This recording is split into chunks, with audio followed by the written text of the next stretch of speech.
Oh, I didn't press record. The timestamps are going to be a few seconds off. Hope it's fine. Whatever. The timestamps are slightly off. Who cares? Okay, hello, VOD viewers. Switching softwares again. Because actually there was an update and I was like, oh, I thought that's what I want. But then I realized, wait, they already had that. Why did I switch? But I already deleted the old one to test the new one. So here we are. Twitch, it shouldn't affect at all. YouTube, I think the bitrate might be lower. So YouTube people, if you notice, or Twitch people, if you notice something sucks, please let me know. If we're back on this software, we can technically play music again, but I'm kind of used to not playing music. Let's do a real quick test though. YouTube people, wait, let me switch it to this. You should not be able to hear any music right now. Twitch people should have. I should have maybe waited for someone in Twitch to tune in to make sure they could confirm or deny. We'll do another test later. So if we wanted to listen to music again, we could, now that we're on this software. Oops, didn't ping Discord. Hee. Amateur hour over here. Okay. How do I participate?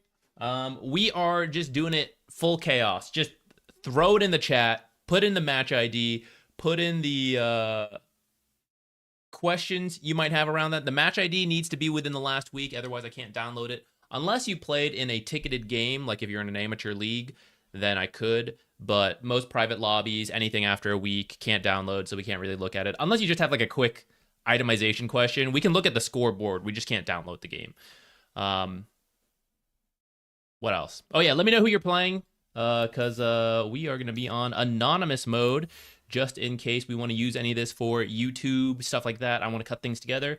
Don't want to screw you guys over if we're pointing out things you did poorly and then the chat roasts you and stuff, you know? Free coaching? I mean, kinda. It's not like the calls. Like, if you want coaching with ZQuixotix, you can sign up on Patreon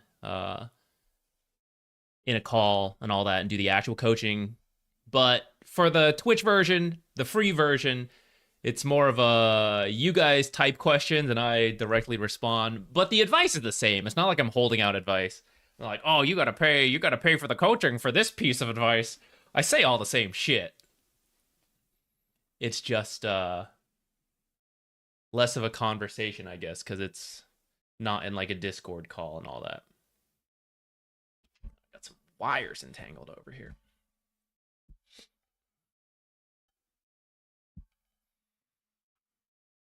Oh, you were first. We're going to start with you. You were Wraith King offlane. Do you have any questions about Wraith King offlane? Or this game in particular? I think that's another thing we're going to do. Whoever's first and puts a match ID, we're going to start with them. And then beyond that, it's a random system of whoever Zach picks until I one day re-implement a raffle system that works between two Twitch and YouTube. Wraith King 3 Guardian, right? Yeah. Why is this one so slow to download? Is this like some 50 million hour game? No? Well, that's fine. It'll download eventually. I wasn't able to have impact even though I was fat. Let's see.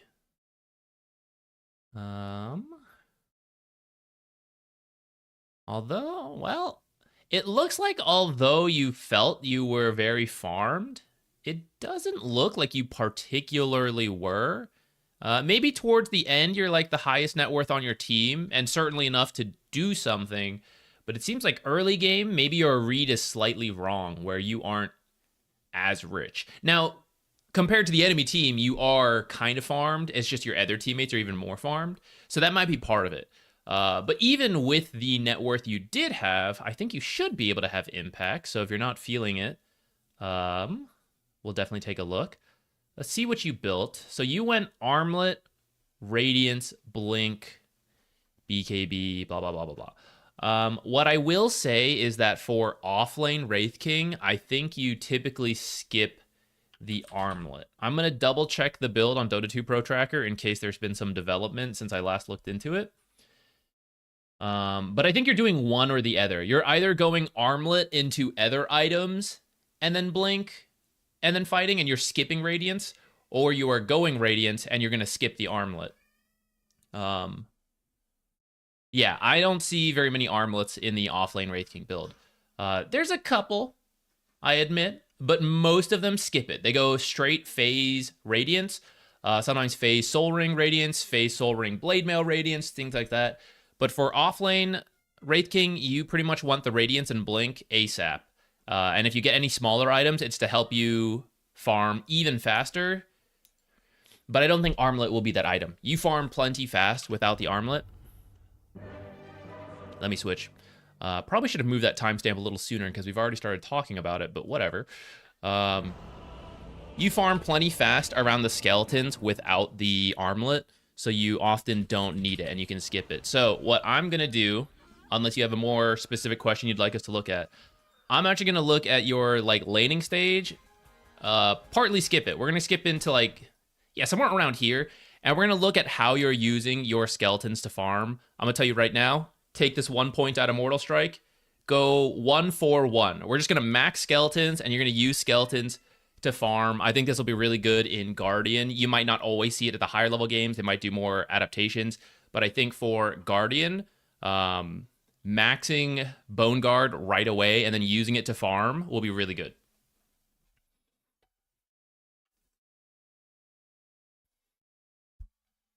Wraith King 3 is grief.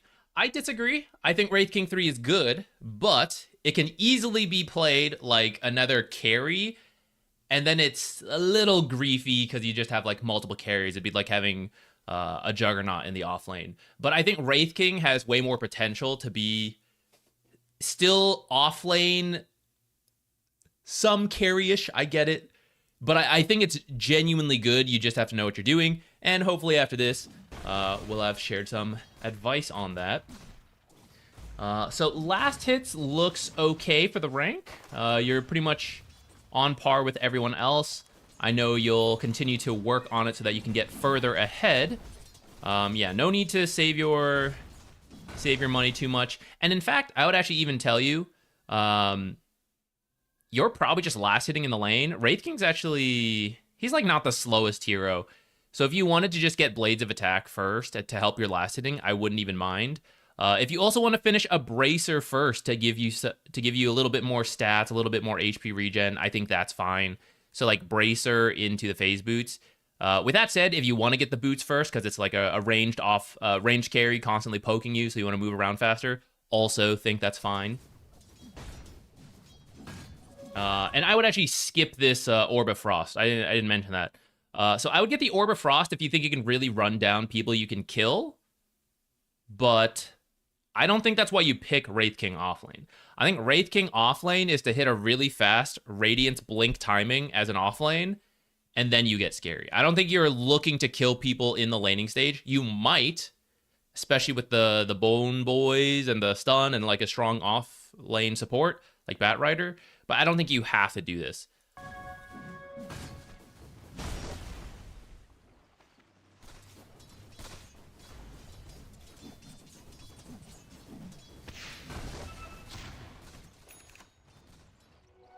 All right, so we got our phase boots. Yeah, usually the support would do this, but if they're not doing it, I don't really mind if you do it. Okay, and then this is one of the first instances of how can I use the skeletons to help me farm. So the lane is up here. It's gonna come up to here soon because this is pushing in. And while you're walking, you can look at the lane to see this. When it's just you last hitting up here, you don't really need the skeletons. So we can use the skeletons now near this jungle camp to help us farm. And in fact, if you had a little bit more time, you could even walk all the way over here to see this camp and start here. Or you want to be really sweaty tryhard, have your courier come stand here, and then the skeletons will walk over. But your build right now, if you adapt it the way I just mentioned, it'll be 1-3-1. So hopefully we'll have 6 skeleton charges. So then you cap this. In fact, if no one's here and no one's even contesting you, you can hit the camp, drag it over to capture it, and start farming the camp while you do this. Summon the skeletons, help them a little bit if you think you need to. If you have 6, they're probably okay on their own. though I admit I don't play Wraith King offlane, so I don't know exactly how strong 6 are, but I'm pretty sure 6 can do this camp on their own. And then you'll just walk back to lane. You don't have to sit here and finish the camp. The skeletons will do it. You come stand here, and you get ready to receive this wave coming in. And then the skeletons, when they're done, will either come to you and help you shove in this lane, or if you do the little courier trick I mentioned, they'll farm this camp, and then they'll come to lane and help you out.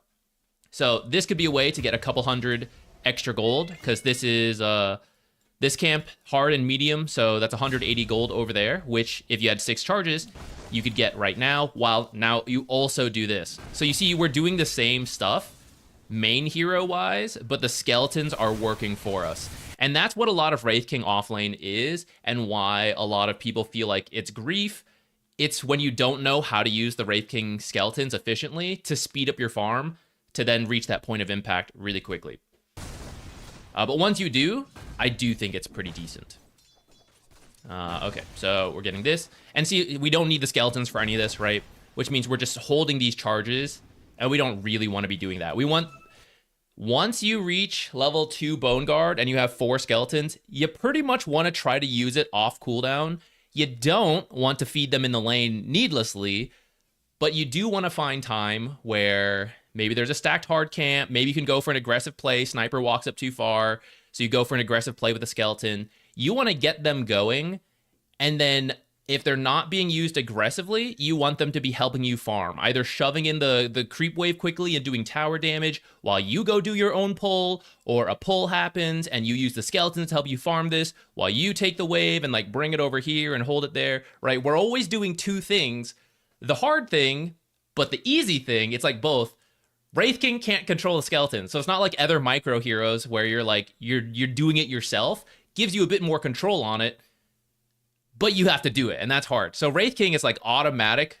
We're playing the auto battlers with the skeletons, and we just have to be smart about where we summon the skeletons to direct them based on the AI of where they're gonna go. But that's how you have impact as Wraith King offlane, or I should say, it's how you get the farm quickly as Wraith King offlane, and then you're gonna have the impact with it once you're really farmed. So we go back to this, right? You're actually currently lowest, so we do see the damage from the skeletons, pretty good. Here, don't wait. So the other thing about Wraith King offlane, farming fast.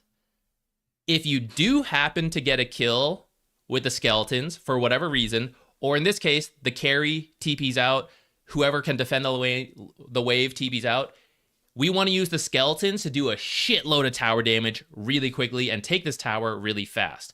It's very similar to and the way, for those of you that think Wraith King offlane is grief, let me compare it to Death Prophet offlane.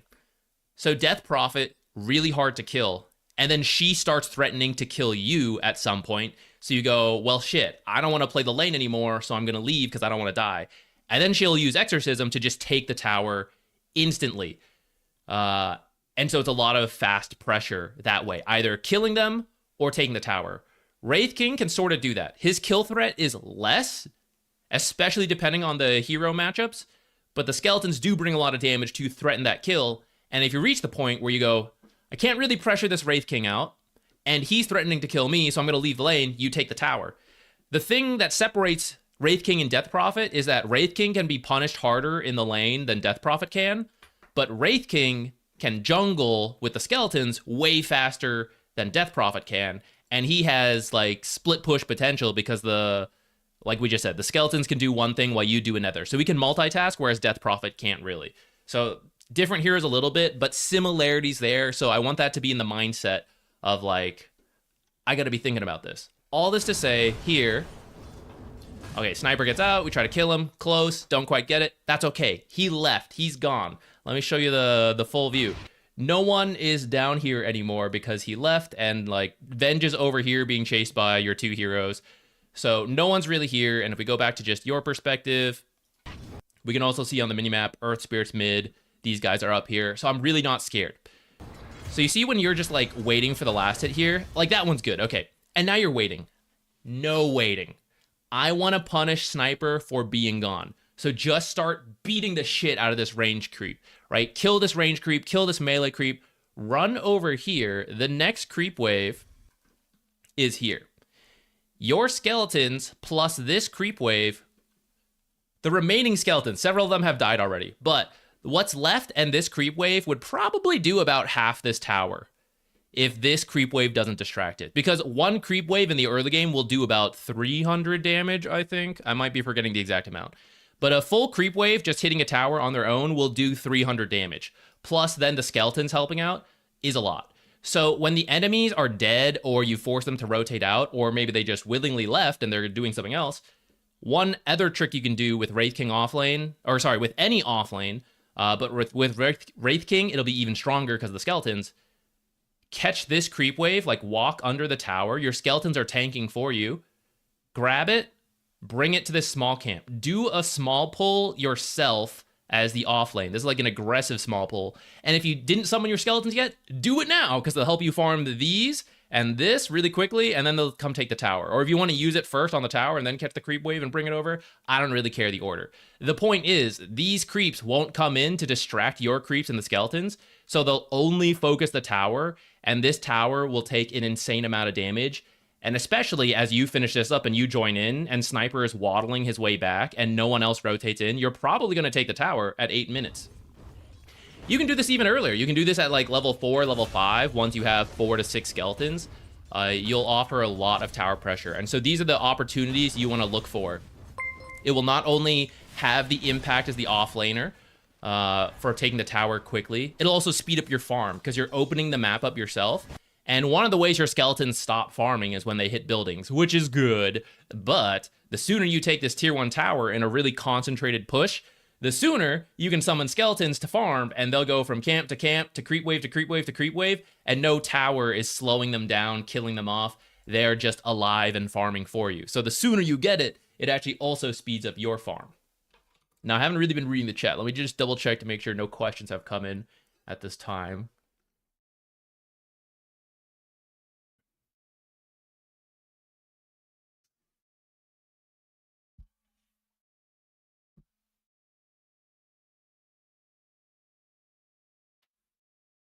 Can Caudle use recall on a dominated creep? Oh, I'm not sure on that one, Mortal Oracle. I'll do a quick test on that after that. Zhang, it's random. So as we get close to the end of this replay, I'll let you guys know. Start putting in your match IDs, who you're playing, all that stuff. And I just pick randomly. We used to have a raffle system, which is arguably fairer. But now that we're multi-streaming, I don't have a system for both. So I just kind of pick based on lessons that will flow together. Or just random. It's my stream, nepotism, chaos, whatever. But I do try to mix it up and not play favorites or anything like that. Okay, so this is where you would start saving. Instead of getting the armlet, you can get the soul ring if you want. Some people skip it, especially depending on what neutral they get, if the neutral gives them mana. But the soul ring allows you to pretty much use Bone Guard off cooldown, as well as throw the stun a lot. If you don't use it right now, you're going to use it later. So soul ring now, and then straight to the Radiance. So up to you. Things you could cut out at this point, the Orb of Frost, and then just change the order. Finish the Bracer first, get the Phase Boots, instead of like Phase Boots, then Bracer. But otherwise, your items are mostly fine up to here. Then we just cut out this armlet.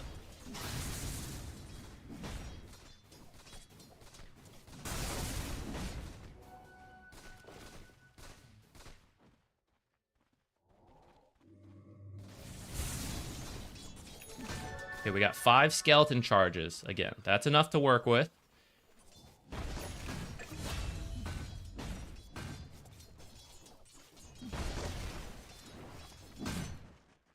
Alright, so for example, let's go back. How can I use these skeletons to farm while still farming? So you see you bring this creep wave out to meet this. This means you'll maintain equilibrium here. So if you want to do that, that's okay. The other thing you could do is bring this creep wave to the hard camp and then farm both at the same time with the skeletons. And then the skeletons will then move to the small camp or to the tower or to this creep wave with the next creep wave coming in. and help you farm that. So we're going to get this ability on cooldown. We're going to pick up an extra 100 gold. And then also, it's not like we're missing this. We're getting all of it. If you want to hold this here for a little bit, pick up your 6 skeleton charge. I think that's okay. Right here, right? Phase boots over, beeline, cut a tree if you need to. Get this camp going, use the skeletons, and then run back. Maybe we miss one creep. But look how much this creep is worth. 34 to 39 gold. This camp is 100 gold. So if we give up one melee creep, but get these skeletons going on this, we're net gaining gold. And hopefully you make it back. With the phase boots, hopefully you rush here in time to get it. And then you're also going to get this camp. 60 gold from the small camp, if Sniper hasn't farmed it already. And then if not, the skeletons are going to come over here, start farming the creep wave, start doing the tower, and you're going to start building up charges. Because there's 2 things you want to be aware of on Bone Guard. We want to try to use it off cooldown as much as possible and efficiently, not just feeding them. But also, we don't want to waste charges because it takes a while to build up charges, but you and your skeletons can build up charges.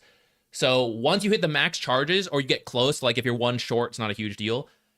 You want to use it so that everything the skeletons farm, everything you farm, also pick up more charges.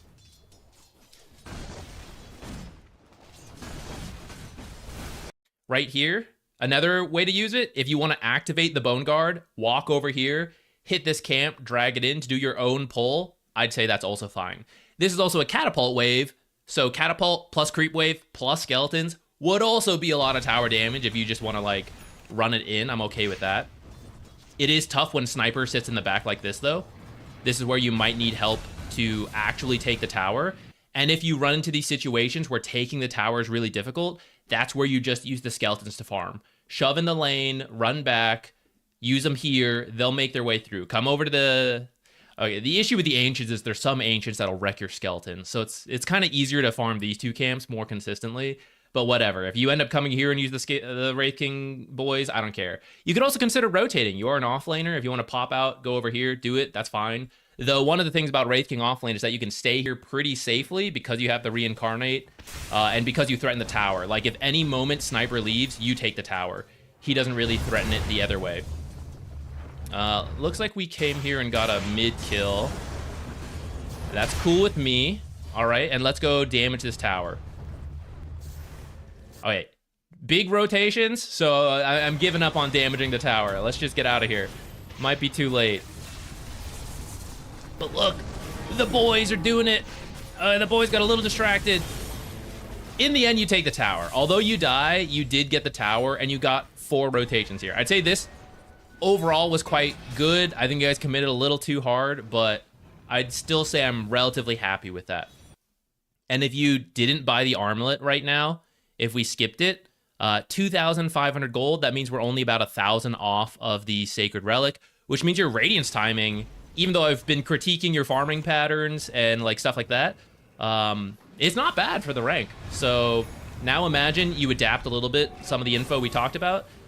Maybe you have an extra 500 gold right now, and the Radiance is, you know, speeding along. Be like an 18-minute Radiance.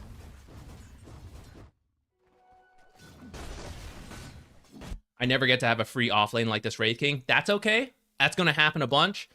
That's the cool thing about Wraith King.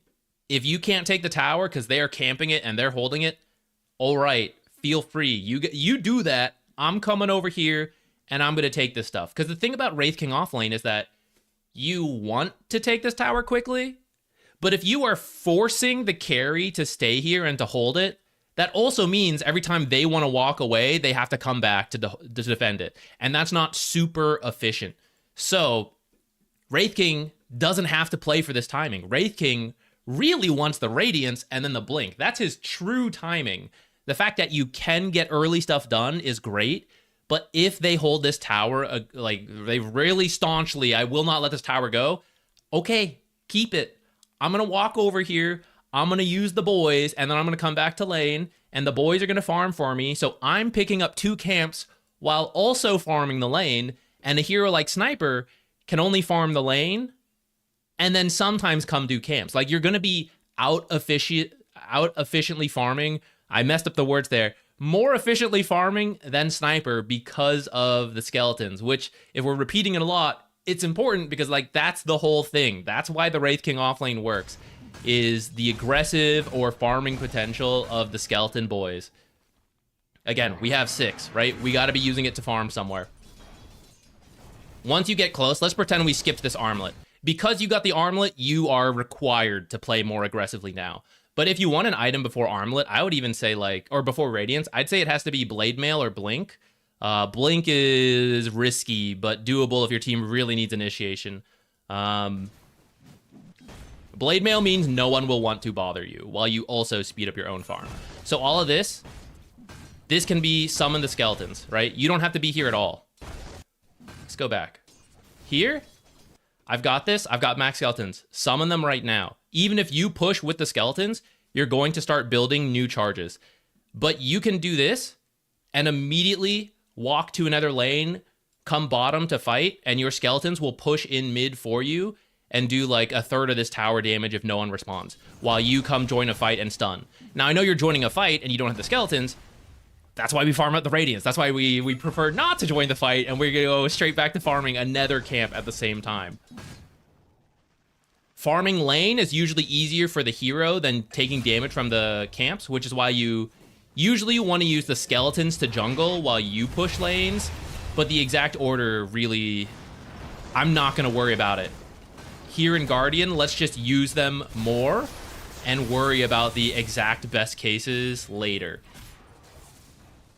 So we use the skeletons in a huge fight, but we see they just get farmed up. Because a lot of times the enemies will have ways to kill skeletons. It's pretty much like any AoE spell. Some heroes are really weak to it, and in those cases, great, use it to kill. But it'll be much easier to use it to kill once you have the Blink Radiance, and you blink, summon boys, stun, and they're making them miss, they're burning. As they're dealing with the skeletons, you're burning them and killing them, so they try to deal with you, then the skeletons are killing them. Right? That's why the timing is much better later than right now. I think that's the main thing I want to prioritize from this replay. So, feel free now, join in the raffle system, post a match ID from the last week. Let me know who you're playing. Let me know any questions you got. We'll just randomly pick stuff as we go. Anyone with off-lane Wraith King questions, feel free to, pop them in now. I think this is the main thing I want to emphasize from this replay, though, is more efficient use of the skeletons. You would have Sacred Relic right now. Even without changing anything, just changing the build, you'd have the Sacred Relic, and that means your Radiance would be done sub 20. It's not the most amazing timing, but it's okay, especially for Guardian. I would consider it quite decent. And we see the rooms for improvement. I think with everything we've talked about, you could easily be up here in the top 2, top 3 last hits net worth, I mean. Ow.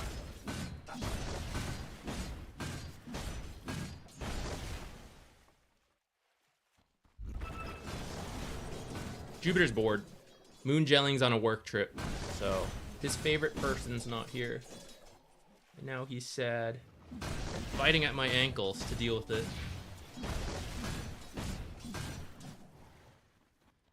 You wanna go?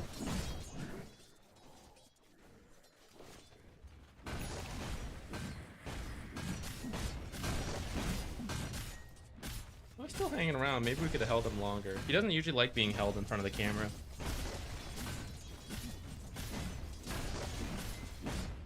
Four cups of coffee, thank you. I feel like I'm moving up to 2 cups of coffee in a day. Myself. Today I tried making a cold brew, but my hand grinder didn't work correctly. I've always used it for like the drip coffee. So I was trying to increase the grind size to be like a coarse grind to try a cold brew last night. But then it just wasn't grinding, and I'm not sure why. So I kept lowering the grind size until it started actually grinding. But then when I looked at what I had, it was like pretty much fine grind anyway. So it kind of defeated the purpose. I'll try again later. Probably tonight. I'll try grinding out coarse grinds. Okay. You see how you're now in farm mode for the last like 2-3 minutes, whatever we've been zooming through? and you're like, man, gotta finish this Radiant, so I'm just gonna farm. Great idea. Swap the timing, right? You're doing it now. That whole, like, when we started, 5 minutes till the Radiance. Whenever that Radiance is done, that's what you should be doing. Don't be thinking about, like, oh, fight's here, I'm going to join, fight's here. If it's a really easy fight and they're, like, diving your towers, yes, you can do it. But ideally, you notice how you haven't really been pushing this with your team. You haven't been starting plays with your team. You want to swap it, though. Like, that should have been the 5 to Radiance timing, about 18, 20 minutes. And then you start looking to join a lot of fights. Ideally, you actually keep going a little bit till you have the blink. And then you're full fight mode, almost. Still a little bit of balance. But that is the correct order. Greedy play that threatens the tower, but still farms up the Radiance. And then the Radiance start fighting more, but also finish the blink. And then you're kind of full 80% fight at that point. We kind of got it mixed up. We did a little fighting with the armlet. Now we're back to heavy farming. Then hopefully you get back to heavy fighting. But swap this around and you'll have a much cleaner Wraith King offlane plan. What about going for Yule Scepter this game? I don't think you really need it. I'm sure there's a game where I think like some late game Yules into Wind Waker could be cool. But I think this game should just be phase. Sorry, swap it. Bracer, phase, wand if you need it, if it's a good game for it. Consider the Soul Ring. Go straight Radiance, go Blink. Let that be your cookie cutter build for offlane Wraith King. Blade Mail is doable, but I think that's a much higher level type decision. I think for Guardian, let's just go straight Radiance. And it'll be fine most of the time. I think you should be able to get the Radiance and Blink. If you incorporate everything we talked about, probably by like 22 minutes you have both. Your speed from Radiance to Blink is actually really good. I think you must have gotten into a fight here that got you a ton of gold. Usually it doesn't go this quickly back to back. And then from there, I think it just depends on the game, what you buy. I'm really not sure. I'm like trying to imagine what game you would want to Yules instead of just like a Blink. Or sorry, a BKB. Because if you're dispelling yourself, you're worried about silences and stuff affecting you, you would just get the BKB. You have a stun, so it's not like you're worried about that for like, oh, the enemies keep TPing away from me like I'm an Abaddon, you know? So I don't think you need that. You're not a Death Prophet who does damage in the Spirit Siphon and the Exorcism, so you wouldn't Yules. I feel like whatever your team thinks, like whatever you think the team needs would be good. AC, Orchid, you need a break, Silver Edge, Nullifier could be good. I would think more auras and utility because we are off-lane Wraith King, okay? I know this is where the grief comes in, right? And everyone's like, Wraith King off-lane is just a carry. To an extent, yes. And that's more acceptable nowadays for the record because of just the way the game's been evolving. But when it comes down to, should I just amplify my own damage or my team's damage? We are off-lane Wraith King, so err on the side of auras and utility, such as the Orchids, such as the breaks, the AC auras. Crimson Guard Pipe could maybe be good if it's a really good game for it. But Wraith King is a greedier offlane, so you don't have to go full auras like Underlord, Darkseer types. You can go more carry type items, but you want to hit the utility in those items. Oh, the Shard, I think, is also pretty good, yeah, especially if they have Mana Burn. I think that one's okay. Ags can be good. All this stuff. I got 2 cats. Hephaestus is sleeping somewhere. Hephaestus is on stream a little bit more than Jupiter, actually, usually. Hand grinding for cold brew seems really inefficient. Yeah, but I have a hand grinder, so what can you do? I don't drink that much coffee, and my fiance doesn't really drink coffee. She takes like 2 sips of mine, and that's it. So I usually only need to make 1 cup, and the hand grinder is enough.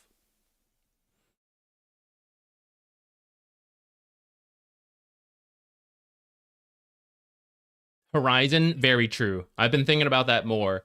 Not strictly with caffeine. I was thinking about it with sugar.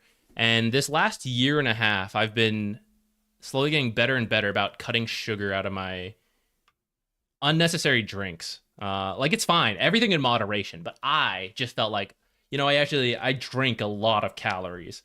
And I've been cutting that out and losing weight without having to do much else. And it's not that bad. Like once you get used to drinking like water or less sweet things, like you can still have some sugar, just not as much. Or I use like soda water and stuff, so it feels like a fancy fine dining. You're like, ooh, like juice and soda water. Ooh, fancy. But you're reducing the actual sugar and stuff you're drinking. This is not strictly a health stream, life coaching, whatever, but just something I've been doing. Okay, let me take a quick look at the match IDs you guys stuck in.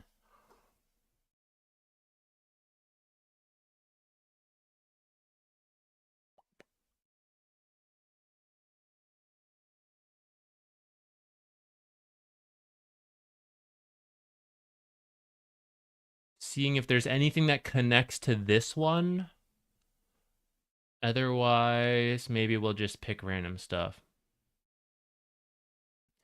Tyler, in the YouTube channel, if you go to the live tab, all the old streams are there since I started multi-streaming on YouTube. There's actually an older channel, ZQuixotix or something like that. That is where I used to post everything. So if you wanted even older VODs recorded, it's over there. But for the most part, it's on YouTube. And then I haven't done as much coaching lately, so it's probably not worth it. But if you want recorded coaching sessions, like the actual discussions of like coaching students, you can see all those on Patreon. They all get posted there. You don't have to do the coaching session. You can do like whatever the minimum thing is, and you'd see all of them. But there haven't been as many recent coaching sessions just because of stuff that's happened. So that might not be as worth it. But those are all the options. Okay, let's see. We have an in-house game 3 to 5K MMR. I think that could be interesting. I think I want to start with this Naga game, though. Not one we've done before. This Naga Siren carry, because I think it's going to compare a lot to this Wraith King. And I think that's why, like, it'll be farming-based questions. So I think I want to start with this, and then we'll go on to a new topic. This is, what are you? You are Archon. Okay.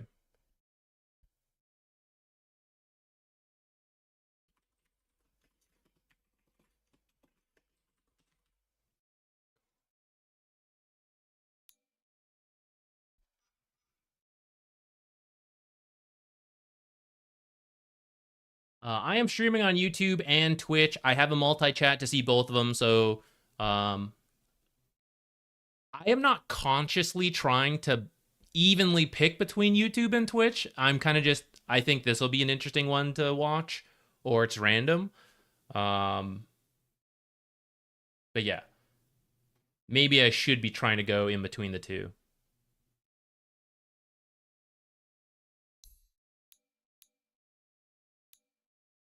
Okay, so for this Naga Siren replay, you mentioned, I think the mistake I made is taking too much farm from my team and then getting too reckless in team fights. So the reason I want to look at this one, that can be very true, but this applies to all roles, whether you're carry or support, and it's trying to like read the map to understand where should I be farming, and I think that's really good for everyone to know. So for example, we're going to be looking at the carry perspective this game, but support players, when you're deciding where should I farm, you need to know where does the carry want to farm, and then that's where you get to farm. So I think this will be good even if you guys aren't carry players. Naga happens to be a really greedy example of a carry, but Wraithing offlane is similar with the skeletons we were just talking about, right? It's like farming multiple locations at once. That's what Naga Siren can do. So I think it'll be good. Let me take a quick look at the graph to get an idea of where we should look, though. Because there is a timing you want to hit. So I see what you mean. By the end, you are insanely rich, and the rest of your team is not. So certainly as the game went on, you may have started to have this problem. and we can take a quick look there. I also want to look in the early game, see what items order you did. So you went Manta, Orchid, Bloodthorn, Heart, Silver Edge. Okay, so this is actually a really good set of timings that I'm looking at here. So the actual mistake you might have made is that it looks like around here, you should be trying to win the game. And this might actually be the mistake. So what is this, like 30 minutes? The enemy heroes are a little bit more farmed than we would like, but you are one item over the TA. So I still think in theory you should be able to win from this point. Not sure why your team is so poor though, so I guess we will have to look at that.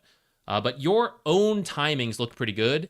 Maybe you're taking all the safe farm and not taking the aggressive farm that you should be with the illusions. So let us jump to... maybe somewhere around here could be good. Actually, let's go back to when you finish the Manta. Okay, like right around here.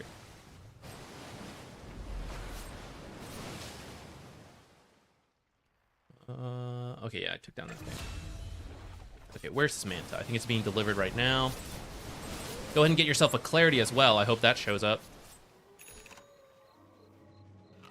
Okay, great. Should we just look at the minimap?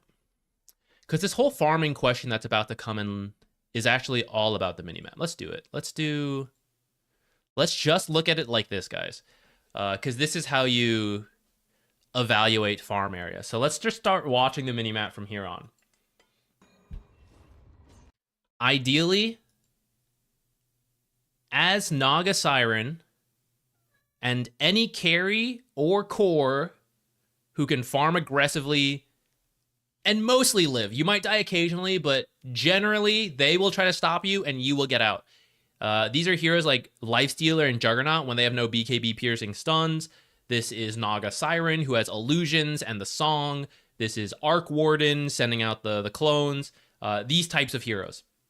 When you're playing that type of hero, usually cores, but some supports can do it as well, like Weaver supports, you can weave around Clinkz. I saw someone mention Clinkz earlier in the replays. Clinkz does this. If you saw me play Clinkz just the other day, I was kind of doing it. You want to farm aggressively. So ideally, Naga Siren, keep sending creep waves and illusions at this tower to take it. You want to start like working down these tier 1 towers, especially the side lanes. You don't have to risk your own hero when they're all missing. So I see a couple heroes over here, but if the heroes that can kill me are still missing, I don't need to send the main hero to take the tower. You send the illusions in, some of the illusions cut the next creep wave, the main hero like starts farming this jungle stuff. So Naga Siren mostly wants to sit in this top half. Whoever placed these wards on the support, now maybe some fight was happening and we missed it.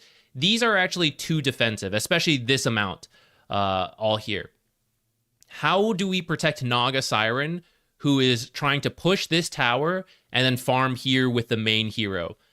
We need to see people come from this tower, push things off, and then potentially smoke into here looking for Naga Siren. You're not going to see the smoke gank with these observers. So you need to be actually back here, like an observer in this area, or an observer up here where Naga keeps pushing in the tower and then she's falling back to farm. And from down here, they go through the Twin Gate and catch Naga. These are kind of too little too late. By the time Naga is farming this camp and they see her from the high ground, especially in a smoke, they've jumped and killed her. Maybe they're not smoked, that's true. But if she's farming like this camp or this camp or this camp, because these are the main ones she wants to go for first, this is like not enough of a warning system, depending on how the heroes show and like what heroes are in the game.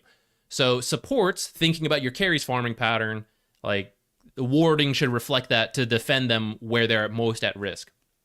Where we want to farm as the rest of the team, okay, if Naga is going to be this whole top half of the map ideally, then we are like mid and bottom. And I don't want to see like Pangos coming back here and like, these camps might be okay because Naga can't like push this lane and get every single camp here, literally every camp.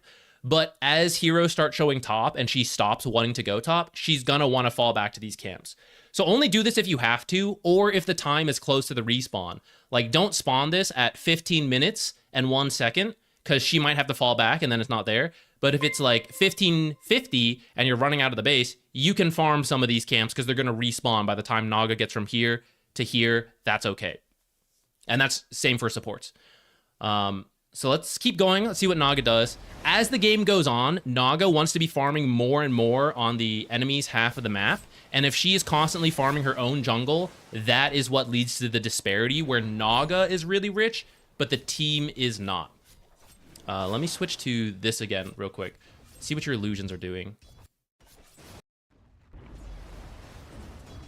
Okay, this is fine because the creep wave was here.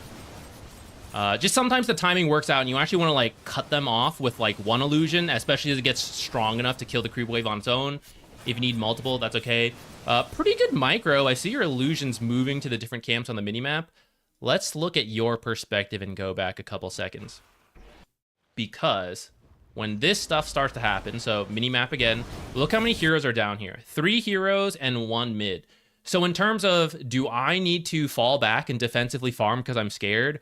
Or can I really aggressively push this tower right now because they're not here? And if they start TPing in, can I just song and get out? The only worry you have about the song escape is terrorize from afar. So Dark Willow is the main hero you need to keep track of. As long as song is up, you should be able to get out safely. So when I see Dark Willow, she was just here, I think. You can come back here and start pushing this aggressively. And instead of farming like these camps, you send your illusions to these camps and to these camps. And your main hero is here dealing with the creep waves and taking the tower. If you want to swap that a little bit, I don't really care. That's not like the important part. The important part is the area you go to, and then your hero should do like the safest thing. This whole fight's breaking out. You got to take a look, and you got to decide, can I come in and make a difference? If not, then I have to take the most aggressive farm possible. Because if they are all here, right, let's go to free cam again. Let's just look at the minimap. When all of the enemy heroes show to be over here, look at everything else on the map.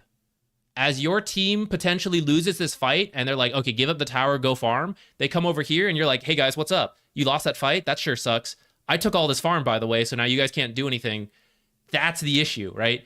So when the enemy team commits all bottom, you need to go top or mid or both with Naga, Siren, and the illusions and farm really aggressively in this area, especially when the tier 1s are down.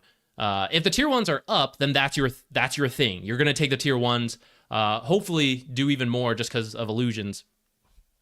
But that's why when I continue to see you fall back and defensively farm your own half of the map while the enemy team is committing this many heroes, then that's a problem, right? We need to, as soon as you see it, you need to start running over here.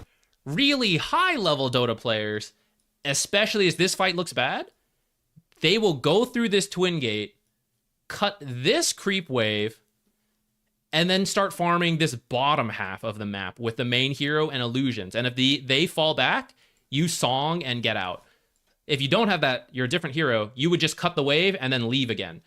But you notice it's either contributing to this bottom fight via cutting creep wave so that as they win this fight, they can't actually take towers, or you are taking your own towers top and taking the enemy team's farm so that your team can leave this losing fight and farm safely on your own half of the map. So this is one instance where your farm should be a bit more aggressive. Okay, so they're coming in, we're getting scared, we're falling back. This is okay, and this is why ideally supports and other cores wouldn't farm on this half of the map. You really need to buy yourself a clarity, because you're really missing out on...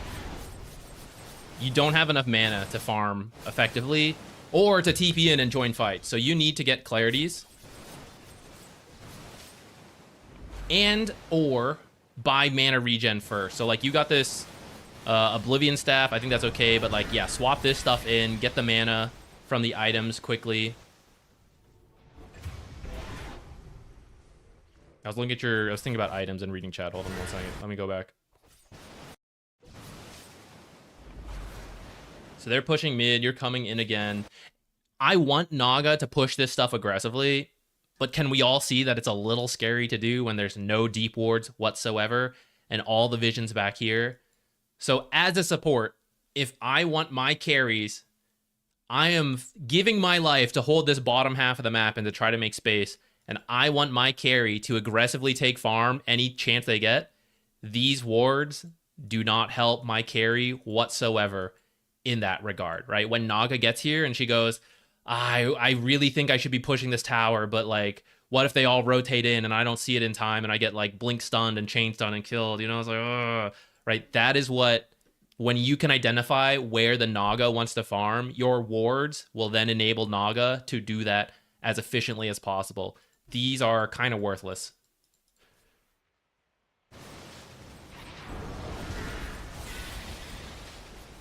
Okay, we just walk out of here because we're Naga and it's one hero. If he showed up top, I didn't see where he came from. Sometimes you won't. If we know he just showed up top, though, potentially we're saying go mid right now because we have 5 heroes and they're going to have 4 at most. Razor's even dead.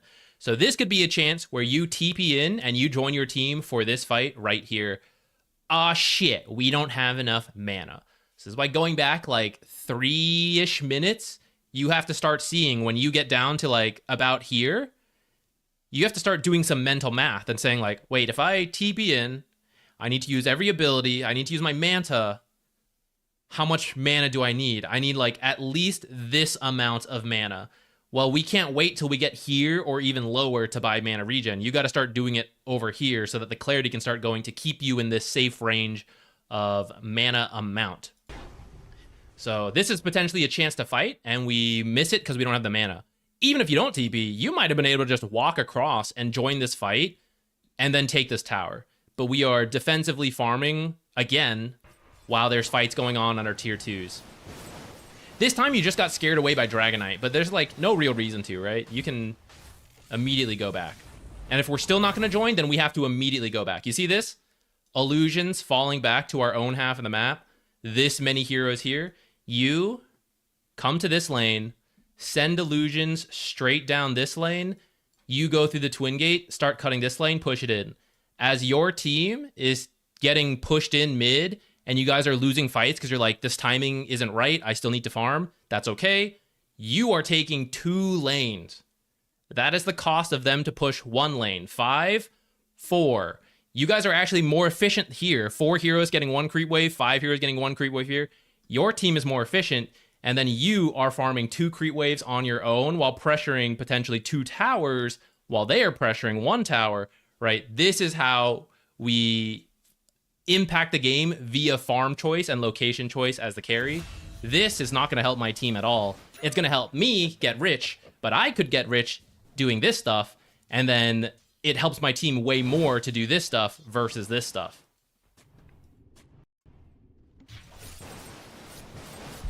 Yeah, Naga can do a couple deep wards herself, potentially, and it doesn't hurt for carries to do that, but at the same time, supports, as they move around the map, you should think about that, right? Sometimes supports pick up an observer, and they're like, well, I've got an observer, I got to place it right away, and so it ends up being stuff like this. But it's actually good to sometimes, as long as you have some vision on the map, to hold, like, 1 observer, and then some play happens, you win a fight, they throw here, you guys chase pretty deep. You need to have the sentries to de-ward and then place your deep ward. This is your one opportunity to do so, and you know you should do it because of this stuff. Other times are like, you win the fight here, your team's pushing up, they're all dead, so you're like, I don't need to be here, I can go ward, I have 1 chance to place a deep ward, where should I place it? You got to think about objectives on the map, Roshan, things like that, but then also it's like, okay, what are my cores trying to do? Where's Naga trying to farm? What is Legion wants a lot of pickoffs? Does it help her for me to have vision here? Or is it useful to have vision on the enemy's half of the map so she knows where to like sneak her way in and blink duel someone, right? So it's like, it's both. Carries should be willing to do some of their own warding, but it is also still a support's job as well. We're like at this fight, I'd feel way better about joining this fight if you had enough mana to use all your stuff. If you had enough mana to Orchid and hit this TA, I think you kill her. And then you can Song Escape if it's bad after that.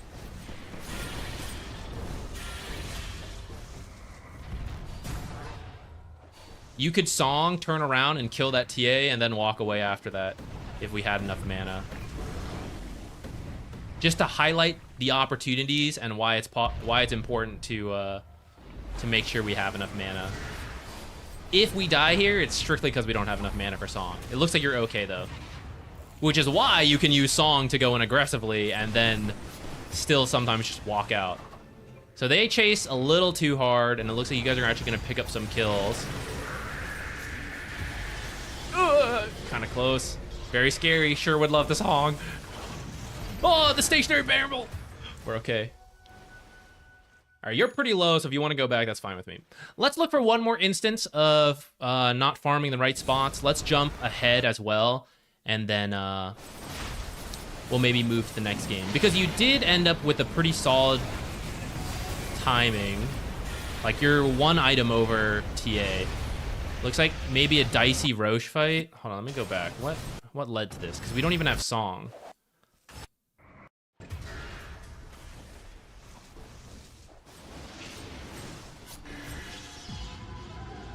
Okay, we Song 3 heroes. Ah, we don't end it fast enough. Rip. All right. Yesterday, or what day was it? We were talking about heroes that you can sometimes self-grief. Naga's one of them. Fight kind of still working out. DK and Dark Willow would already be dead if we hadn't messed that up. No flame. We just need to paint the full picture of why we focus on ourselves rather than blame teammates. Our own actions could have led to a cleaner fight. Either way, pretty good. I swear to God, right now, if I see any of your illusions go backwards to farm, I'm going to lose my mind. They're all dead. There's things we need to do.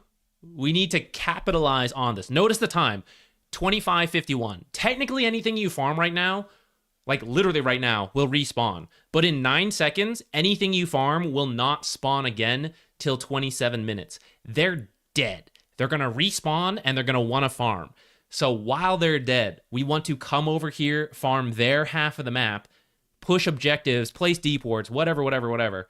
And then as they respawn, and we get scared, we're going to fall back, and there's still going to be farm over here for us to take because it's still up because we didn't farm it already, and they're going to deal with the creep waves, go to jungle camps, and there's not going to be any farm.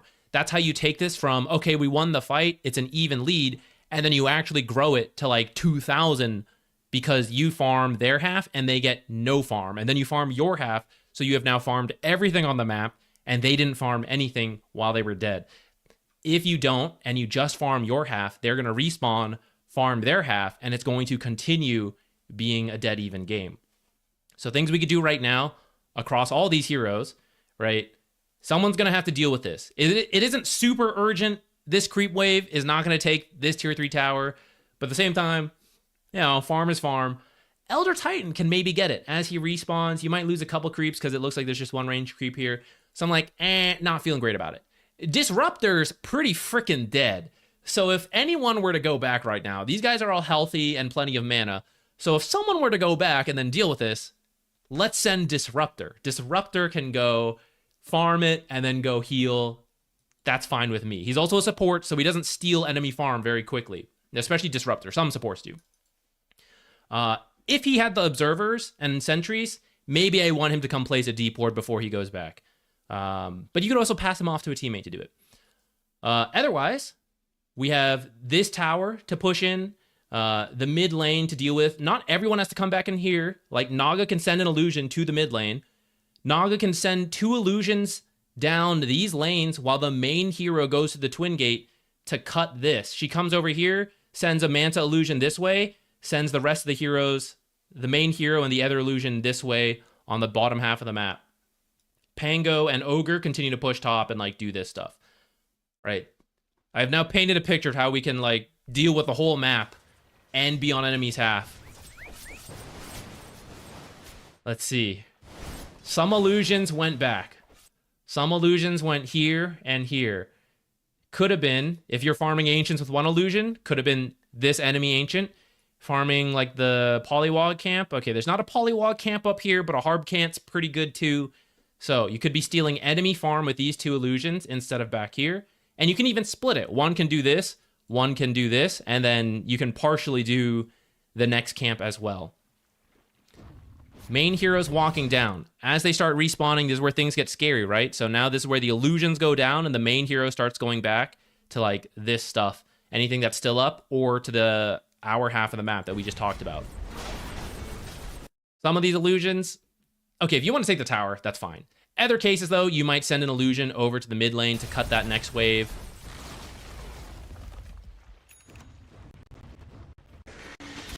So this is just some micro pushing it down.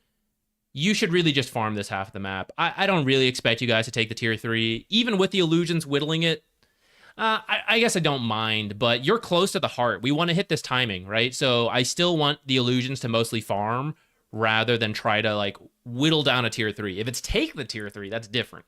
Just whittle the tier 3, I don't really care. Now we're going to go for Roche after they have all respawned and we haven't regrouped. Disruptor's still low. This is not the time to do Roshan. You guys need to win a nether fight. If you thought you could do Roshan, you should do it right after you win the fight. That's why all of this happens. They make it in time to fight, and you don't have your heart yet. You should have backed off, finished the heart, and then you can consider joining in. So this is a tactical mistake more than any like farm stuff. You can only choose one. When they get wiped here, you can only take Roshan, or you can push a lane. You shouldn't try to do both, especially back-to-back, with Roshan being second. You can take Roshan first and then do a little poking at the towers. That's okay. Yeah, you can't do both.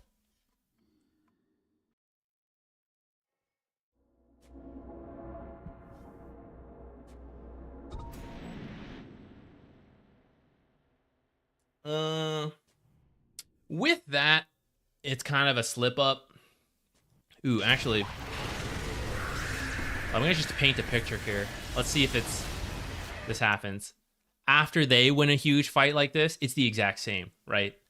They should go farm aggressively on the enemy's half of the map. They should push multiple lanes in. If Roshan were an objective, they could come do it. It's now gone. So now there's nothing else to do but farm aggressively and push like tier 2 towers. They don't have the illusions. They can't multitask as well, but they could actually go tier 2 and then maybe even like poke high ground. The creep wave's actually back here. So one person could cut the creep wave while TA goes down mid, and she could actually poke mid a little bit while you're all dead. Let's see how many go aggressive. So Razor, he's going backwards to here to get 4 creeps. He's changed his mind. Oh, never mind. He's buying the Ags from here. Dark Willow's dealing with the creep wave. Both of them are here. But, oh shit, we don't have the creep wave yet. So support could have come dealt with this while TA jungles, or TA could have dealt with this while the supports jungle. Little bit of inefficiency, but they are moving aggressively for the most part. I don't know what's going on here. Razor's mostly spent this time walking around, and now he's finally over here. He could have just cut the next creep wave over here, though, and the ET or whoever was dead and respawning could come here and deal with the rest of the creeps and then join in. So their response to winning the fight, although I just critiqued the Razor, is generally better. Well, I mean, you guys also moved aggressively. You just had some illusions back, so maybe it's about the same.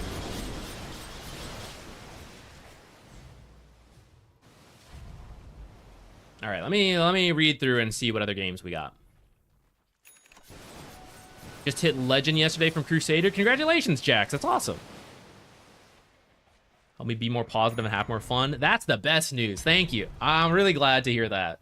Dota should be fun and enjoyable as much as it's got its frustrating moments. So if I can help at all with that, that's awesome.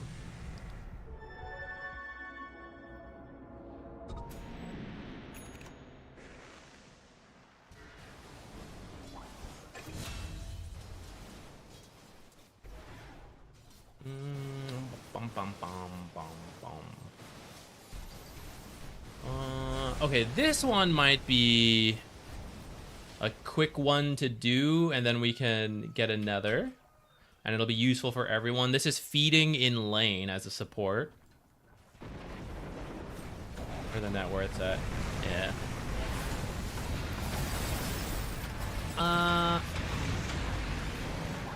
The rest of your heroes are not the fastest farming heroes, so I wouldn't sweat too much that they ended up a little poor. I think the aggressive farming... I think there's like some sirens going on in the back. The aggressive farming we talked about will be a big thing. But then the Roche call also kind of like screwed you guys over at the end.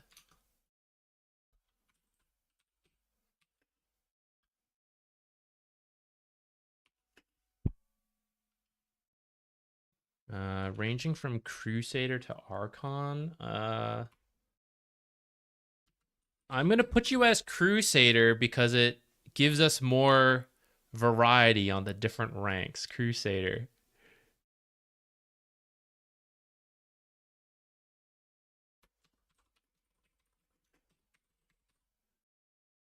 Okay, this should be straight laning stage. You have an offlane Bloodseeker, or sorry, Huskar, and then your Clinkz 4. You think Huskar had a good start, but you were feeding a lot. So let's take a look at that. It's mostly positioning is usually what gets supports killed in the laning stage. Standing in the wrong spots at the wrong time. And then Clinkz especially has no form of escape. Usually, you actually do have Engulfing Step as a teleport, but it's a little limited because you have to like eat something for it. So you somewhat have an escape, but anytime you don't, you do see how squishy this hero is, right? And you end up dying really easily anytime your positioning's bad. So let us just like run through the lane and see if we can identify like a couple bad deaths. Who are we laning against? Anti-Mage. Okay, so Anti-Mage is melee. You should be able to whittle him away for free. If he blinks in, you can play aggressive because he can't get away, and you and Huskar do a lot of damage. The risk, and what I expect to see here, if you're telling me you die a lot, I'm guessing you end up trying to fight Jakiro away from the Huskar, and then Anti-Mage can join via a blink. Huskar cannot. So they form a 2v1 much faster than you two can. And so if you end up fighting Jakiro here or here, it doesn't really matter. Away from the Huskar, that's going to be your problem. But Huskar, in a single fight, Huskar will do the most damage. So as long as you stay near Huskar and don't walk too far up, I think you'll be okay. Anti-Mage doesn't even like do anything to Huskar.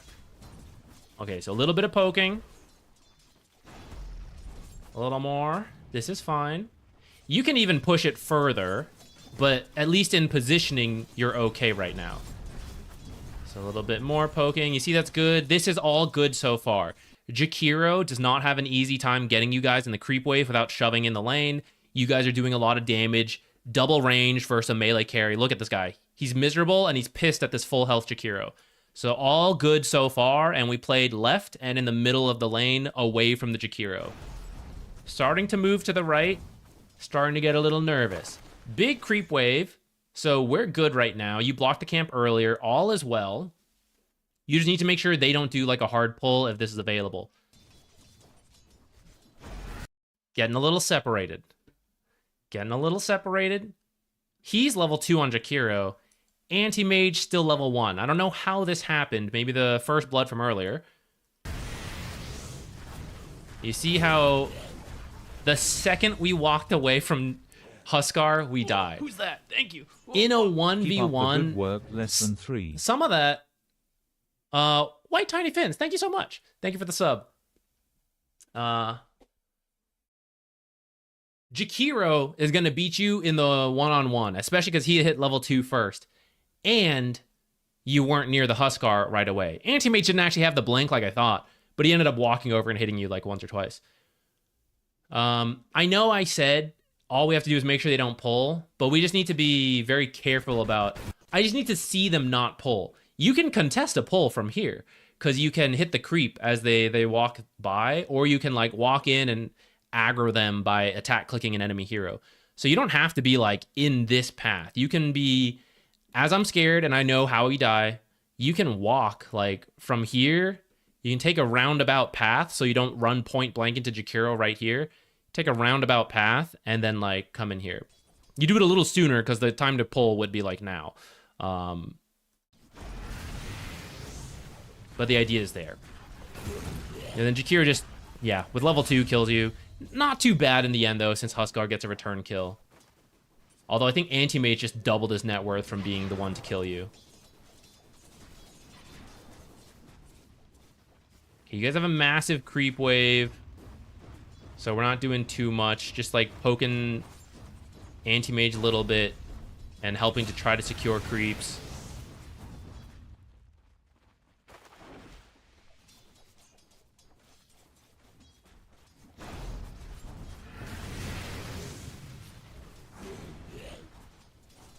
Okay, it's fine.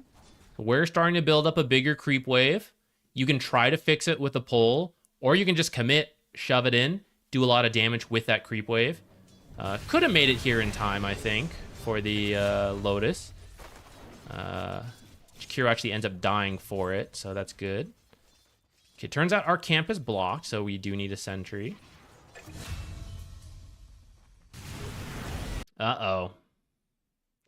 Anti-Mage blink incoming. Just kidding, not yet. I think he should have there, actually. I think they kill you before Huskar gets to you.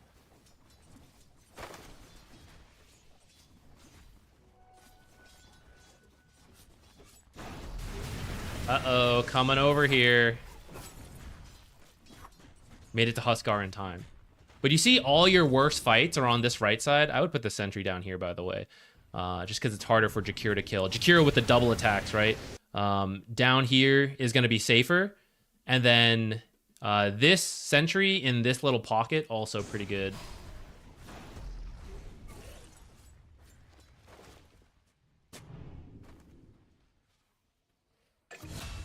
It's maybe okay.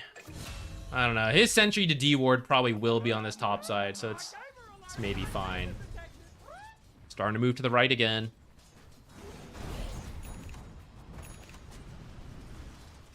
You said you fed, but I mean, one death at this point is not that bad. Oh, here's the second death. So, like you said, Huskar ends up doing okay getting kills, but there's no reason for you to be here instead of just like... So... Okay. Huskar versus Anti-Mage. Huskar's winning. We actually don't have to do a lot. We mostly think about equilibrium and we keep Jakiro away, but we can also contribute and hit the Anti-Mage and do damage that way. So if Huskar's here and you're both hitting Anti-Mage, he's having a miserable time. What can Jakiro do? Well, his only point of contact is the Huskar. And in the same way he has Blink, you actually have Engulfing Step. So you actually can teleport to a creep in the middle to get a little closer from this left side if you absolutely have to. But Huskar is the strong point. He's like where you want the fights to be around, and you don't want him to have to move. You want him to just focus on last hitting. So right now you're like chasing this Jakiro, doing all this stuff, but you really could just be here helping him get denies right now in front of them. And anytime Anti-Mage walks up, you just both attack him like 3 times. Back here is kind of okay. See, he's starting to move to the right again. But this is a big creep wave in the catapult. Let's just plant ourselves here and get ready to start doing some tower damage. Oh, this is the Lotus secure from earlier. But you guys still get the kill first. Oh, Rip Observer revealed. I mean, that's not the worst because it's a 1-for-1. But again, I think you can actually just be in the lane and hit it.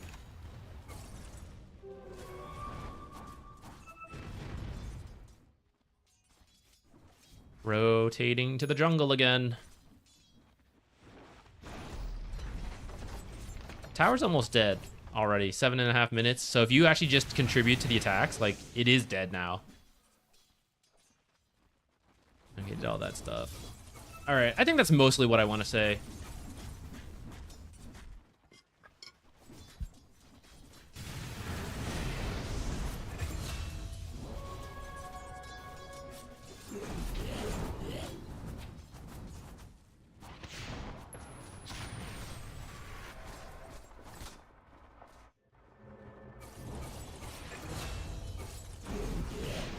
Rubber Jaw, general question. When you consider buying gem as support? Couple cases. For pubs, it's way harder to coordinate. Pros will be very careful with the gem, all that stuff. So I am much more reluctant to buy a gem in pub games, especially depending on your rank. The higher rank you are, the better it'll be.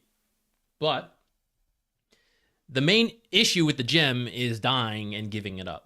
So typically, once I have enough levels or items and I feel like my defense is covered, so like I have Force Glimmer, I have Ghost Scepter, Solar, whatever, right? I'm not dying quickly and I have ways to get out. I am now willing to buy the gem if I think it's good enough.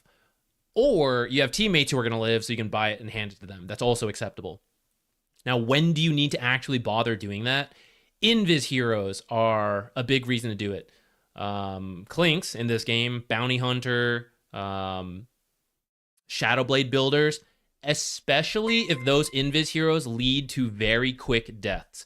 So like Clinkz runs up, just Clinkz core, let's say, insta delete to support, gets out of there, right? That's a problem. Bounty Hunter is a slightly less of an issue because he usually is not the damage himself, but he could be the chain stun that gets you killed, like stun you, hex you, stun you, and then suddenly like the enemy carries jumped in and killed you. So whether it's the damage or the surprise stun, that is a good reason to consider buying the gem in the late game once you reach that point where heroes are dying in a couple seconds. More desperate times, especially if you really start losing, you can consider buying a gem because if they see everything you do, you just have no plays, especially if the level is high enough, which is why I'm saying it's better to buy the gem the higher rank you are compared to lower rank because they're not even going to use the wards they have. No offense, guys, but like that's just it's just how it is. So at higher rank though, when they have like, could be here, could be here, could be here, could be here. We don't have enough sentries. I can't cover all this shit, And if they see us with just one observer, it could lead to the end of the game. So that's where I'm buying a gem and like sweeping entire areas so that they have no vision and we have the best shot of our observers being placed without being spotted and living, because this is one of the ways you come back in a losing game where you're stuck in your base, is not getting picked apart to death and actually finding the picks yourself. To do that, you want to have the vision advantage to see them split up, to sneak out of the base in a way that they don't notice. This is where I think the gem is worth buying when you're kind of like that desperate. Even if you might lose the gem, it's like, well, we're gonna lose the game with or without the gem. So I might as well give us a shot potentially with the gem if you think it'll work that way. Some games the vision doesn't really matter. It's like whatever.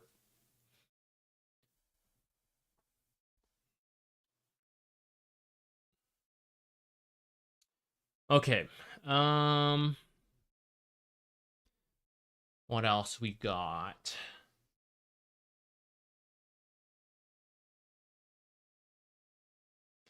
Ooh, this might be...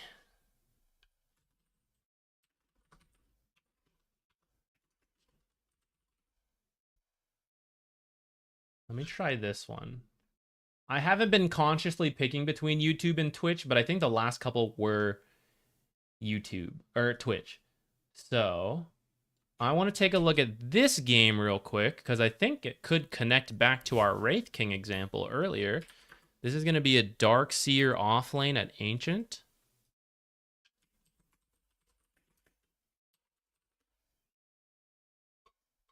We'll probably have to go get more water.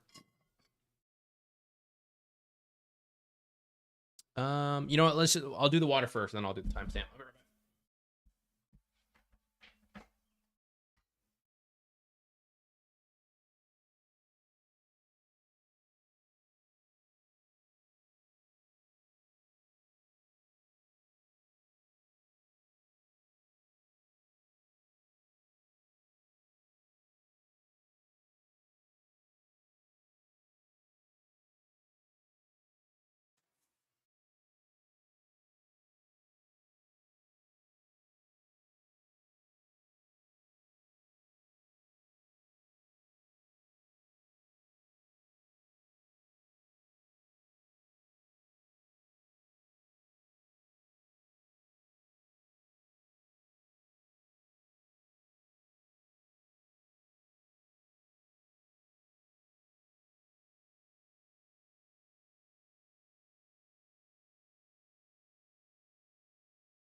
We also got a banana as a snack, because why not? All right. So let's see what happens. You're losing a lot of lanes as Darkseer, but you win most games anyways. That's always nice. Suggests that your laning is not as good as maybe your map movements and your team fighting. But if we can help you win the lane, then maybe you can gain a bunch of MMR once you shore up like the weak part of your game. Darkseer, I'd say there's a couple ways you could go about it. And real quick, I'll say I'm not a Darkseer player, really, myself. I'm just going to talk from the perspective of trying to enable a Darkseer as a support player. Lyrical, he also streams, does community in-houses and stuff like that. And when he plays a lot of Darkseer. And he studies a lot. I think he's also making a video on Darkseer. I don't know if it ever came out. I remember catching him working on it. So you might want to check that out, and or just like pop in his stream and ask him for some tips. Because he has like thousands of games on Darkseer, I think. He's gonna have way better Darkseer advice than me. But we can still give some like generic laning advice, which is that you have a Jakiro. So that's not really the best lane combo. Not really your... We're not going to worry too much about it. Versus Spectre, and then probably a Warlock, maybe a Disruptor. So I don't think they can do too much to you. Especially if it ends up being Warlock, I'm pretty sure you can creep cut really early. So we need to get like level 3 at least, and we can start considering that. Because Darkseer has a couple ways you can play the lane. You can constantly shove it in with Ion Shell. I like the little half block here. You can either constantly shove in the lane with Ion Shell, better versus melee heroes, or anyone without a lot of like regen, stuff like that. By the way, guys, I know we're here for the Darkseer. Support players. Jakiro, really strong laner. Okay, ignoring the miss dual breath. Beating the shit out of a Disruptor over here, and Spectre is free to go for these early last hits, make their way to some early quick items. This is where you want to be with the dual breath and the pressure. So support players, I see this a lot. Just like fighting the other support in the jungle. I know it's tough because sometimes that's okay, but if you have a default setting, your default setting should be deal with the enemy core first, and then the support. A lot of times you see stuff like this, like battles to the death, support 1v1s over here, and then both cores are farming. Sometimes it does matter, like it's a one-sided matchup, so if you do take the support out, it's okay. For example, the Huskar and the Anti-Mage, it kind of was okay if Clinkz takes out Jakiro. The issue is that Anti-Mage can join and get the kill and then go back to the lane. But Darkseer versus Spectre, although it will eventually favor the Darkseer, in the early levels, Spectre can still get these last hits because Ion Shell is not that strong. Did Spectre? Yeah, Spectre got some.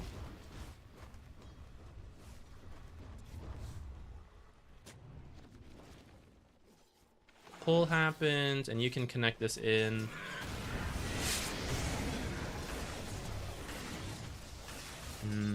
They actually got the last hit on it. I'm not going to worry about that.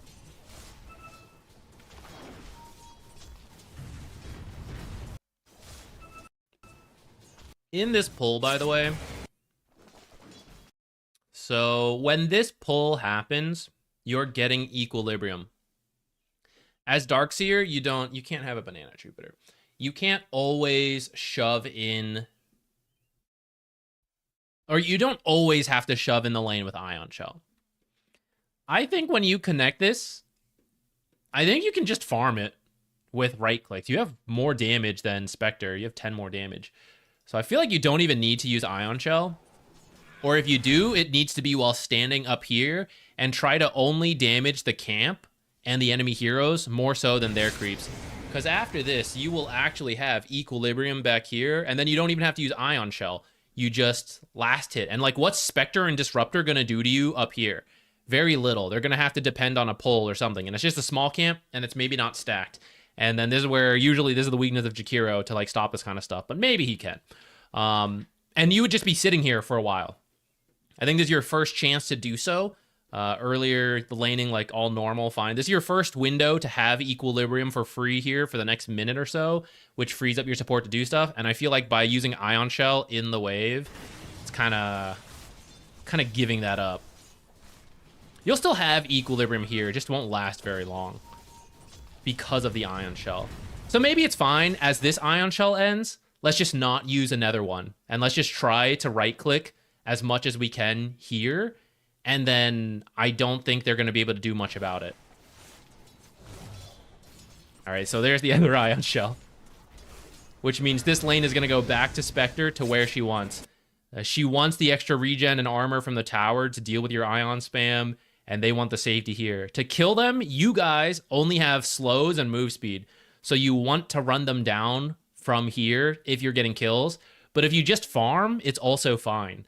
So I feel like by pushing out the lane with the Ion Shell, that second one, that was like real killer. Now, since we did it, you're going to push in with double Ion Shell, and I'm okay with that.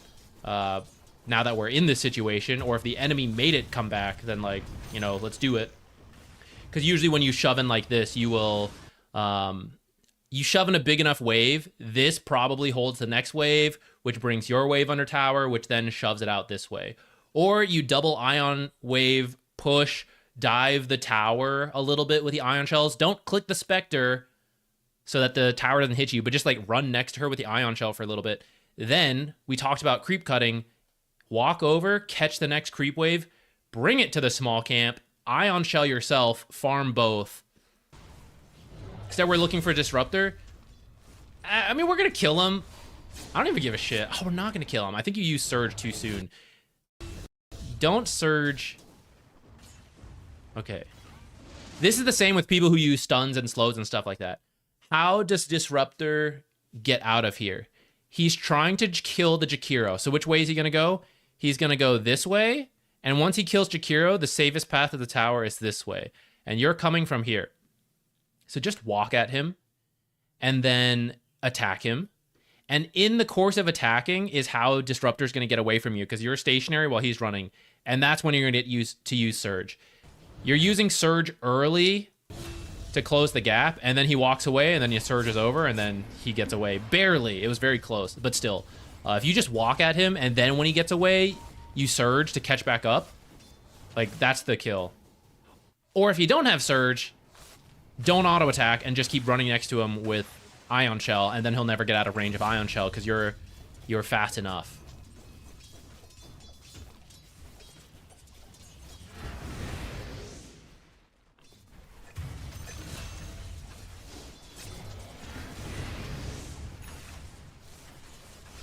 We can start creep dragging now.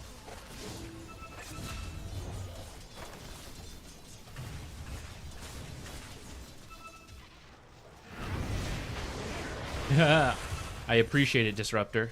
Good attempt. Disruptor's dead. Shove in this lane. Cut the next wave. Farm it at another camp. And then watch Spectre. Potentially, you can dive the Spectre with Ion Shell and the creep wave. But if you just farm multiple camps and creep waves till you finish this, whatever you're building. In this case, it's the Vanguard. I don't really care what you're farming, but...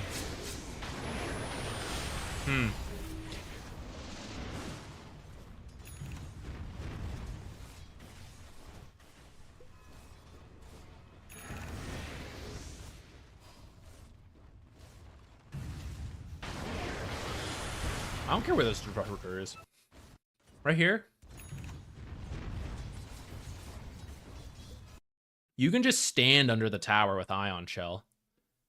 As long as you don't attack the tower and it's hitting creeps, you will damage Spectre, farm this creep wave, and she can't do anything about it. And then, as this creep wave dies, you'll walk over here, get the next creep wave, and then go. I feel like this is some missing tech from your Dark Seer laning so far. I've yet to see you just stand under the tower with the Ion Shell. I mean, you don't do it too soon, and I admit versus Disruptor, it's a little scary to do. But I still think there have been windows for it. Especially in the early levels, where he's not going to have Glimpse Kinetic Field.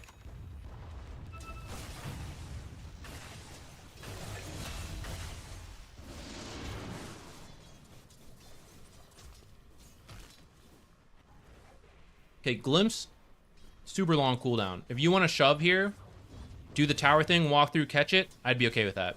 Ends up being a pull, I guess that's fine. Jakira TP'd out, so you might need to go get the wisdom. Or if all the heroes are gone and you want to like dive and shove, that's fine with me. Okay, we're pushing. Double Ion. I want to see you walk at this Spectre. You have the Vanguard, you're so tanky. All right, we're not doing it, but we are catching the next creep wave. But you see the timing's wrong, right? So if you actually Ion Shell and then just stand next to the Spectre that whole time, what is this? 70 DPS at this point. So let's go back to this. Okay, Ion Shell is up now. And we have 4 creeps remaining. Sometimes you'll even have a fortification available to you. So you can double Ion Shell next to this Spectre and make her take 140 damage per second. And the next creep wave, you don't need to know the exact creep wave timings. It is useful to roughly know. But if you know the pull timings and that this pull is at 47 and 17, you walk over here early, but they're not going to be here for like 7 more seconds.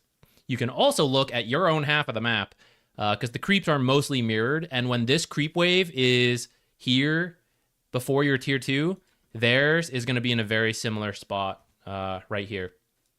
So you can just walk next to the dark Spectre for a little bit here, make her take a bunch of damage, and then as the timing gets close, come over here. You have about 5 seconds of inefficiency here. That look at this Spectre. Look how low she is getting, right? That was just from the Ion Shell and the creep wave. So if you also stand there, and then you can decide, like, I actually think I can kill her, and I saved a skill point, right? You can vacuum kill her. Oh shit, we're going for it. She walked into the wall. Yeah, but that's the downside of Spectre. She tends to get away. She hit 6 before you, which is kind of a miss. If you were 6 before her, that's definitely a kill.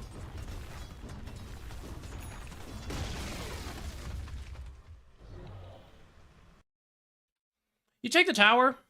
Your farm is like pretty decent for this point, but I think it can be better. And I think she can be lower.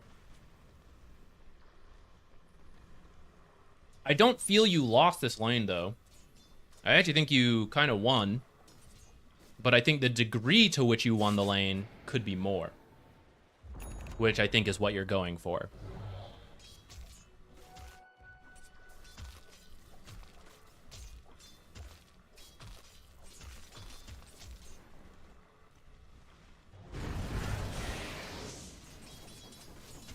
Put them in the chat, boys. And girls, I don't care. Match IDs, who you're playing. Let me know questions you got, why we're picking you, all that jazz. We TP'd home. Is it because we're scared?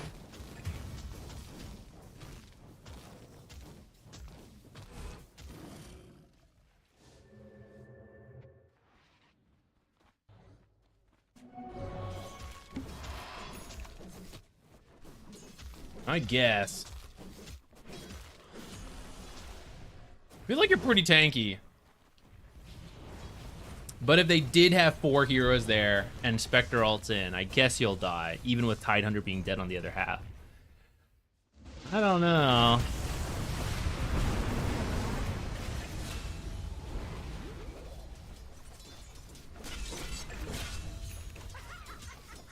All right, we're going Crimson Guard, but I look at this game and they don't even attack that much. So I'm fine with the Vanguard. I don't think you need to do more with it than that. I would get your Arcane boots. Vanguard before Arcane is fine. A lot of people get the Arcanes first, but if you do the Vanguard first, I don't care. Soul Ring before Arcane, I don't play enough Darkseer to know about that. I feel like you should just do the Arcanes. After the Soul Ring, I definitely think you should get the Arcane boots.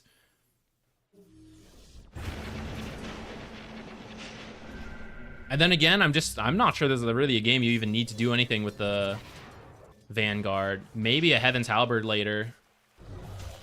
But even that's not even that major versus Spectre. I feel like you just use it to tank up, and then you can still disassemble it, can't you? Oh no, I think they changed that because it was too good. Whatever, just sit on it. I don't care. I think a pipe would be better for you in the early game. Or just the healing from, like, Greaves. I don't know. This is where, again, go ask Lyrical. He's better with this stuff. I don't know the Dark Seer stuff as much.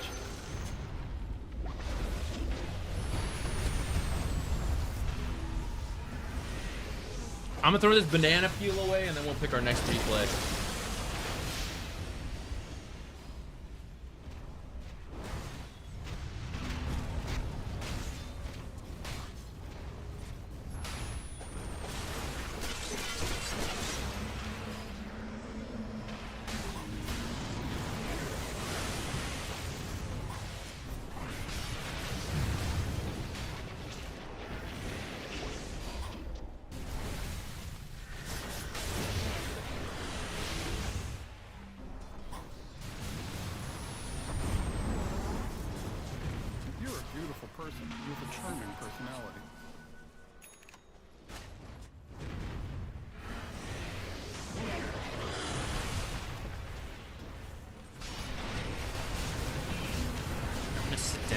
Before Hef comes in and steals our chair.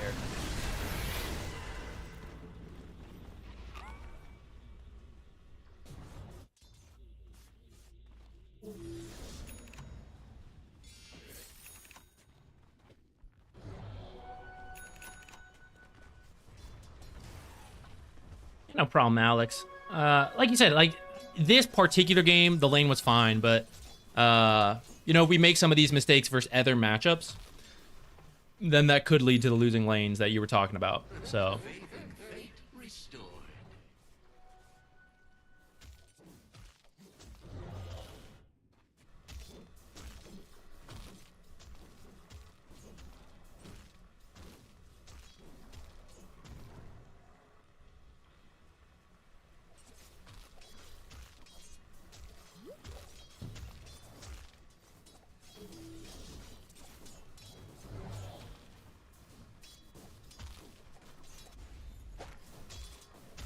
ooh.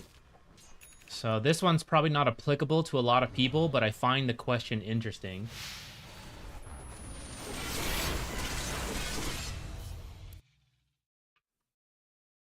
So we're going to take a quick look. It's another laning stage question, so it won't take that long.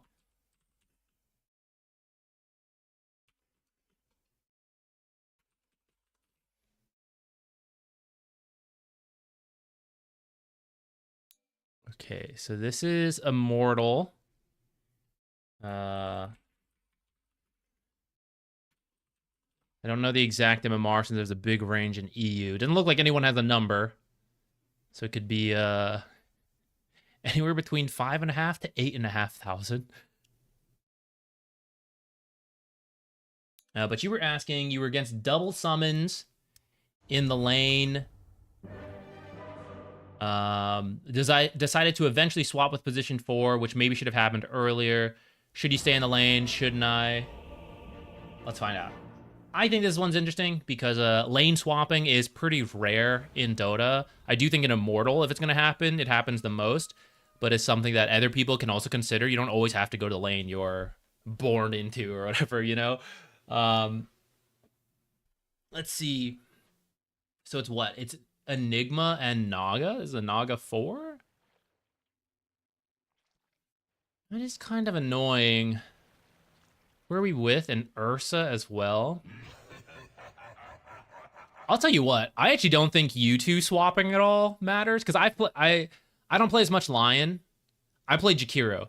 Jakiro into Eidolons is actually quite annoying, because you don't have enough damage to kill them, and your attack range is low, so they actually beat the shit out of you.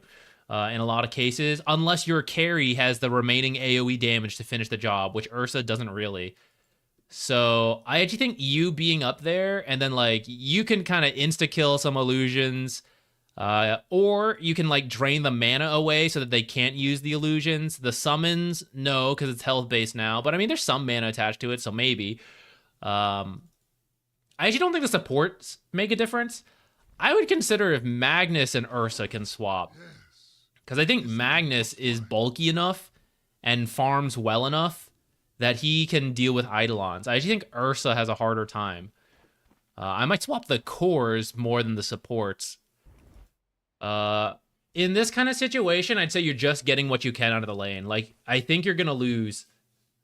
I think you have about 3 to 4 minutes to get this Ursa as much as possible, and either a rotation happens at that time to save the lane, but you have Zeus and a Jakiro 4. So, like, I don't know. I think this is just live in the lane as long as possible, and then Jakiro comes to the lane and max dual breath spams to hold it as long as he can while you guys do other stuff.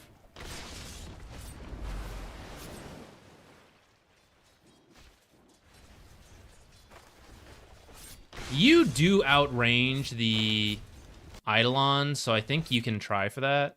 So for like here, I think you end up blocking. And I think if I had to guess, her sentry is in this little... Oh, she went for the real sneaky... I didn't notice she bought the Quelling Blade. Anytime... So I'm bad about this too, but a heads up for any high-level players. Anytime the 4 support starts with the Quelling on this lane, the Radiant off lane, Dire safe lane. Anytime the support starts with the Quelling, the 4 support, there is a spot here and a spot here that you pretty much can't get to unless you tango the trees. So if you see it in the inventory, expect it to be in one of these 2 spots after they cut the tree. And don't go for the D ward until you're ready to like cut through these trees and everything. But you need the Quelling Blade to use either of those spots. And the only reason to start with the Quelling Blade is either there's a Nature's Prophet or you're going to use it throughout the game for warding. But there's no like you'll buy it later to do that. So if you're buying at the very start of the game, you're going for this shit right here. Kind of niche. If you're lower MMR and you want to use that trick, I bet a lot of your peers in that rank won't know about this. So there you go. It's not something you have to do in lower ranks as much, I think. But if you want to, go for it.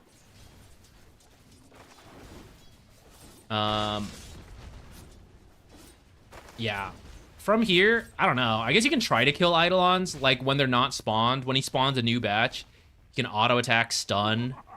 Maybe you can kill one of the Eidolons right away. I think hitting the Eidolons will be more meaningful than doing anything to Naga in this lane. I think you just buy a bunch of tangos and sentries, deal with the pulls, and keep healing Ursa.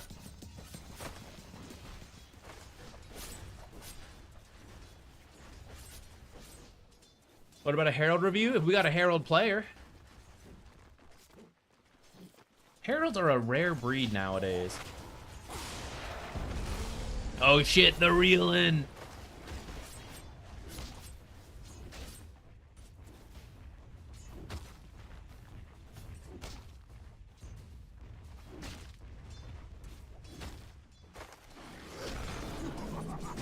See this, guys? This is high level shit right here. This is stuff I wouldn't do.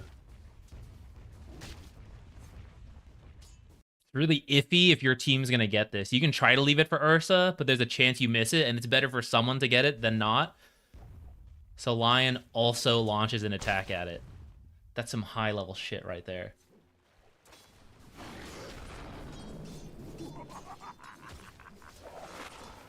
Oh, this Ursa's so dead.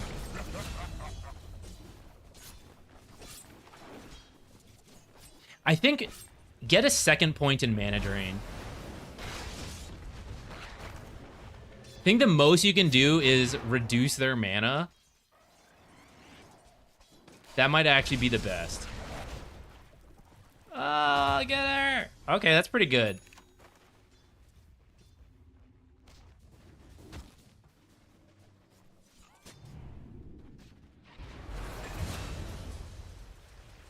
A lot of the attention has been on the Naga, though. I think you should just do your best with the Eidolons and the Enigma. I know that's easier said than done, because then, like, she just does pulls freely, but...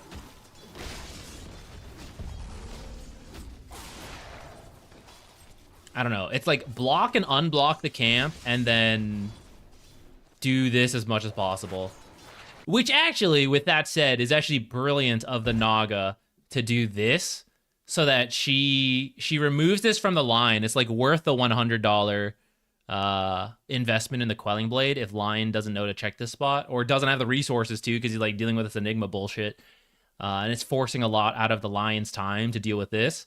And if he doesn't have it, then all they get to do is pull. It's actually like really smart from Naga.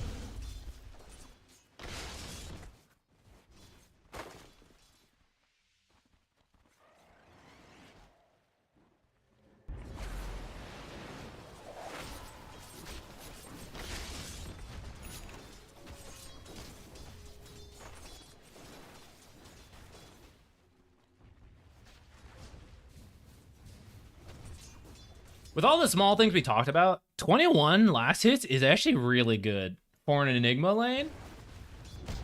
You're down like 500, 600. All things considered, not the worst. I don't think you should wander out here. Easier said in hindsight. I think you're just going for the power rune at that point. All the way around, or you're just like stacking in the back. Maybe not this lane, actually. At that point, I guess you just sit in the lane.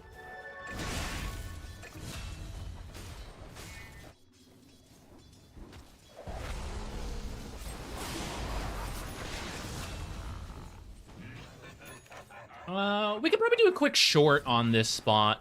Because the other Quelling Blade warding spots that I learned, are all in the warding video. I actually haven't learned another new super specific spot with the Quelling Blade. It's just these spots, which I think I actually did mention in the warding video. I mentioned this one here, but not this one. But I've been seeing it used a little bit more lately, especially with Nature's Prophet being so prevalent. Okay, so eventually you guys do go for the lane swap. I would actually, before you lane swap, I would actually try to tri-lane kill with the Jakiro. So I think, like, where was that? It was here, or maybe you guys are talking about doing the lane swap. I think you should actually stay and try to kill this Enigma with 3 heroes. Because you're not going to kill Dragon Knight with Magnus Lion. You need Jakiro's damage and then your crowd control to kill anyone. And Enigma is more killable than Dragonite. So I actually think you should stay in tri-lane for a moment to get the kill, and then you can move. Like, it's almost a kill with just Jakiro. So, the two of you combined, I think that actually is a play. And then maybe you can either stay, go for the second kill, which would be huge, or at that point, Twin Gate.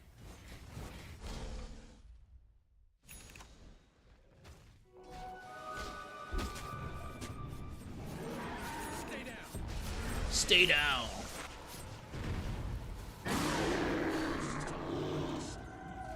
Oh no, level 6 at 8.5 minutes.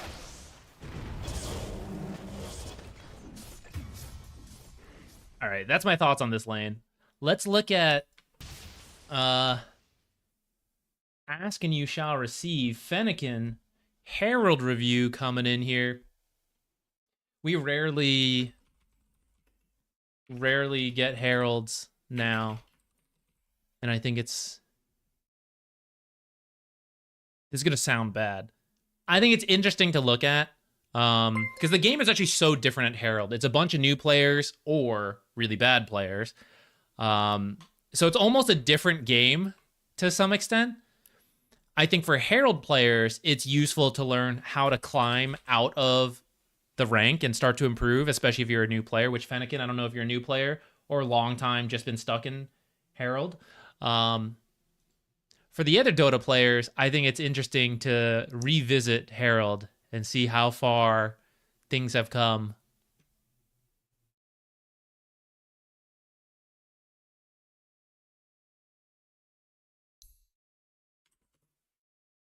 Oops. Didn't actually copy the match ID. Let me go back.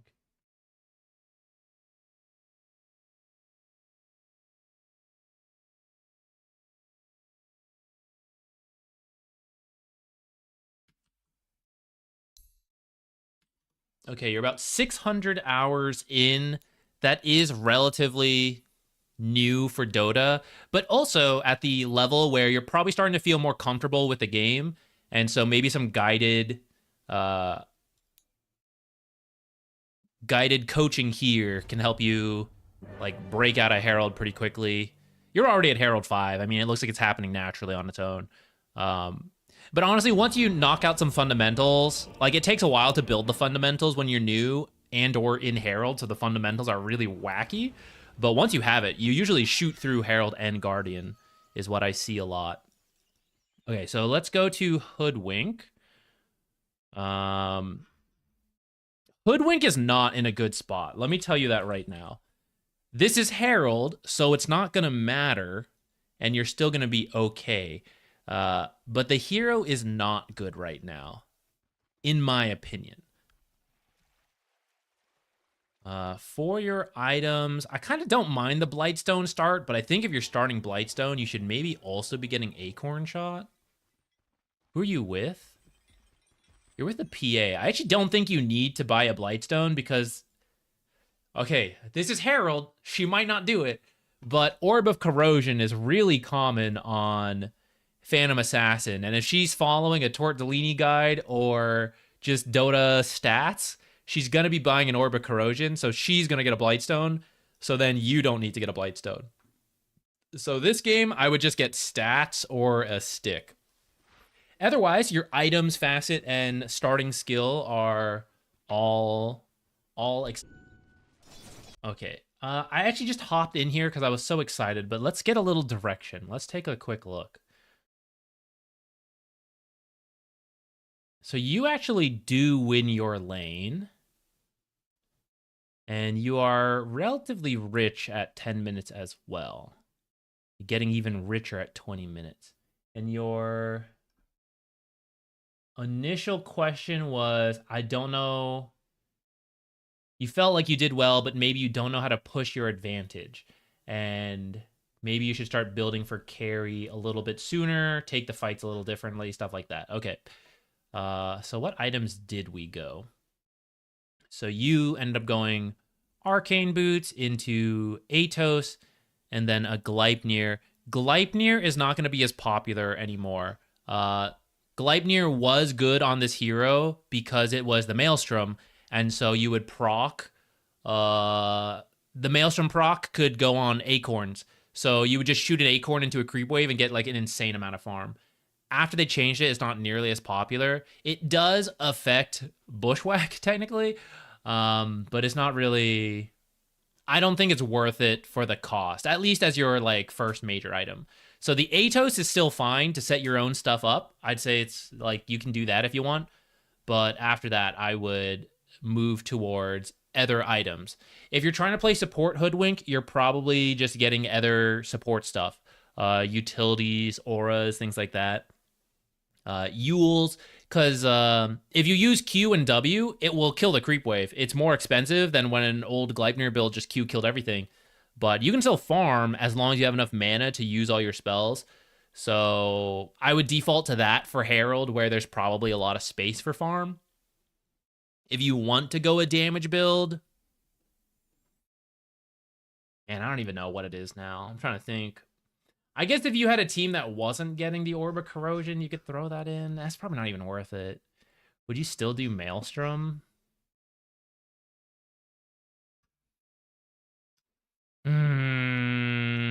Maybe. This is part of the reason the hero's not good right now. It's just like unclear what the build is going to be.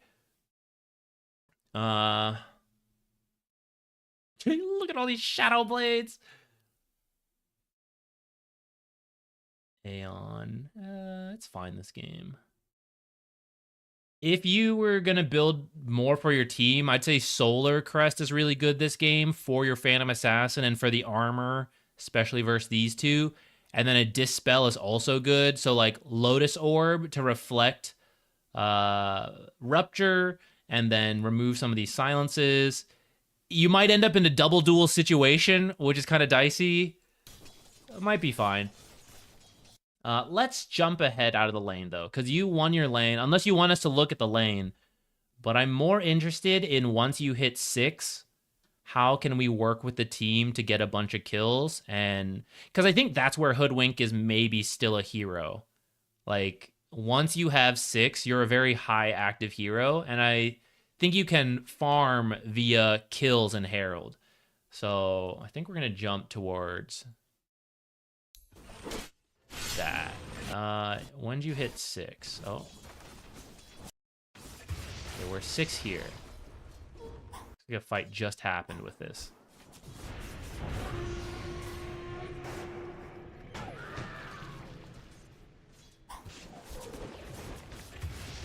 Okay, pretty good. Almost get the kill on Legion. Do get the kill on Legion. All right, pretty good. So here... Oh, who's that? Thank you. We have... Pop in Loch Ness Monster gifted a tier 1 Yo, thank you, sub to Pop in Loch Melvin Ness Sun. Monster. Yo, 5 gifted subs. Thank you. Pop in Loch Ness Monster gifted a tier 1 oh, sub and level to 2, Xerox level 2 gamer. Sorry, I missed the Prime sub earlier. Hopefully you're still here. Thank you so much. Loch Ness Monster gifted a all you tier 1 guys, sub to Lil the Chocolate. subs, gifting subs, Prime subs. If you have Amazon Prime, you Pop can in use Loch it Ness here. Monster gifted a tier to 1 support the sub stream, to thank you so GXST much. You guys Molly. are saving me because I would not do this. I would not be able to do this without you guys. Thank you. What was I just saying? I got thrown off by people's generosity. Don't you hate when that happens? Oh yeah. So you have a 1-year laning stage. You're level 6, and the way I would try to approach Hoodwink right now, even though I just shit talked her, I think what you can do is get kills. Atos and Bushwhack to set up the ultimate is most of a hero kill on your own. So as long as you have like one other hero nearby, you're probably going to finish the job. So, get our arcane boots. If an observer is available, I would love for you to grab it. If not all of them, because I probably trust you to ward if you're watching the channel more than your random teammates. I would love to place a ward top to protect PA, as I consider leaving the lane and roaming around. You could smoke around this time or like have it ready. I don't think it's going to be critical for Herald, so if you don't want to do it, it's fine by me. The enemy team, speaking of why, the enemy team's got 3 observers in stock right now. No one is placing these observers, so there's nothing to smoke through. So, I think it's okay. But I would buy your arcane boots. I'd buy a clarity because we're really low on mana. And I think Atos next is fine, so if you want to start saving for that, that's okay.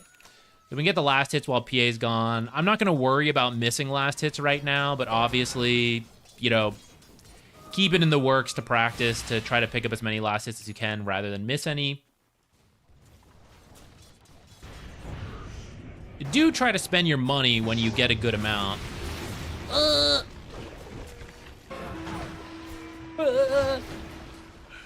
Amazing. Aw.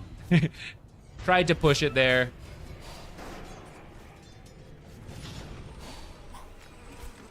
Remember, net worth advantage only means anything if you buy items with the money. Sometimes you gotta save for stuff, but right now you are 2,980 net worth. You look awesome. But if you don't spend any of the money, you're actually bottom of net worth. Right? In terms of realistic gold value doing anything for you.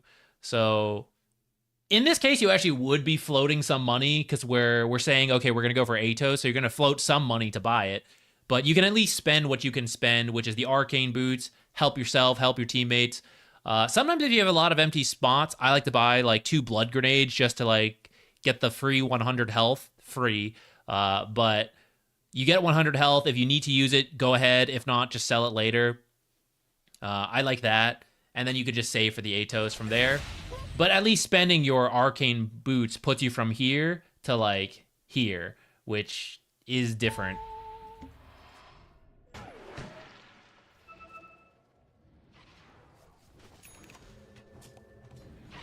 Usually I would tell you try to rotate out of your lane. And I am going to tell it to you. But I'm also going to allow you to say, well, it's really tough in Herald because my carries don't know what to do on their own, and my offlane doesn't know what to do when I'm there. And I completely understand that. So feel free to adjust based on the game. But know that that would be ideal. And if you just recently saw the position 5 guide, then you know that you can add 5 minutes in Herald to the laning stage. Like, if you lane till 15 minutes, that's going to be pretty common in Herald. Okay, couple things here. First of all, I mean, this part's not your fault where they go for the PA and you end up... was it earlier? It might have been earlier. I think I went too far back. Here, channel longer, and then it's kind of close. You might get a kill or not. As you're learning Hoodwink, you get a better feel for the kill thresholds. After this, you can just farm a little bit. Blah, blah, blah. This Rupture... Pretty much the only way you're going to live is if you run into the trees with Scurry and then immediately TP and just hope they don't get to you in time. That's your best shot at getting out of here alive. And I actually think you would make it, but I understand it would be very close.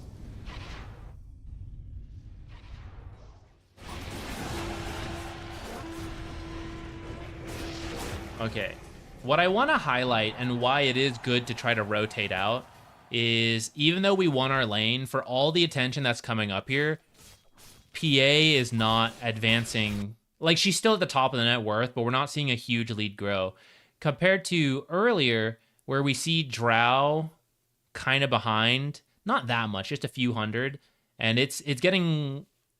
I guess it's actually maintaining. This is maybe not the best case example. Potentially Drow is simply missing last hits. But usually putting the attention on the carry is better than drawing attention to your own carry, which is why if you can rotate out, it is very good.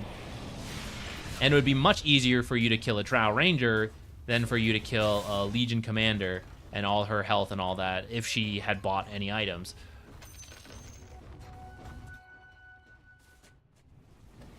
All right, now we're down here.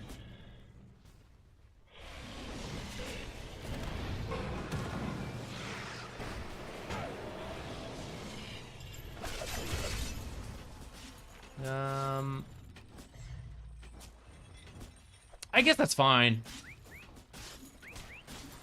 I think you should just get the Bloodseeker with that rather than aim for the Rubik.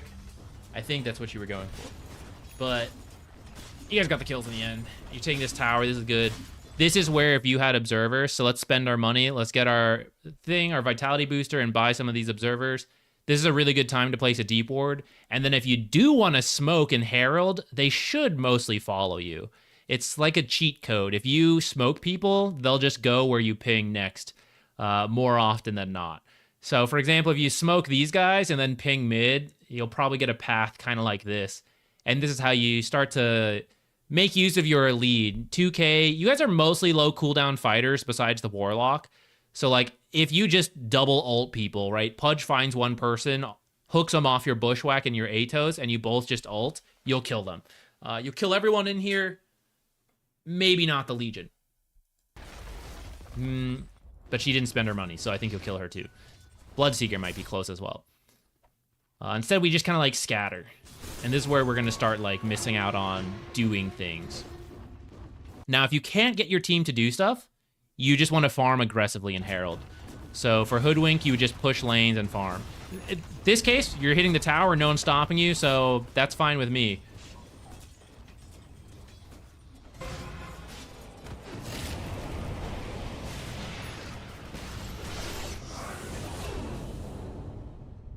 Alright, Rupture baited. Great stun. You might as well channel your ult a little sooner there, but this fight is working out. Alright, quick pause. Let's reevaluate. Actually, fight looks like it's still going on, so we can Atos him, stun him next, get another kill. Swap that order. Not a huge deal. Alright. So, we win the fight. Let's get out of the tower. Again, reevaluate.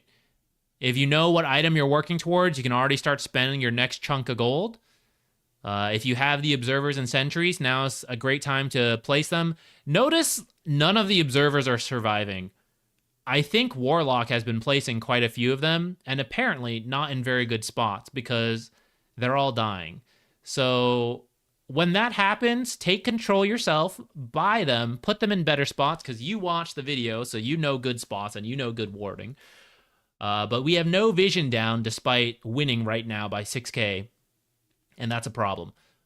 So if you can start taking it into your own hands, that would be good. And then we want to just try to like farm aggressively. You might have heard me say this earlier in some of the replays. We just want to farm on the enemy's half of the map as much as possible, not fall too far onto our own half. But you're probably not taking a tier 2 tower like right now. So you don't have to all like push it and then do 300, 400, 500 damage. It's like whatever.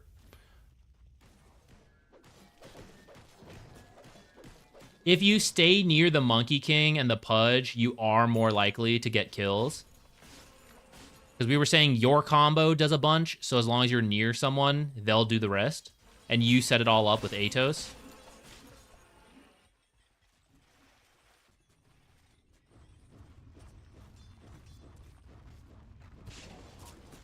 Okay, see some heroes top.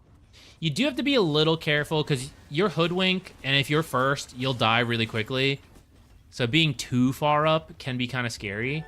But you want to be near such that you can set Pudge up. I think you wanted to rotate there, which is really good, but I think you didn't have a teleport scroll from earlier. Kind of goes back to spending the money.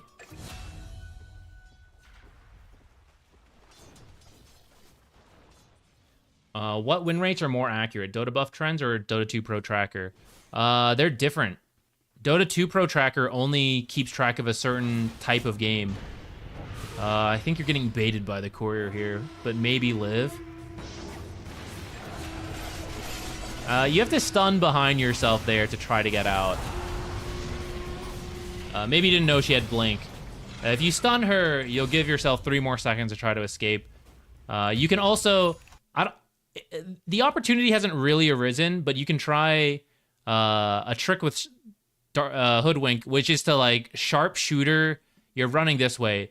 You sharpshooter this way and immediately launch it. So you channel like 0.1 second because it'll hit them with the slow and it'll knock you back.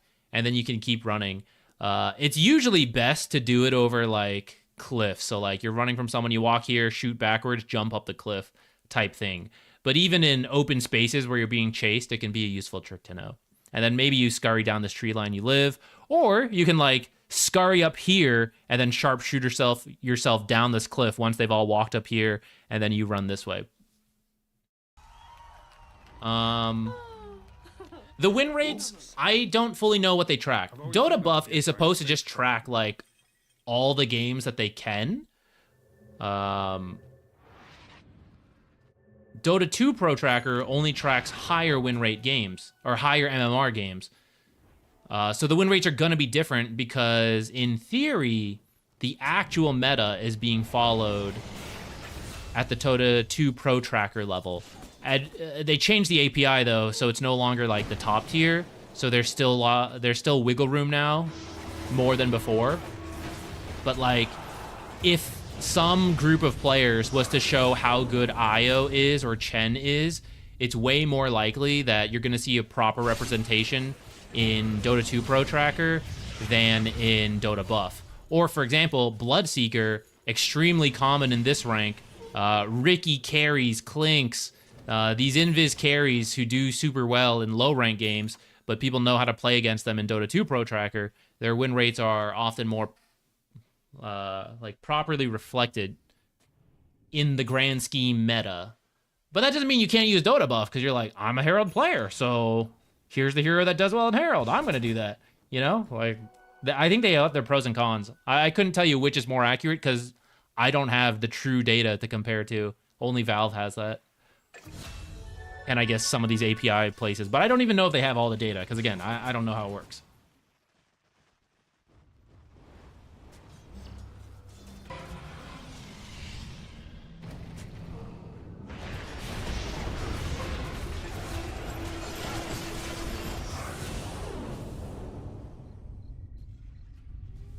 I kind of wasn't. I was thinking about win rates and all that. I have not been paying attention to what you've been doing. Let's go back a little bit.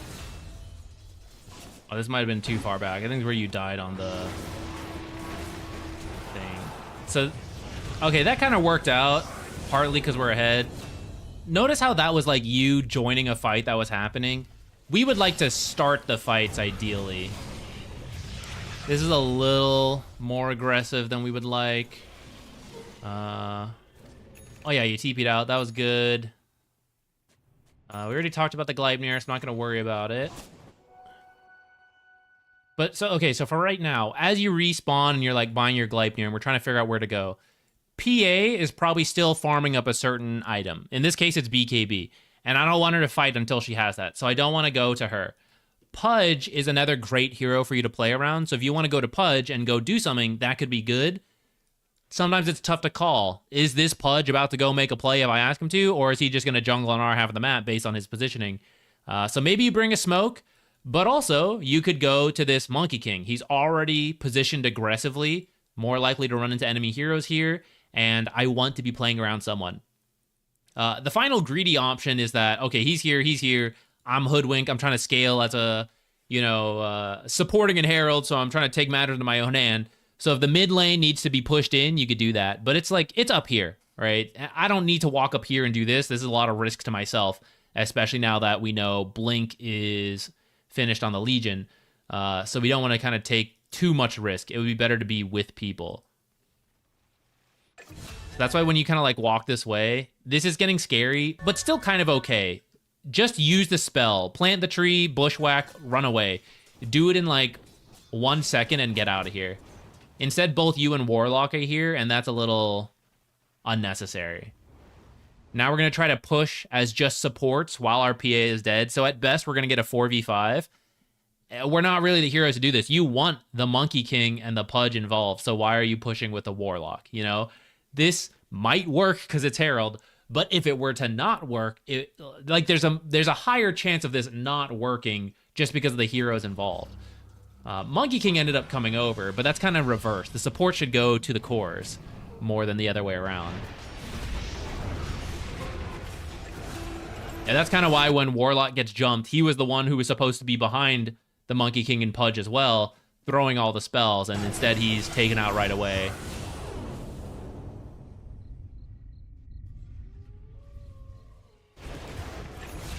Managed to get the Bloodseeker kill before you go.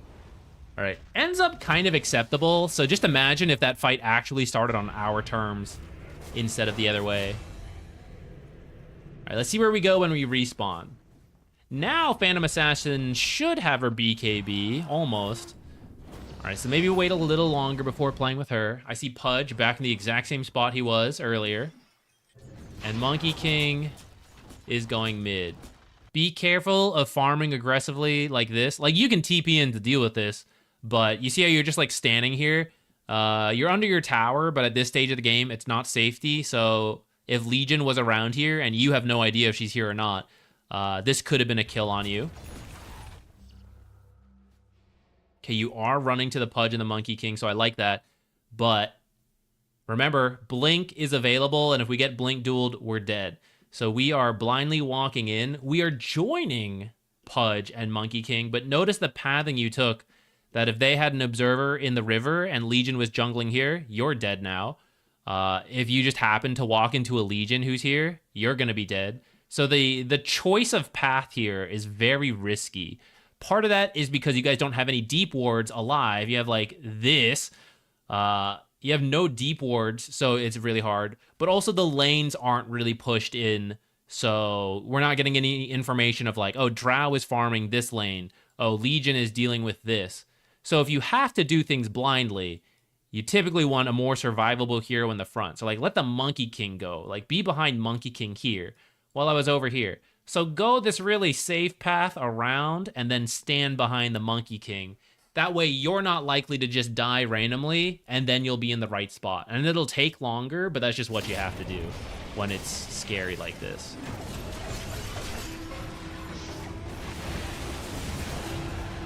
All right, it's kind of another fight that they're starting, and it's like all the heroes again. So we really do need these kind of deep wards alive, which I see you placed one. I'm happy. This spot is somewhat checked, so it may not live forever, but I'm glad you have the right idea to place a deep ward. So I'm more like, this is mostly a good thing. This is like 80%.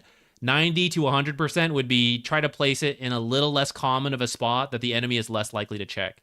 So like something in this area is a little less likely in my opinion. This spot down here is like pretty unlikely. Sometimes in the river itself is fine. The vision is worse, but it's just less checked than like this area. Like a sentry right here is really common, or because of this cliff, like a sentry here is also common, but they have no way to check high ground, and whether they're using couriers or not, I doubt it. So maybe it's fine for Herald. Okay, after our team loses this fight, so we lost that fight, we're retreating, and then PA goes in, picks up a Legion kill. Shouldn't really work, but it does. We should leave. We should remember, although we have some, like, okay, nice, we killed Legion, this isn't a winning situation still. It's still 2v4. So we actually don't want to go in. You guys should just back off here rather than chase for more. You need to start carrying dust, since there were, I think, 3 Shadow Blades by the end of the game we saw. You did have a sentry, but we want the... You don't always want to have to use a sentry every time you're trying to kill an Invis hero. And then, I'm not surprised, you end up dying because... I think, again, we kind of lost track a little bit. We killed Legion and got too excited. Oh, I'm sorry, Hef. I didn't know you were there. Kicked him a little bit. Excuse me? No one saw this? Oh, he had Shadow Blade. Okay, maybe he was invis and they didn't see that.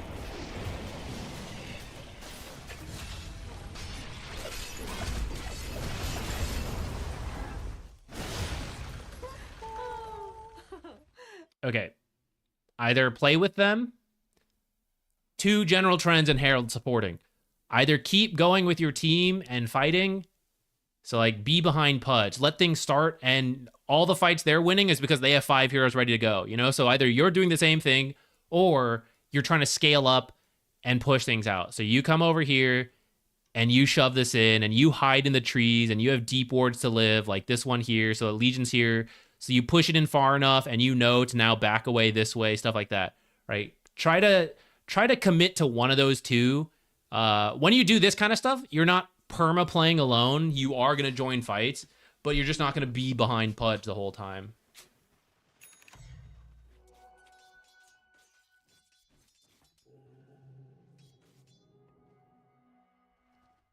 And you're building the support style of Hoodwink, right? You've got the Atos. I'm going to say skip Gleipnir. So Atos, Aether, think is fine. You can catch a lot of heroes from afar with these abilities. You'll never solo kill, not the current Hoodwink. So like you'll always have to be near a carry or a very strong other support. Like here's another fight that we're not quite at. You are landing some good long-range sharpshooters though.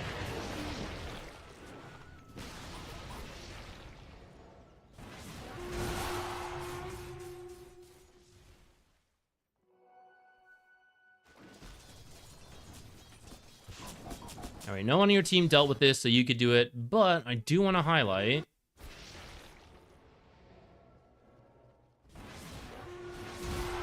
Okay, so Drow, Legion, maybe I'm a little scared. No one is mid right now, but like Pudge is here and Warlock is here.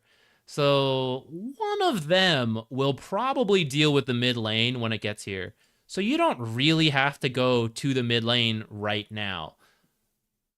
Speaking of playing with cores who are trying to play aggressively, right? PA, come stand behind PA over here. Or if we're trying to farm, then, and we're like, okay, we're waiting for Monkey King before doing anything. PA's going to farm this way. Then you can also start farming while Warlock deals with mid. You can farm this camp, or you could come back and farm some of this stuff while PA goes this way. I'd be okay with either. Some people out there are going to be like, wait, you're taking PA's farm if you do this or this. I mean, it's going to respawn in the minute, so it's not. But also, even if it wasn't, it's Herald, and it's going to be okay. I'm not saying steal all the farm, but in moments like this, Like, a little bit is going to be fine. I promise this PA is not the max efficiency farmer.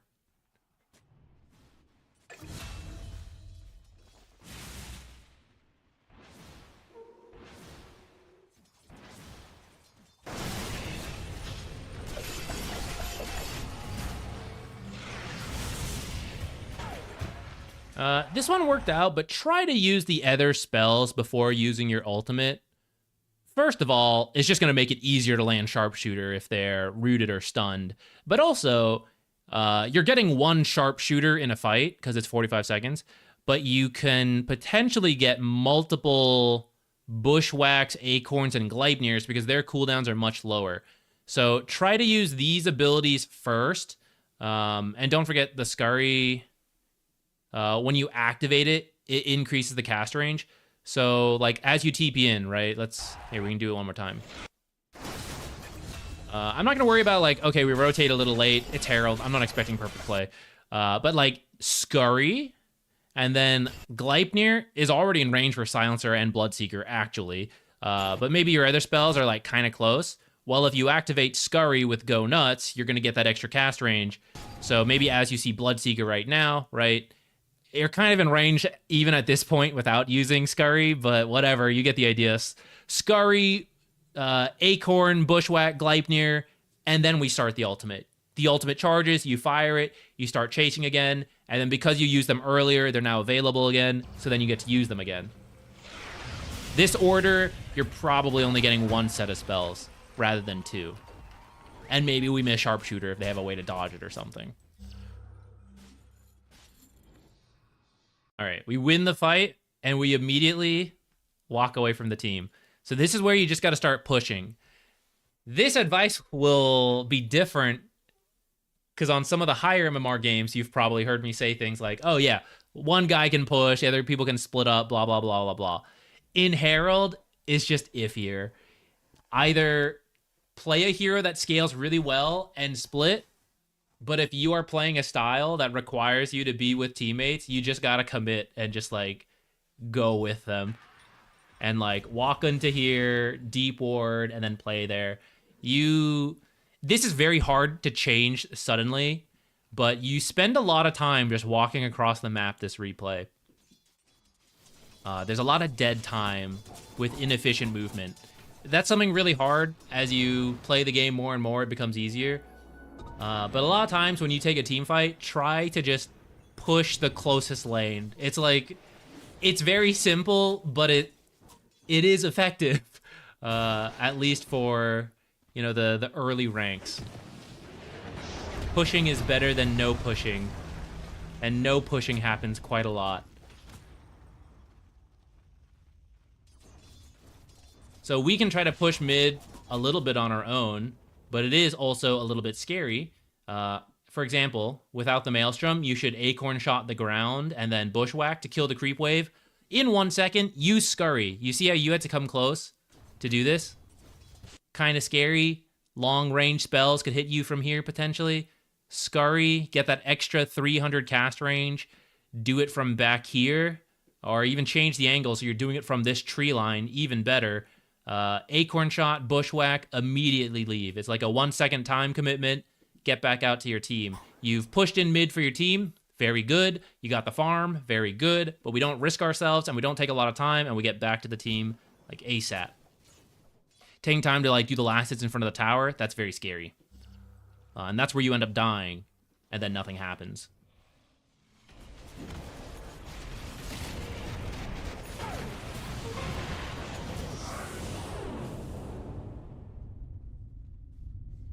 Okay, so you're going to Aeon Disc, but this is actually a little preemptive. You haven't even been focused that hard.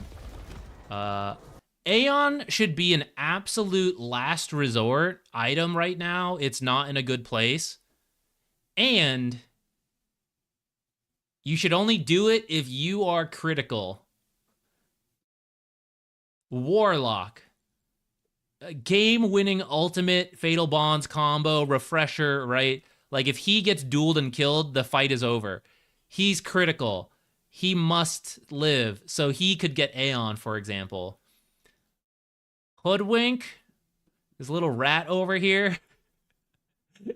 your spells are good, but like they don't mean as much. This is another thing that you pick up over time. So like if they commit to kill you, it's sort of whatever. You should actually build to for example, you build a solar to save the warlock who is more critical than you, or like your phantom assassin who's more important. You get a lotus to like remove some of this stuff, remove the silence from her, or maybe yourself. Protect her from rupture. It's just kind of the nature of support. But some supports have like the major team fight ultimates that make them important enough to buy Aeon Disc. But Hoodwink is not. Someone like Silencer in the Global, a Warlock, those are the heroes for Aeon Disc. Hoodwink wants to be doing damage. She used to be. I don't know. Now it's kind of weird.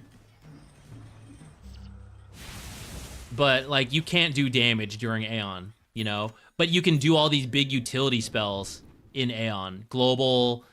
You miss some of the damage from Warlock's combo, but once Aeon ends, the damage like comes back, so it's fine.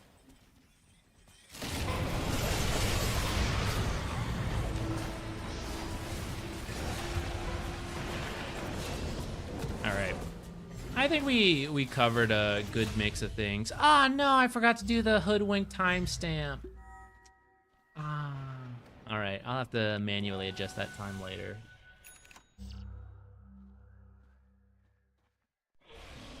Let's go again, guys. Repost all this stuff. The match IDs and all that.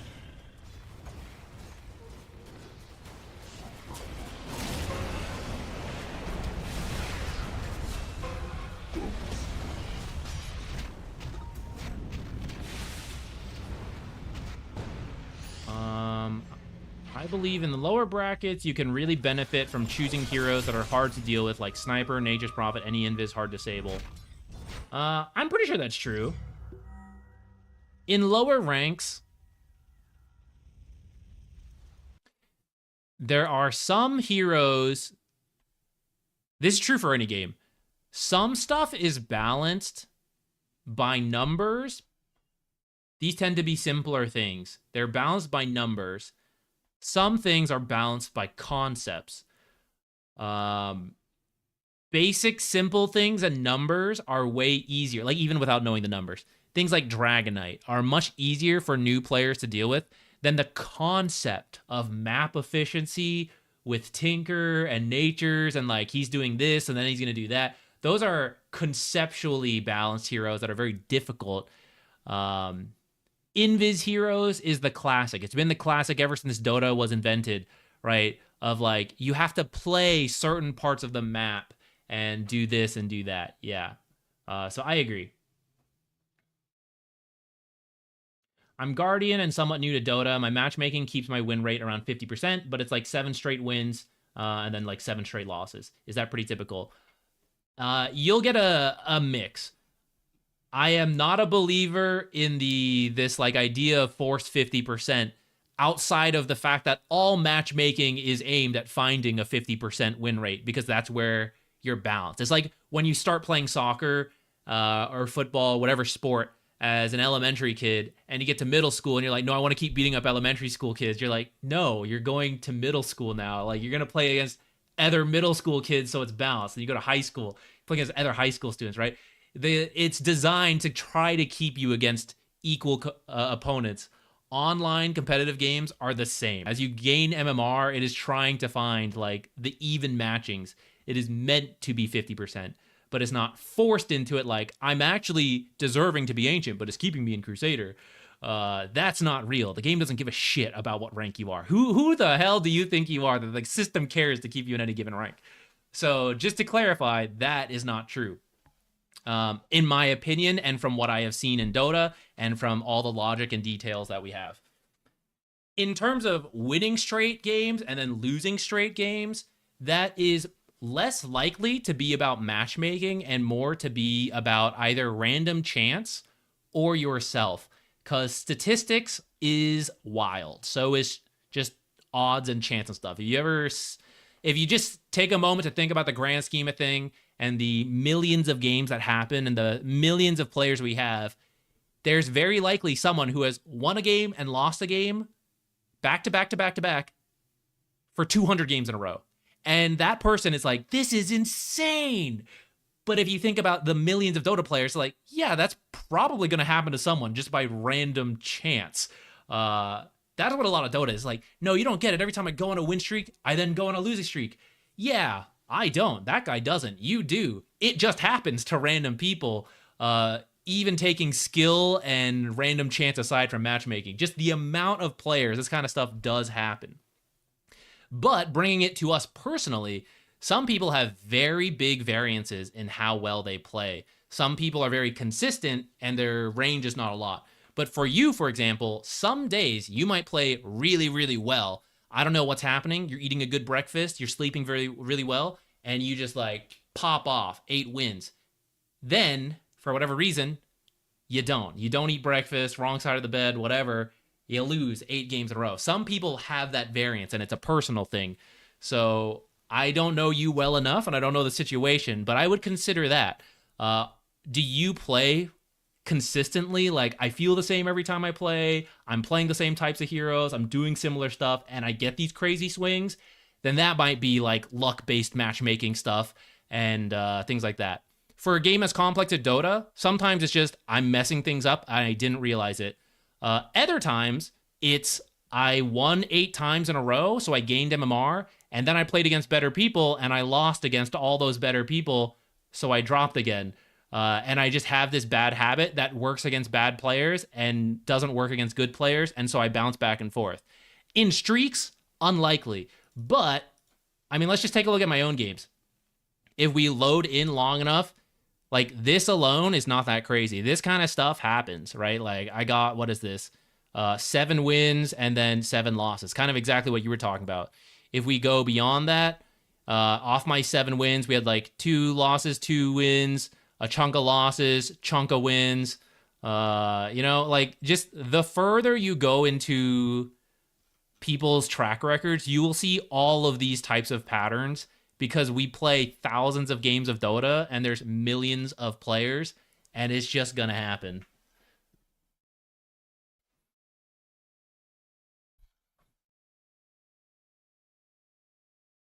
We often have this is a human thing. We often have a flaw where we try to find meaning in nothing. Or like, you know how like some numbers in a random chance? This is the example. There's a draw, one through a million numbers, and it draws 69. And you go, oh my God, that's crazy. That's insane. I can't believe it picked 69. That's hilarious. It is funny, but it's also the exact same odds as picking 68. And no one goes, oh shit, 68. Whoa, what are the odds, right? We just assign meaning to special numbers. And so when it picks 420, 69, that's funny and insane to us, but it had the exact same odds as like any other number being picked. And we don't think of it when it just picks 17 and we go, yeah, 17 got picked, right? Dota is like the same. Sometimes you get win rates, sometimes you get bad teammates, and we're more likely to make a big deal out of things that affect us negatively. Or it's just like, that's a crazy chance, and it is, but it's just a chance, and it just happened.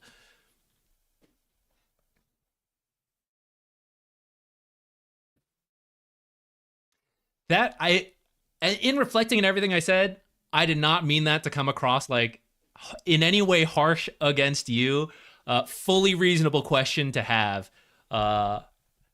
There's a embedded. I get a lot of comments on people upset with matchmaking, and to all those people, some of it started coming out. Nothing against you personally or your question. Completely fair question. Let me find another replay to do, and then we can keep answering questions as we go. Ooh, getting wrecked by Smurfs. That could be interesting. Fennekin, no problem. Happy to help. Okay,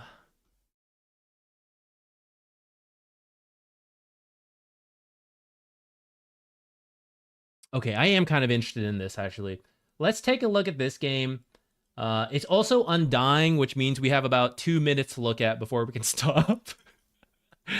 But genuinely, I think the idea that there are Smurfs in the game and like how you can deal with it, I don't think Smurfs will prevent you from climbing, but it is true that Smurfs exist, and if you can learn to deal with them, it's good. There's also a chance they're not actually Smurfs, which I don't care if they are or are not in this particular, like, any given replay. But I do think the idea of how do I deal with the better player is interesting and something we can take a look at here. I'm going to assume Undying 5 in Legend. We'll do the timestamp now before I forget. And while it's finishing download, let me see. We had a couple different questions come through.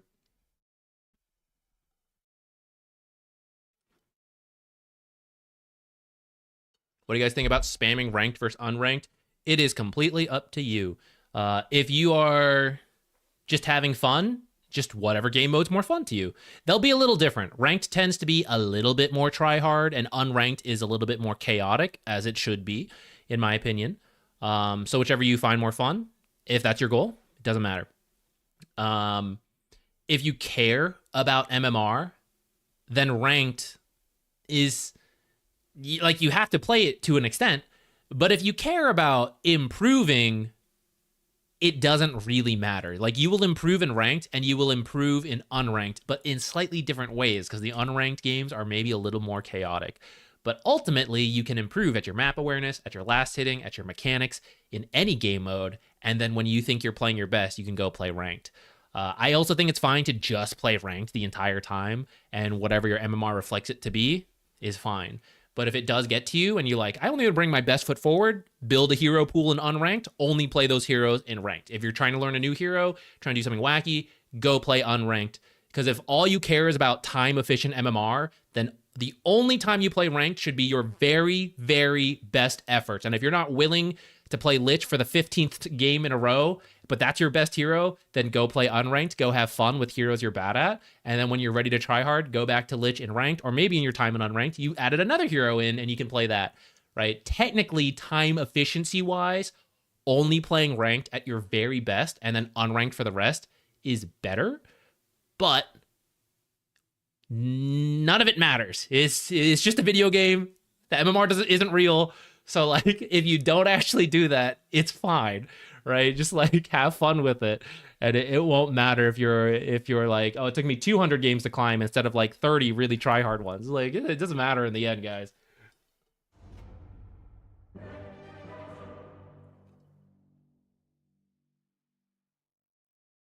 Oh, shit, wait.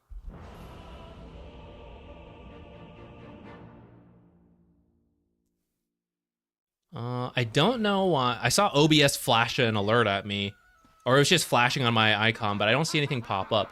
But I realized I don't think I cleared space, and then sometimes it'll just like stop recordings if it runs out of space. So let me delete something real quick. Some old VODs we don't need anymore.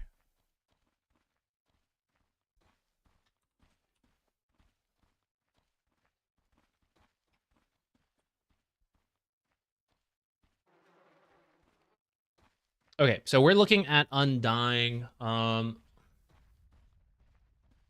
me find this again. You feel like you got wrecked by 2 Smurfs. Okay. My mouse movement is horrendous. Enjoy. I have really shaky hands. All right. I won't worry about it too much. That is, I don't know if that's something you can work on or not. Like if it's from nerves or it's just how you are. It'll affect you a little bit, but I mean, Legend's actually pretty good anyway. So I'm going to give you some real quick tips before we get into it. Clarities on Undying, skip them. Go for more mangoes and fast heals. You want to be in the lane as much as possible on Undying. Anytime you have to sit in the back claritying up or doing pulls and like fighting over camps, that's usually a bad use of your time.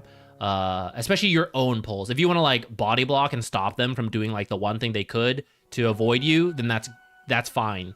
But way too many Undying players start it. It should be like they force you to come deal with them in some way, not like I'm gonna willingly chase you in here. Like your job is just beat the shit out of the offlaner as much as possible.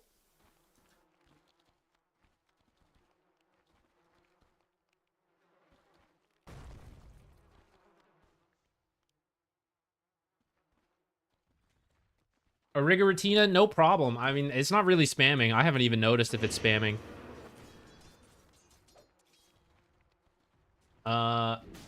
Okay, so far, so good, right? We're chasing this Earthshaker around, not letting him get near the creep wave.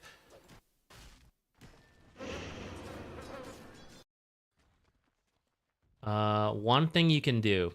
This is rare to matter, but it actually does in this game.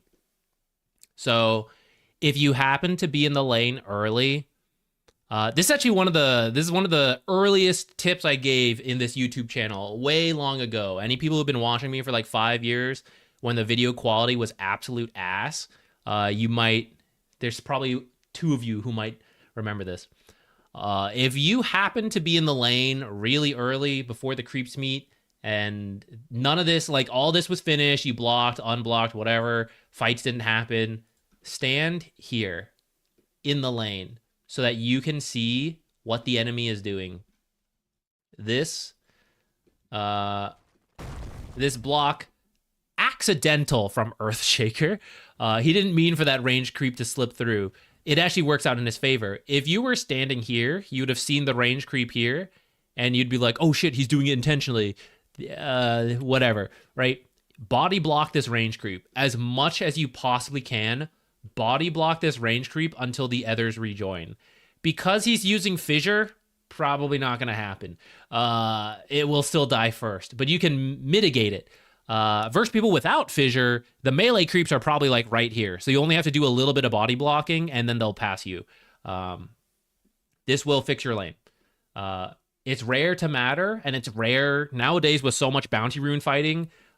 Supports are not usually in position to do this, but if you are, you should. And that might have saved your lane. Monkey King also griefed you by attacking the range creep like that. That was really bad. Because now 1v2, he's going to get the lane to push in.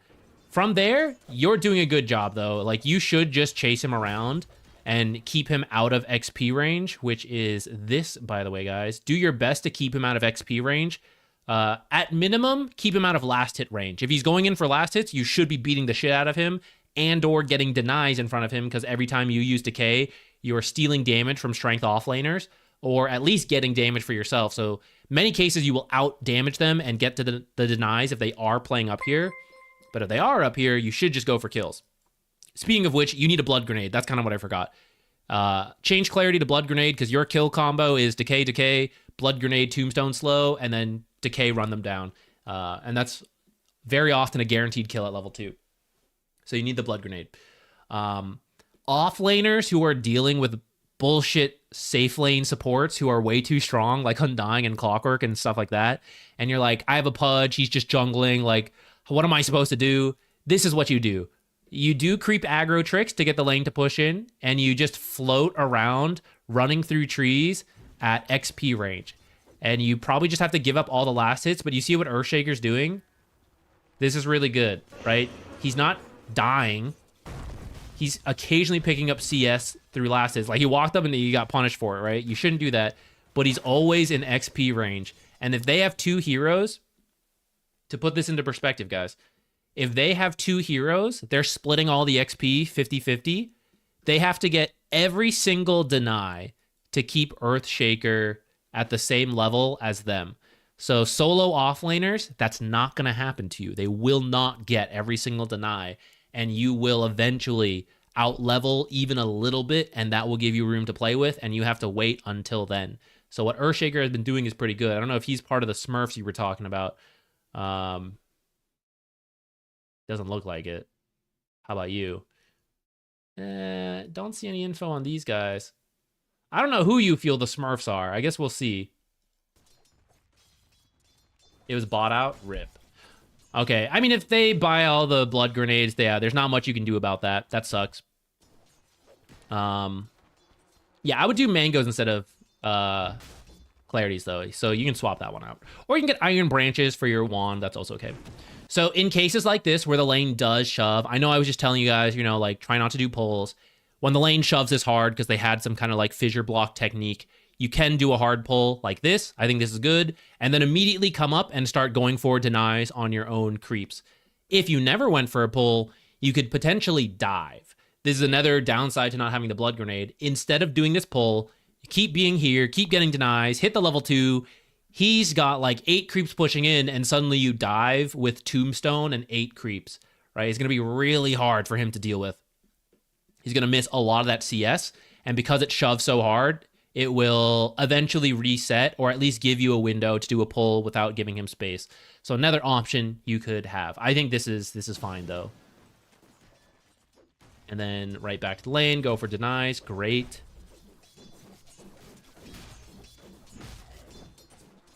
But let us, at this moment, as he starts walking up again, I'm back, baby. Start pushing this guy away, right? He's getting in range of this. He's getting in range of the XP on both sides. So we want to come back in, push him out again. This will deal with itself for the most part. You end up coming for a stack. That's actually also not too bad. But you can't use this too much. Like, all this time, this is like him doing this stuff. This is all really good from the Earthshaker. If you told me he was a Smurf, I'd kind of believe it, because I feel like at Legend, you rarely see offlaners know how to do any of this stuff.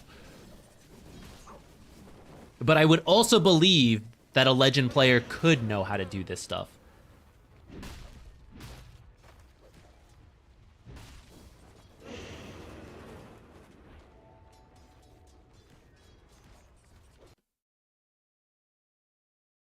Come find him. Don't let him be in here. This, you can pull it later. Look how long you'll have to wait to do this pull. You have 10 seconds. So you can go chase him for 5 and then immediately walk back. Or Monkey King off of shoving one wave. Because at some point you can't prevent you can't prevent him from getting any XP, right? So Monkey King shoves in 3 creeps, and then he does his own pull and denies the entire next wave while you chase the Earthshaker around. And in case the jungling Pudge, or in this case Venomancer, whoever comes back, who would we rather die? The Undying chasing the Earthshaker too hard, or the Monkey King chasing too hard gets killed while Undying is dealing with a pull, right? You want Monkey King to deal with this while you chase super hard.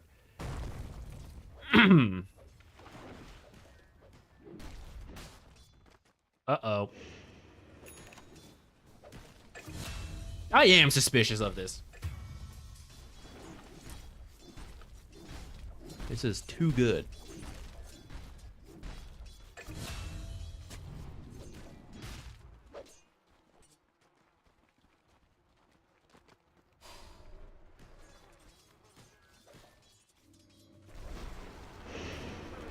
He beat you on the timing there.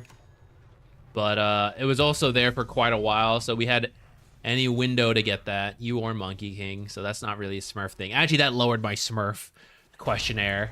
I feel like someone would have gotten that already. Well, I don't know. Maybe the XP is worth it. Yo, what's Venomancer up to? Is he having a great time? Level 5. Dude, level 6 Twin Gate rotation. Kill top. That'd be perfect, I think.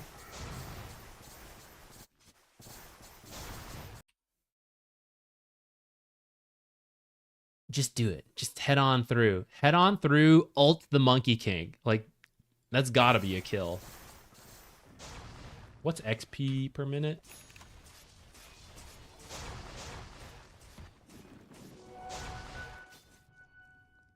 Earthshaker's not doing too bad. Okay, just TP'd in, that's fine too. The jungle paid off. Hell yeah. Oh, Jungle Venom's so good, guys. Look at him go. It's working. Alright, anyways, back to Undying. Soul Ring first. That's pretty greedy, I think. I think you should just go for the Arcanes. The thing with the Soul Ring is that it will really help you with your mana needs. But that's only part of the Undying playstyle. You are very team-oriented in terms of the early game plan. So crush your lane and then make a lot of early plays every time your stuff is up. Oh, used an Observer? Disgusting. Not only do you need mana, your team needs mana. Otherwise, they can't play with you. And if they don't play with you, you can't do anything. So you need in my opinion, the Arcane Boots are better than the Soul Ring because you're more likely to have the full team ready to do stuff than just yourself. I also think at this point, although we talked about wanting to crush the lane and blah, blah, blah, all that, we've now missed that mark. So it's time to go do other things.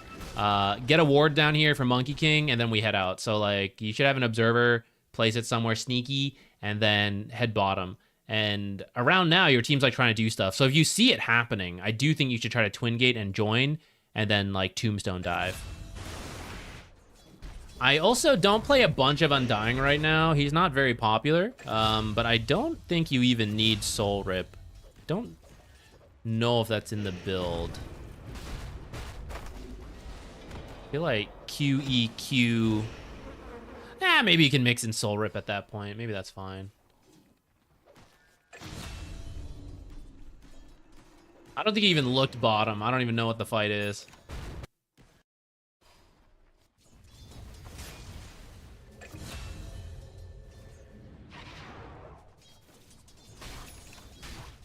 Oh, Husker was mid when he died. For some reason, I thought he was bottom.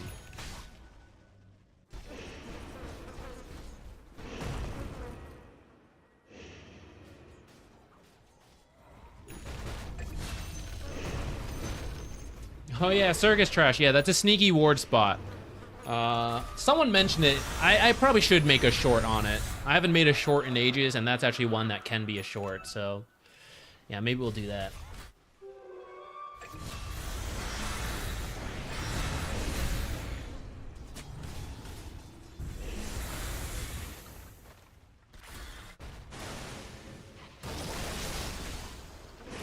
Alright, I don't know if I'm that interested in the rest. I think the lane stuff... This was a very unique lane. So I don't know if it's the most representative for Undying.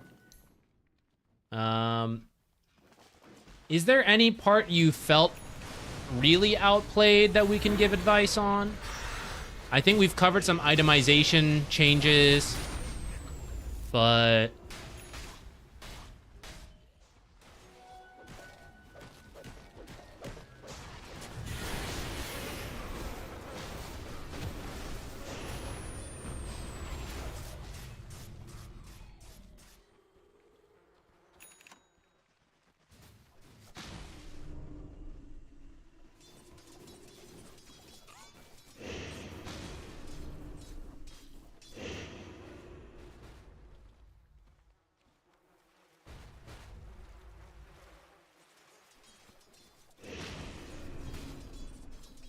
just the lane? All right.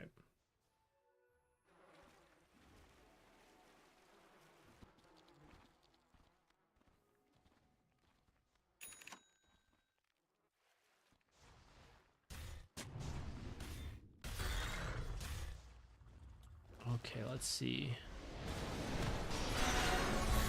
I mean, I disagree. Okay, hold on, let me change it. I know the early ranks of Dota can be very chaotic, but I think people just have to change their expectations. Like, it's bad because people are bad. Like, there's always a bell curve of players. So, of course, it's kind of, like, wacky. And learning how to get out of it is different from, like, what normal Dota is. But I think the expectation is what gets most people frustrated. Like, I can't believe this guy's so bad. Yeah, he's in Herald and Guardian. Like, that's why. No offense to all the Herald and Guardian players here, but, like, that's why you're in the bottom ranks, and it's part about improving and learning. I feel like if you don't have that expectation, then, like, that's why it gets so frustrating for people. And I actually think the skills required to climb out of Herald and Guardian are very much relevant to the rest. So whether you learn it later or learn it now, like... you're gonna need to learn it.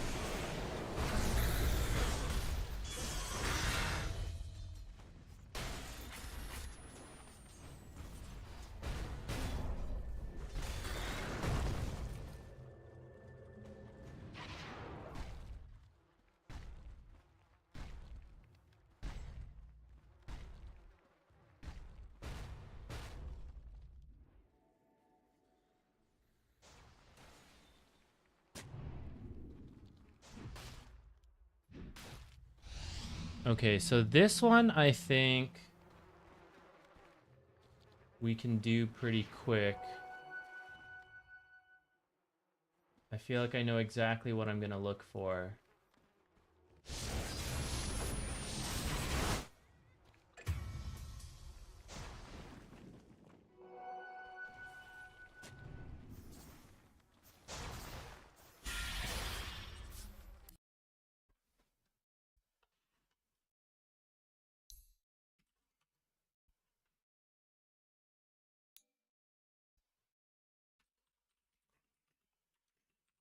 Okay, this is unranked. Arigatina says around Divine Immortal based on like party queue stuff. Let's see. Ancients. We can put it at Divine. I think there's Immortal seems to be the high end.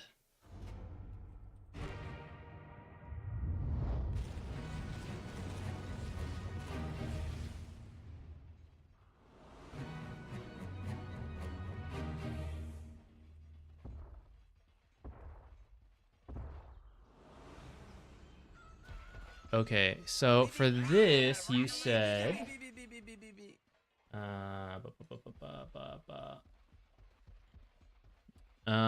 you're using doing ability draft, so this is one of those rare times where you're playing, and then you feel like you don't have a good game sense early between laning and 30 minutes, and you join fights early and lose momentum and blah, blah, blah. So that's kind of what I wanted to look at for this game, especially as Clinkz being an invis pickoff hero. I do think that stuff is important. Looks like you're playing support Clinkz, or is this like a mid anti-mage? No, you said carry Clinkz, right? Yeah. I got confused when I saw the anti-mage. But I am gonna guess this is a mid anti-mage, or an off lane against the Medusa, potentially. Right, it does end up being carry. So I'm gonna jump past the laning stage. See how you did. You're pretty rich. You mentioned you grabbed the wrong facet. I think that's... fine. I actually wonder this game, it might be fine versus... As carry, I think suppressive fire is more common. A little bit. And I kind of don't mind this game because it could be very good versus... Like, this is 3 right-clicking cores, essentially. Maybe one's a support because I... Phoenix mid, I guess. But I kind of don't mind it. I do think Engulfing Step's also good, though. So... let's see. This game, you're going Deso. I don't know if I would recommend that. I think you need some other stuff first.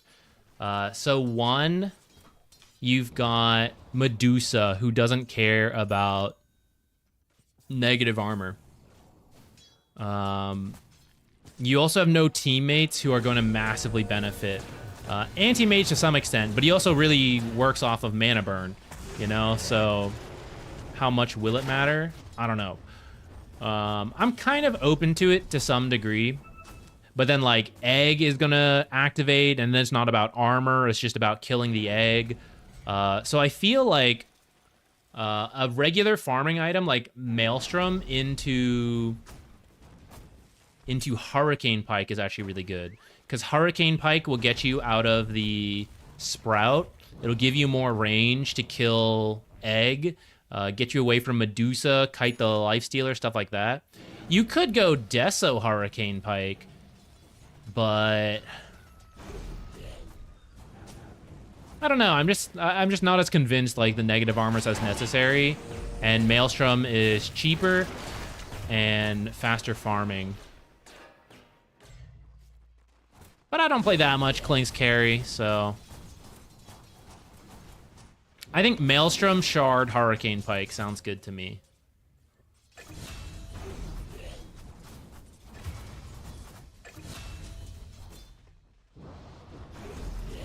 You have an Underlord on your team, so it is possible for you to find someone and then for your team to join. AA came top, but I don't think AA should be here. Maybe it'll work out. I see more of your teammates coming top, but I don't want any of them here.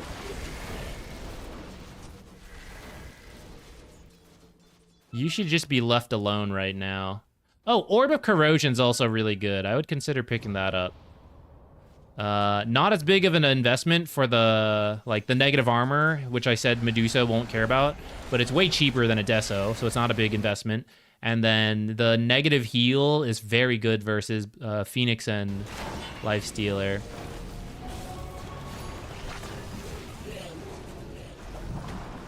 Eating things. All right, so there's a whole bunch of attention being brought to us when really I just want to farm. So this is what I mean, like, your team shouldn't come top. You should be left alone, and your team should do other things bottom, and then you can even Twin Gate join sneakily because you're the Invis Bone Man.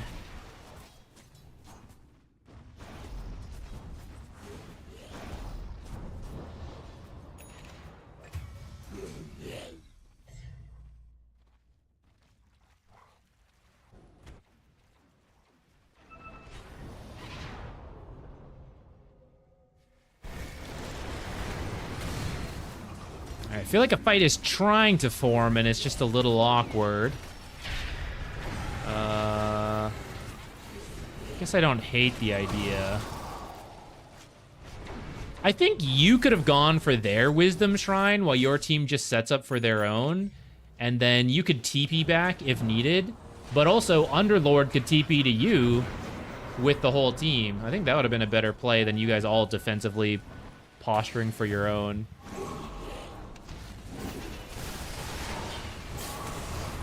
Your team's lockdown is not that great, so forcing fights like this is a little weird. And I don't think you guys are even strong right now. So, like, you want this Deso. Like, Maelstrom or Deso, either way, you need to finish it, and then you're better at fighting. So I think you're joining too soon. I guess Anti-Mage can fight, sure. Mid-Anti-Mage can do it. The supports, they can do stuff as well, but, like, you don't want to go super deep. These aren't, like, fast-moving supports.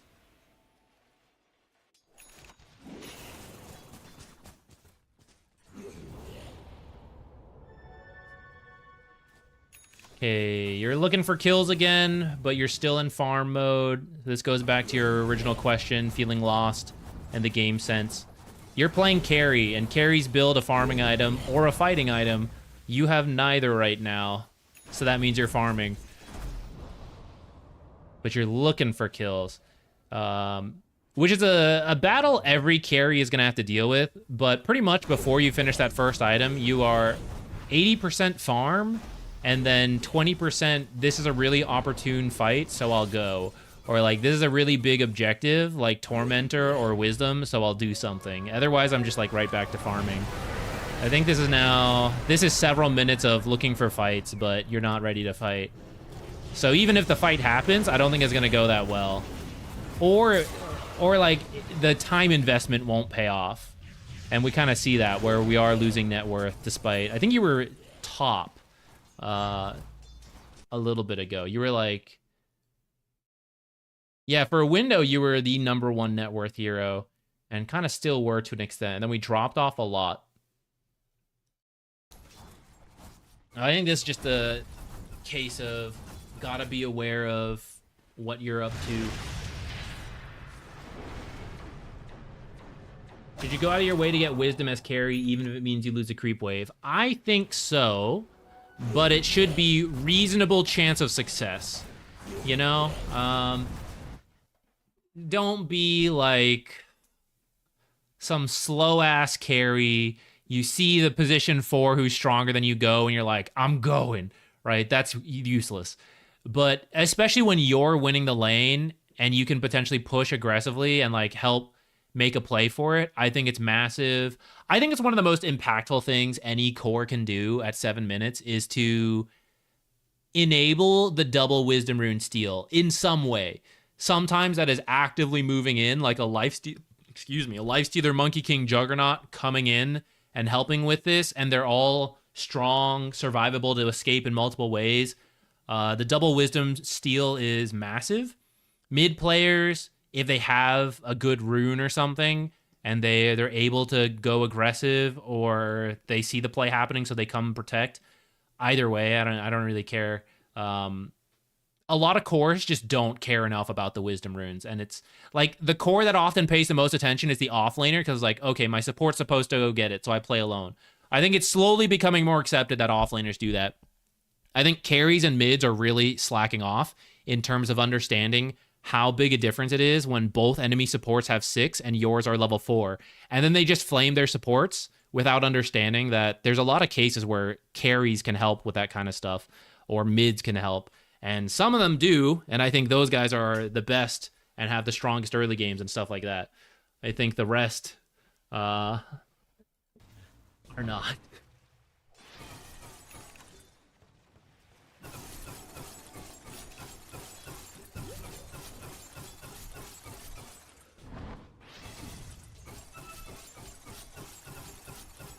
Wait, why am I looking at anti-mage? Let's go over here.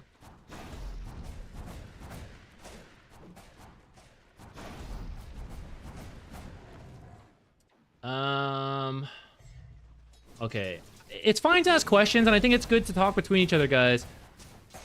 Don't disregard each other just because of MMR. I mean, inevitably, you'll pay a little bit of attention to it. Like, I don't know if I believe this guy because I'm, like, way higher MMR. But Dota is a very varied game, and I don't really want that to just be, like, the end-all, be-all. Like, I get to say whatever I want just because I'm higher MMR than you guys. Like, you guys can still bring things I don't know, and I think that goes for all ranks. So, I'm going to throw that out first. The original question, TA as a support, I mean, 9 class did it. I think you need to really know what you're doing, and you have to really have a team that knows what they're doing. And I think you're going to have to ask, like, 9 class and Paravision and Astini, like, those questions. I have not done it myself. I don't think it's something worth doing in most pubs outside of having a team, because I think what you would have to do to make most of 9 classes heroes work as supports is going to be really difficult. And I think it's going to be way easier to do, like, any other number of normal and even still creative supports without having to do what he's doing, which half the reason he's doing it is for the flex value in their drafts that allows them to get better matchups. You're going to be blind picking TA as your first phase support, and you're not going to get the value of, like, why Paravision is doing these weird supports.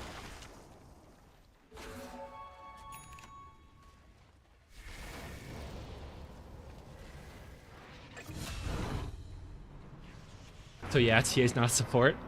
I mean, you can simplify it to that, but I do think, much like a lot of other things, it's going to be very nuanced. And, like, can a team craft a draft around TA support?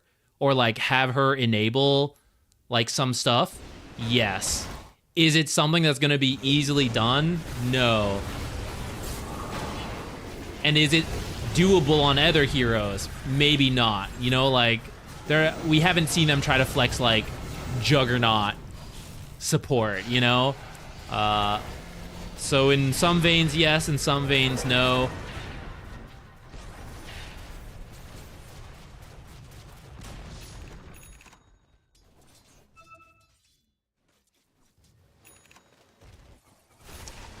Okay, I mean, listen, you can disagree with me or other people, but I don't want you blaming people, saying they're, like, stupid for being lower ranked. That's not productive here. I'm gonna time you out for a little bit for doing, like, for continuing stuff like that. So this is the warning. You can have different opinions in Dota, guys. It's why we like Dota. If Dota was a solved game with all the same stuff, no one would have fun. If you think your opinion is right, that's okay. Just keep it and beat people who do the support that you think is not a support. And if it ends up on your team, then I understand why that's a little frustrating. But, like, it's gonna happen, and you're also gonna be wrong. There's a lot of times in Dota where people are just outdated because the game changes a lot really quickly.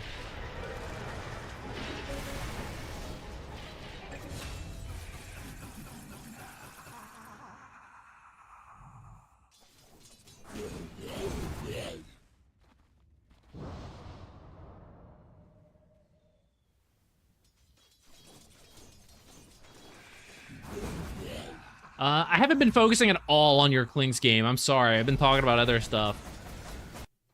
I think some of the other stuff, I think some of the beginning stuff we said is true. And as I see the net worth, it's slowly climbing. So as the game went on, you, like, kind of recovered.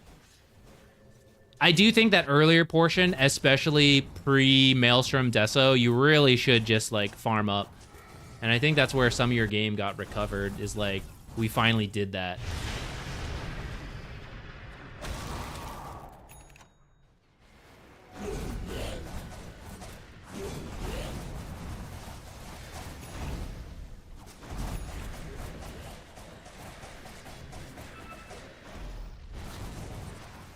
Also, you're a 5-man team, so get your ass over to Tormentor. That shit should have happened 5 minutes ago.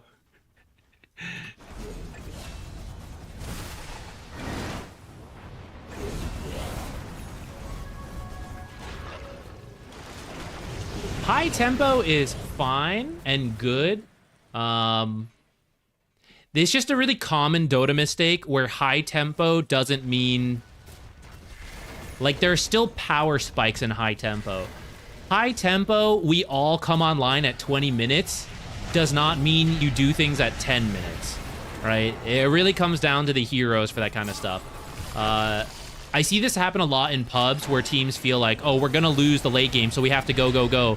And they're trying to push tier 2s at like 13 minutes, and it's really bad. Unless you have certain specific heroes or an insane gold lead, right?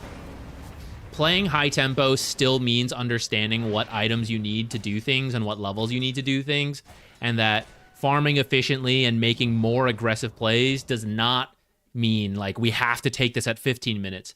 You have to be in an advantage at 15 minutes, and you have to keep growing that so that at like 25 minutes when you have the Aegis, you can start pushing high ground right away, but you can't do it earlier just because like we're gonna lose at 40 minutes.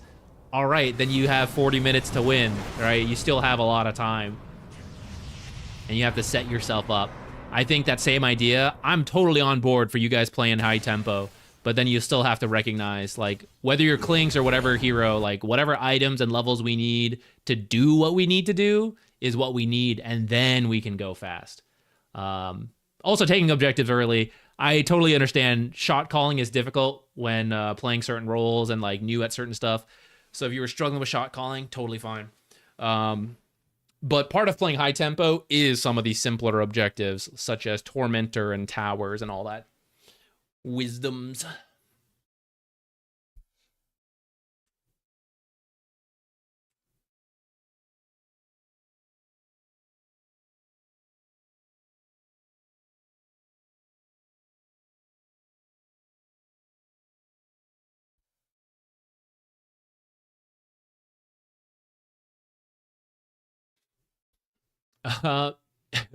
Meow, yes. These are all VODs. You can find them on the YouTube channel. There's a tab for live, and you can find all the VODs there.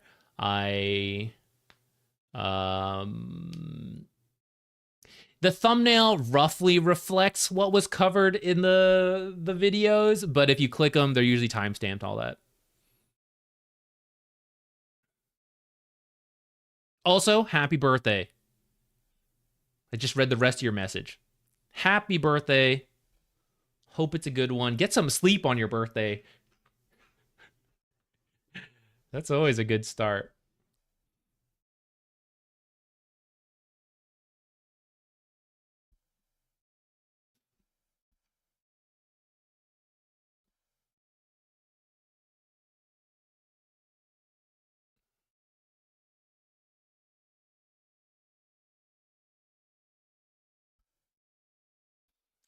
Did you post a game though? I didn't see one.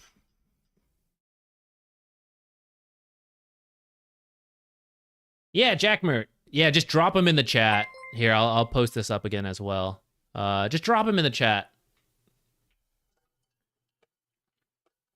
I'm randomly picking stuff. Is Hand of Midas on support Ogre good? It can be, but I don't think you need to rush it like most support Ogres do. If you're having an amazing game, you picked up kills, sure. I think you can just do a regular item first, and then as you get close to level 2 ultimate, and you naturally pick up gold, hopefully because you're winning, you know, I bought Solar, I bought Force, whatever. It'll help with your immediate mana needs, which are really bad, so you'll solve that. And then, hopefully off of getting some successful plays together as a relatively early game hero like Ogre, you get the Hand of Midas, you get the level 2 ultimate, and it pays for itself really quickly with the level 2 ultimate. Level 1 ultimate, and you sometimes multicast it, it's like, okay, cool, but the opportunity cost of the other early game items is kind of tough. So I'm a big fan of one item into the second item, Hand of Midas on support Ogre, into like a really quick Hex or whatever, like the late game item you think you need. I think that's a lot better than like the Brown Boots Midas Rush a lot of Ogre supports try to do, and then surprise, like, oh, we're so far behind, by the time I get my Midas, my team's so bad. It's like, no shit. You can't cast a spell because you have nothing to help you with a mana, and you have no support items.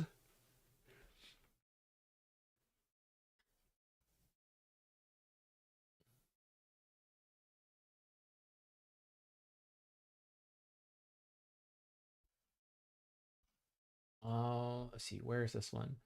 For Meow Wow Wow's birthday, let's do the replay. No one else try to claim your birthday, even if it is. I'll wish you happy birthday, but you can't rig the system.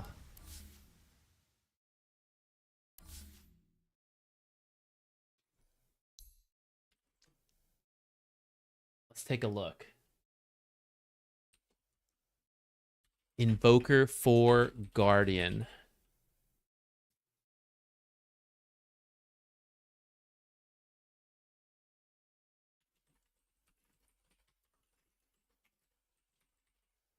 Invoker 4 should be fun.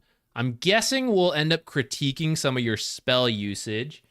But let's see what you wrote. Played 4v5. Nice. Managed to win, but I'd like advice on items from mid to end game. You're the tiny position 5 we reviewed last week. Oh, yeah, I remember that one. You've been stuck in Guardian for a while. Okay. We're going to help you climb out of there. 4v5 games are really tough. The fact that you guys won is pretty crazy. But doable. I will try not to emphasize that, because like we shouldn't really have to worry about winning games 4v5 in a lot of situations. But there are still going to be things you can do well, and we imagine as if a hero died, in terms of, again, there. How'd you guys get Midases so fast? This isn't turbo, right? Because this is ranks. How do you both have Midases this quickly? What kind of kill streaks going on over there?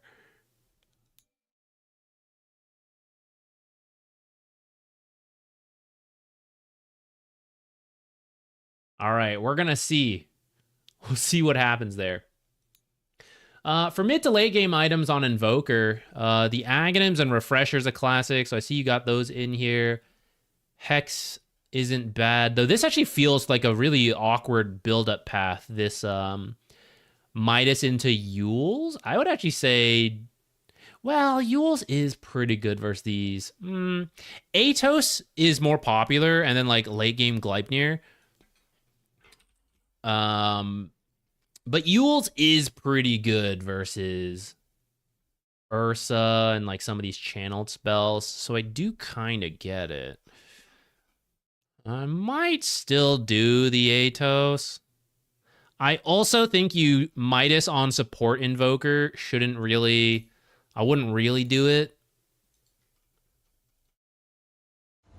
For Guardian, it's maybe okay, but I feel like Spirit Vessel is going to be better. Like, if I were to give you a default build to go for, I feel like at least Casual Earn is going to be better than Midas. You're just giving so much to your team of, like, you guys will have to do all the work, and hopefully I carry late. Which, if that's how you want to approach the Guardian games, I like, kind of get it. But I do think it has a weakness. I feel playing for late game instead of early game...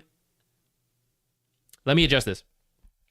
I think going straight for the late game in any low rank game is giving up a lot of control. I think the more you can do early game, you can still have scaling potential, but I think you should be trying to do more early is when you have the most individual control, is my opinion. And so for anyone looking to climb out of any given MMR, that is what I recommend focusing on. But I understand that you can have a different opinion, especially for lower ranked games, which tend to go late. I do think it's kind of fine. I just disagree, but like I think it's fine to have the idea that like no matter what I do early, the game goes late. So I'm just gonna all in on late game, and I'm gonna learn to tone it back as I gain some MMR. Like if that's how you want to go about it, feel free. Okay. So what happens in this lane that we are so freaking rich? Looks like so this is what I'm talking about, right? Invoker's already not a very strong support, and now we're going in no items, straight to Gloves of Haste to get the Midas as fast as possible. But if we miss any amount of farm or kills and stuff, like it really doesn't pay off. Because it's Guardian, it might be okay. But like this is what I mean. Like this is, I would like to lose my lane against any reasonable player, and as long as I'm low rank and we get past it, it'll be fine. But like as soon as you play against a better player, you'll lose. And that's the thing about matchmaking. You never know. Are these guys good at lanes and bad at late game? Are they bad at lane, good at late game? That's why I'm not a fan of this kind of stuff.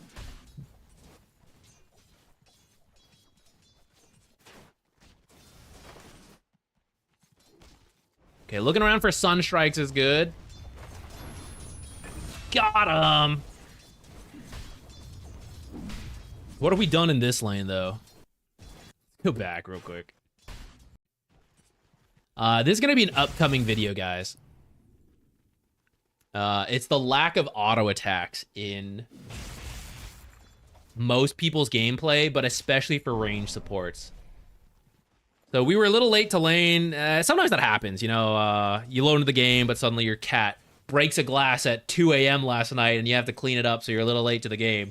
I don't know, just random example there. So I'm not going to worry about being late to lane, but you would ideally be here. I don't think we've attacked a hero yet. Double melee, and we're the only ranged hero. No stat items to help us, but now we got the Gloves of Haste. We have yet to attack an enemy hero. You get the D ward, though, so that's nice.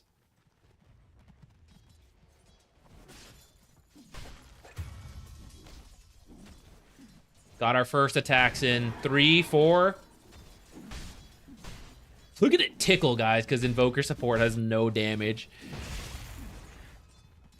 This is why I would recommend buying cheap stats for the lane. You could have 5 more damage. Easily. That's like a 15% damage increase.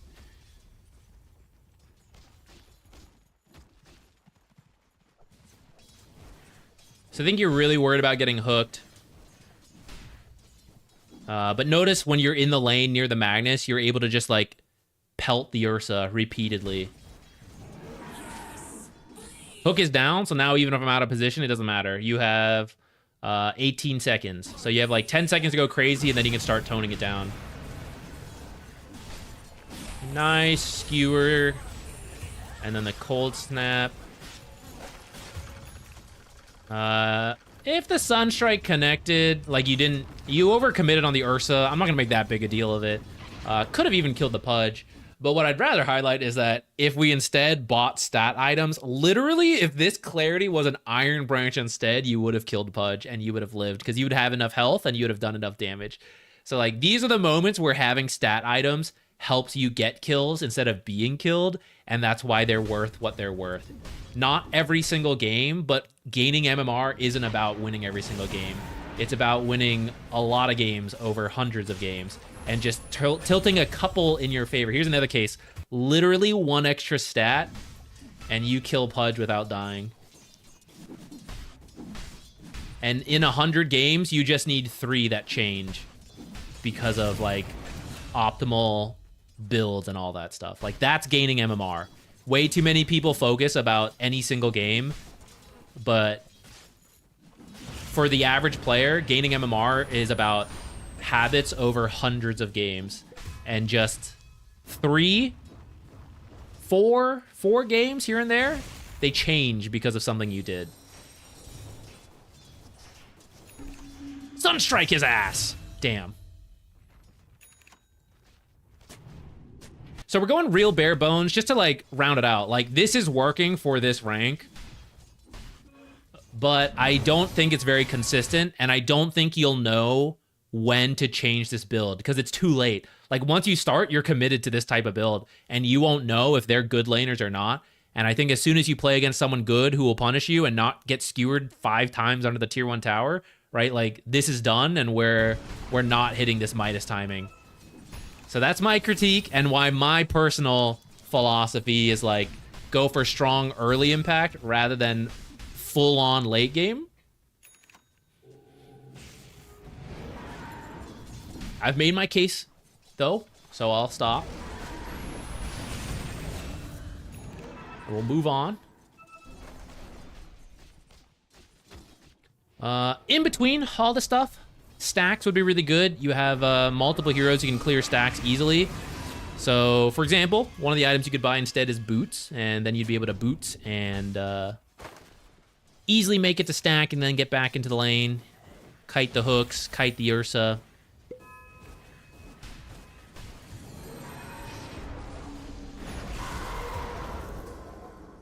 Get away from me!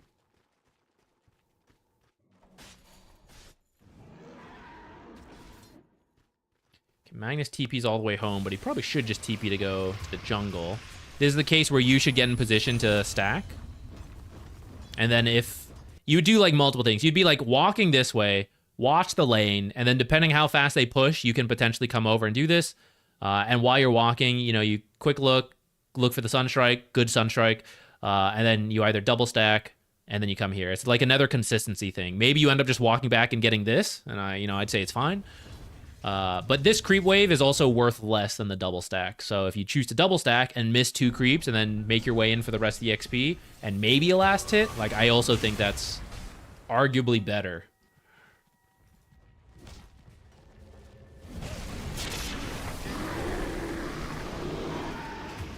Close. Almost lived. All right, we're floating a lot of money. Okay, there we go. Boots. So I know not every game is an earn game, but I do think earn cold snap's really good. If we're gonna go this far into this build, though, I say just do the Atos, set up your own Sunstrikes, Sunstrike Meteors, set them up for your team too to like do their own stuff.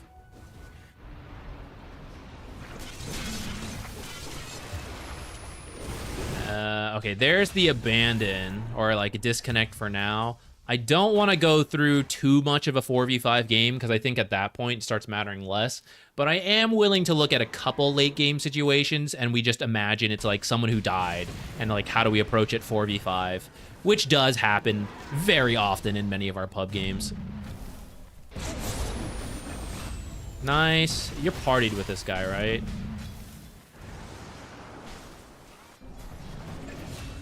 Cool. If, for example, so this is working, Invoker plus Magnus, and you like did a really greedy rush, I think you could also do, you could still play Invoker and then just do a less greedy build, and that could be strong. But then to compare it to like other supports, talking about my early game focus preference, right? Let's say you play Muerta 4. I think that's a really strong hero who scales, but also has a way better early game than Invoker. You can right-click a lot better, and then Deadshot plus the Calling with a Magnus is really good. Some like Grimstroke, since you guys are partied, that could be really good.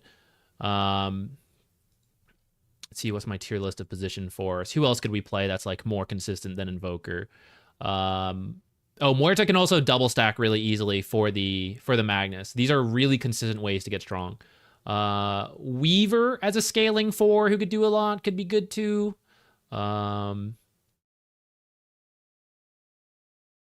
Depending how you want to approach the lane, I guess there's like a bunch of things you could take. Like Ringmaster's good. Dark Willow's a classic. Bramble, Skewer through 3 like constant kills. You don't even need to skewer them into the tower at that point. You just need to skewer them through 3 brambles for 300 damage at level 1. Super good. Dark Willow's got scaling potential. I fully believe play who you're interested in within reason, and you can do it. So like, I believe in Invoker 4 being possible to climb with. If you play any of those heroes I just mentioned, they'll be easier. I also think a less greedy build will be more consistent for Invoker. You're going Yules. I do think it's an okay Yules game. I kind of think the Gleipnir, or like the Atos, will be better.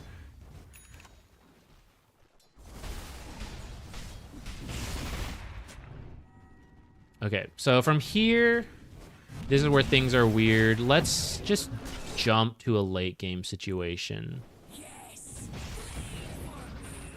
Look, skewers under tower, still happening. Let's go.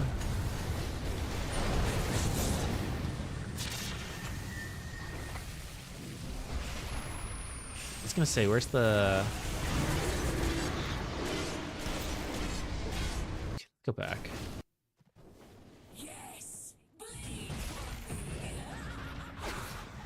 Okay. Drop all this stuff down. I don't think you even need to cold snap. I would just go straight to the... I would go straight to the deafening blast off the meteor. I think you won't need the cold snap where it is, especially because I know we just jumped here, so I haven't been paying attention to the map at all. But typically, if you skewer someone in, the rest of the team is going to respawn, and cold snap's only going to help you versus one guy who didn't build BKB, so he has no way to remove it. But a lot of teams will have some way to deal with it at this point. So the deafening blast is better combo with the meteor, but also more likely to affect teammates coming in. And then, yeah, well, we need to get the Cataclysm once the RP got used and we didn't Cataclysm off that. I think you guys should kind of recognize that combo is what you guys are playing for, and you got to be ready to go for that. Your actual spell casting is relatively good, though, for the rank.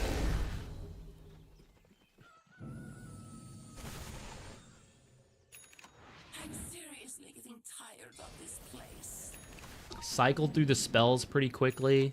All that stuff.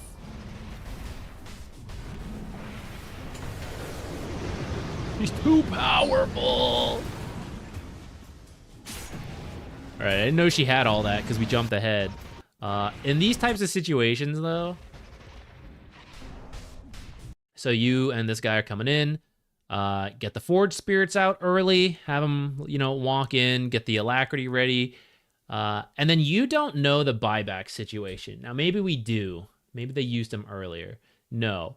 So when you come in for these high ground pushes, 4v5 or not, right, in a close game, you have to be really careful about the enemy choosing to buy back and take a big fight, because you guys are pretty high net worth for your team, right? You're kind of worth killing. And then especially if like big objectives are up, they could potentially come in.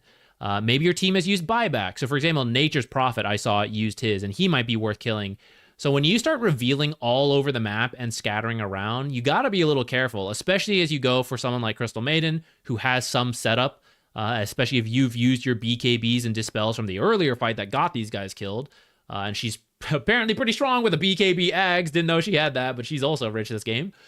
You gotta be really careful of this when you guys just like, let's just dive and kill the Crystal Maiden, because this is where people buy back and kill you, and it doesn't matter. Once you reach 50 minutes, when you die anywhere on the map, this is the furthest corner you could possibly die from your own Ancient.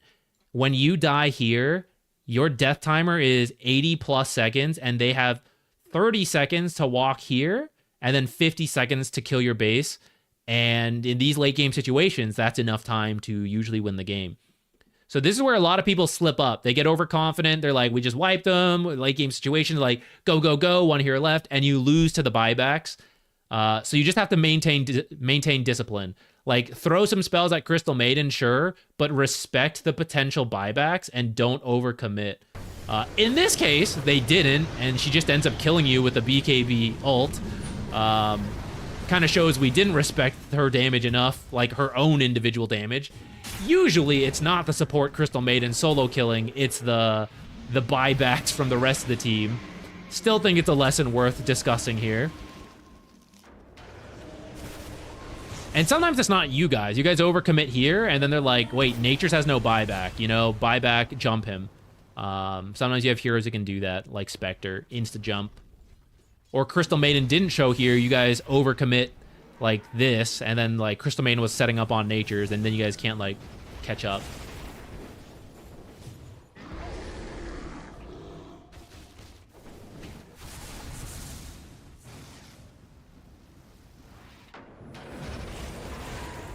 Shouldn't even try any of this stuff, these two heroes. I know they're not the Invoker, but they should not be taking this risk. Like, all this is crazy. This pushing out this wave alone when they're all here, that's crazy. If we pretend that it's a full team, we should all be getting back. This is crazy, too. We should all just be hiding very defensive postures, waiting for our team to be up, even if it's just 4 of us. And then we can go. You guys have the advantage. You should be using Treants to push in lanes. You should be using Forge Spirits to always be pushing in lanes. And then based off of that information, you make a play. And Cataclysm RP should get you guys the initial pickoffs you need to win the fights.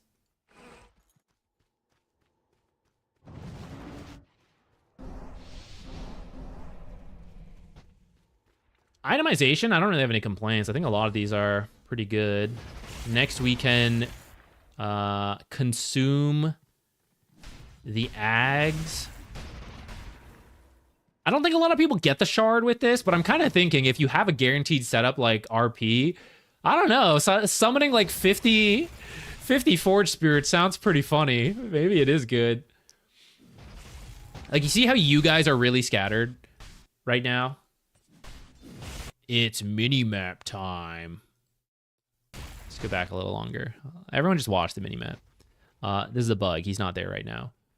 So you see how we are really scattered. 1 guy's here, 2 guys are here, and we're in the late game, so people are going to die in like half a second. So we want to see them split up. So we see 2 top and 1 mid, and we want to act on that right away. Fortunately, this is a Coddle who can, you know, maybe TP to us.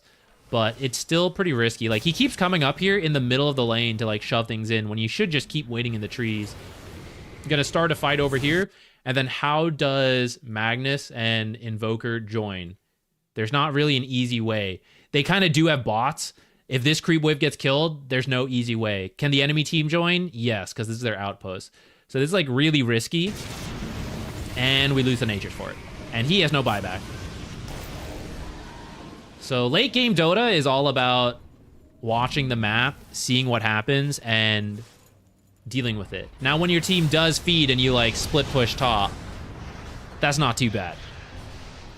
Send in the Forge Spirits and then run. Oh shit. Like I say, this is way above Guardian spell casting. I feel like it's your greed that's getting you. From the Tiny 5 last game, or last time we watched you, to now this, like, Bear Midas Rush. I feel like if you just did standard starts with standard heroes, your other mechanics would carry you. Which just kind of, I feel like, does show. I talked earlier about how different ranks is, like, such a range of skills. And some people who are terrible at the lanes, which, no offense, but I'm going to call your builds... And then the heroes you're playing, really bad at the laning stage, you might just lose games where your lanes go poorly. But then, like, when you do drag it out late, right, some of your skills start showing, like, this is what you're good at, right, this kind of stuff. But I'm gonna guess you have a lot of games that never get to this point because they're 3k up in the lanes, and you've got, you've got a Midas recipe.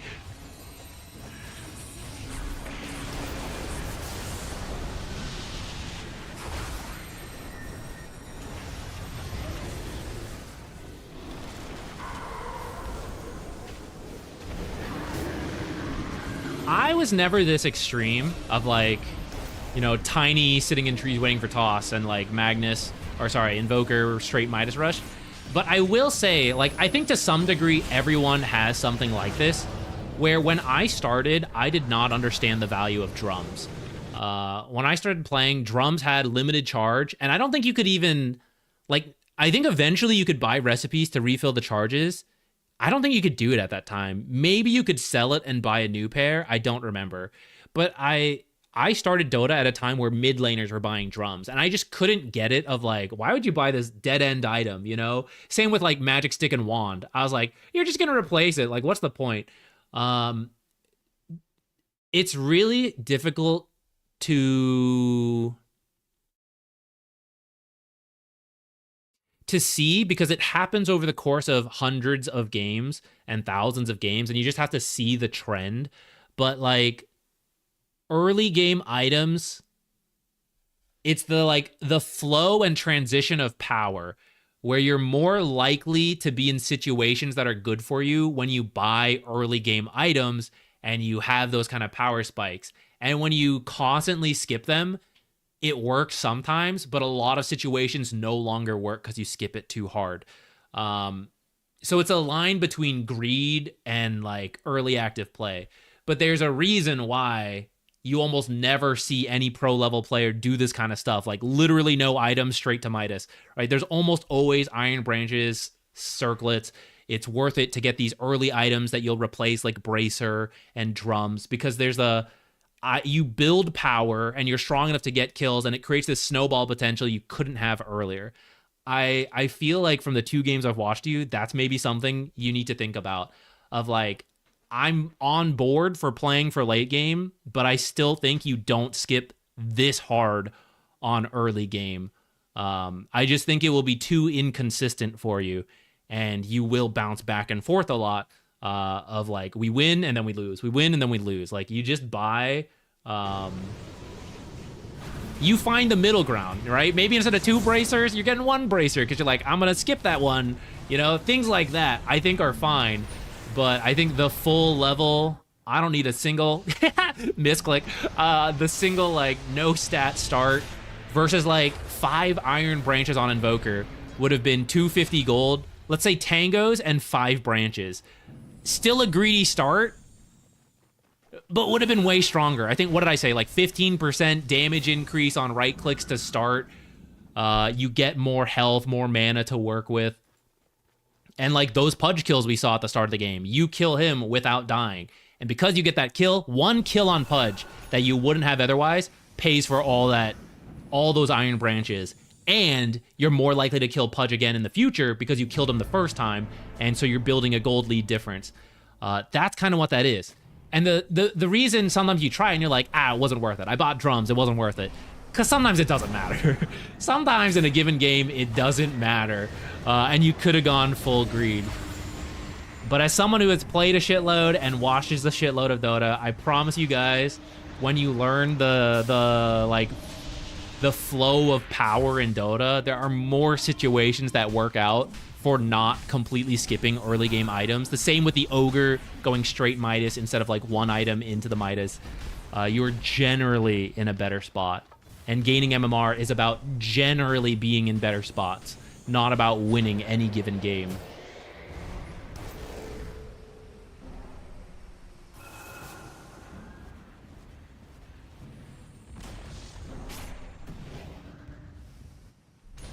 Drums worked like BKB where it didn't refresh at that time. Okay, so they added it later, right? Where you could do some of that stuff.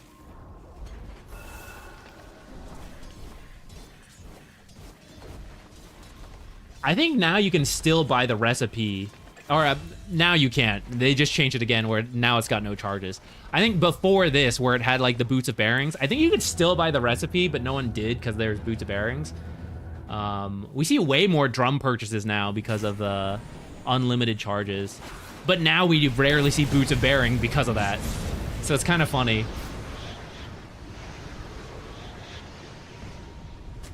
I kind of liked drums having limited charges.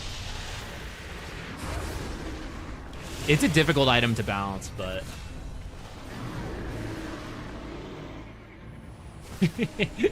Dude, the doubling stats was wild on those. They used to build into stuff, too.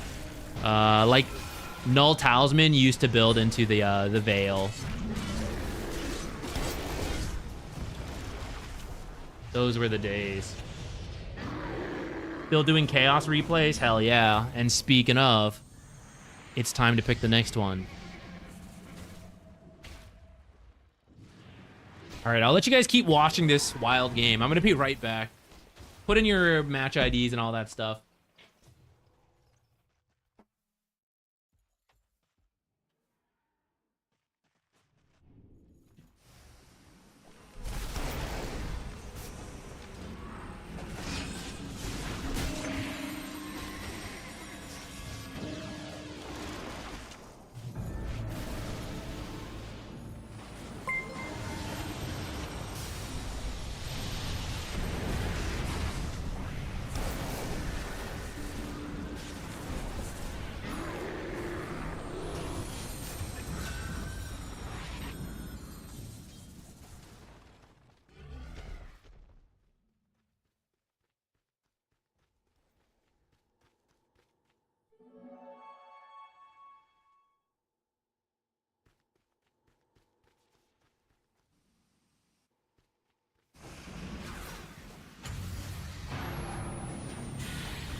What's going on?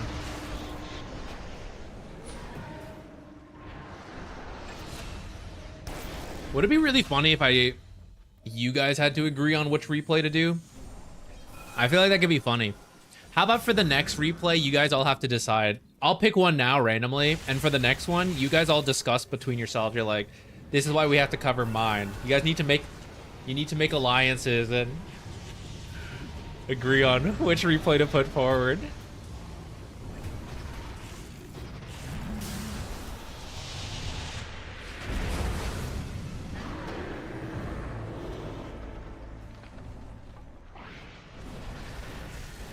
Let me see what we've covered so far.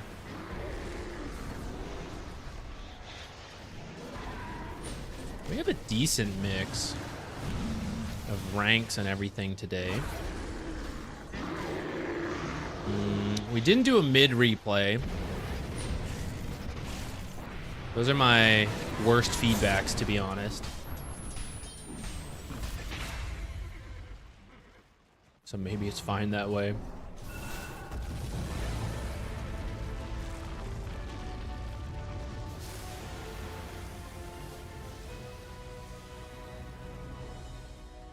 It looks like we do have one question on the mid lane. Maybe this is it. It's time for our one mid lane review.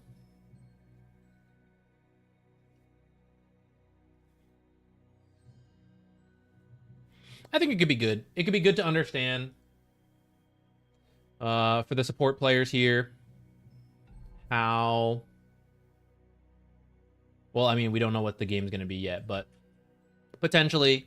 You know, what we should be thinking about for mid laners and what mid laners should be thinking about for us. So let's try it.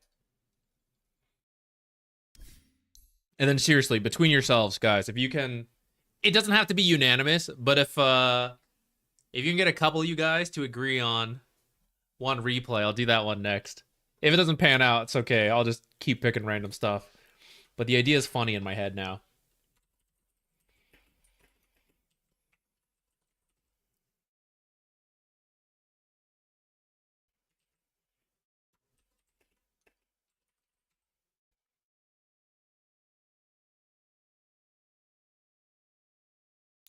Okay, mid-lesh. Oh, it's close. Wait, we may not be able to do mid-lesh. Because this one is, it's too late, I think.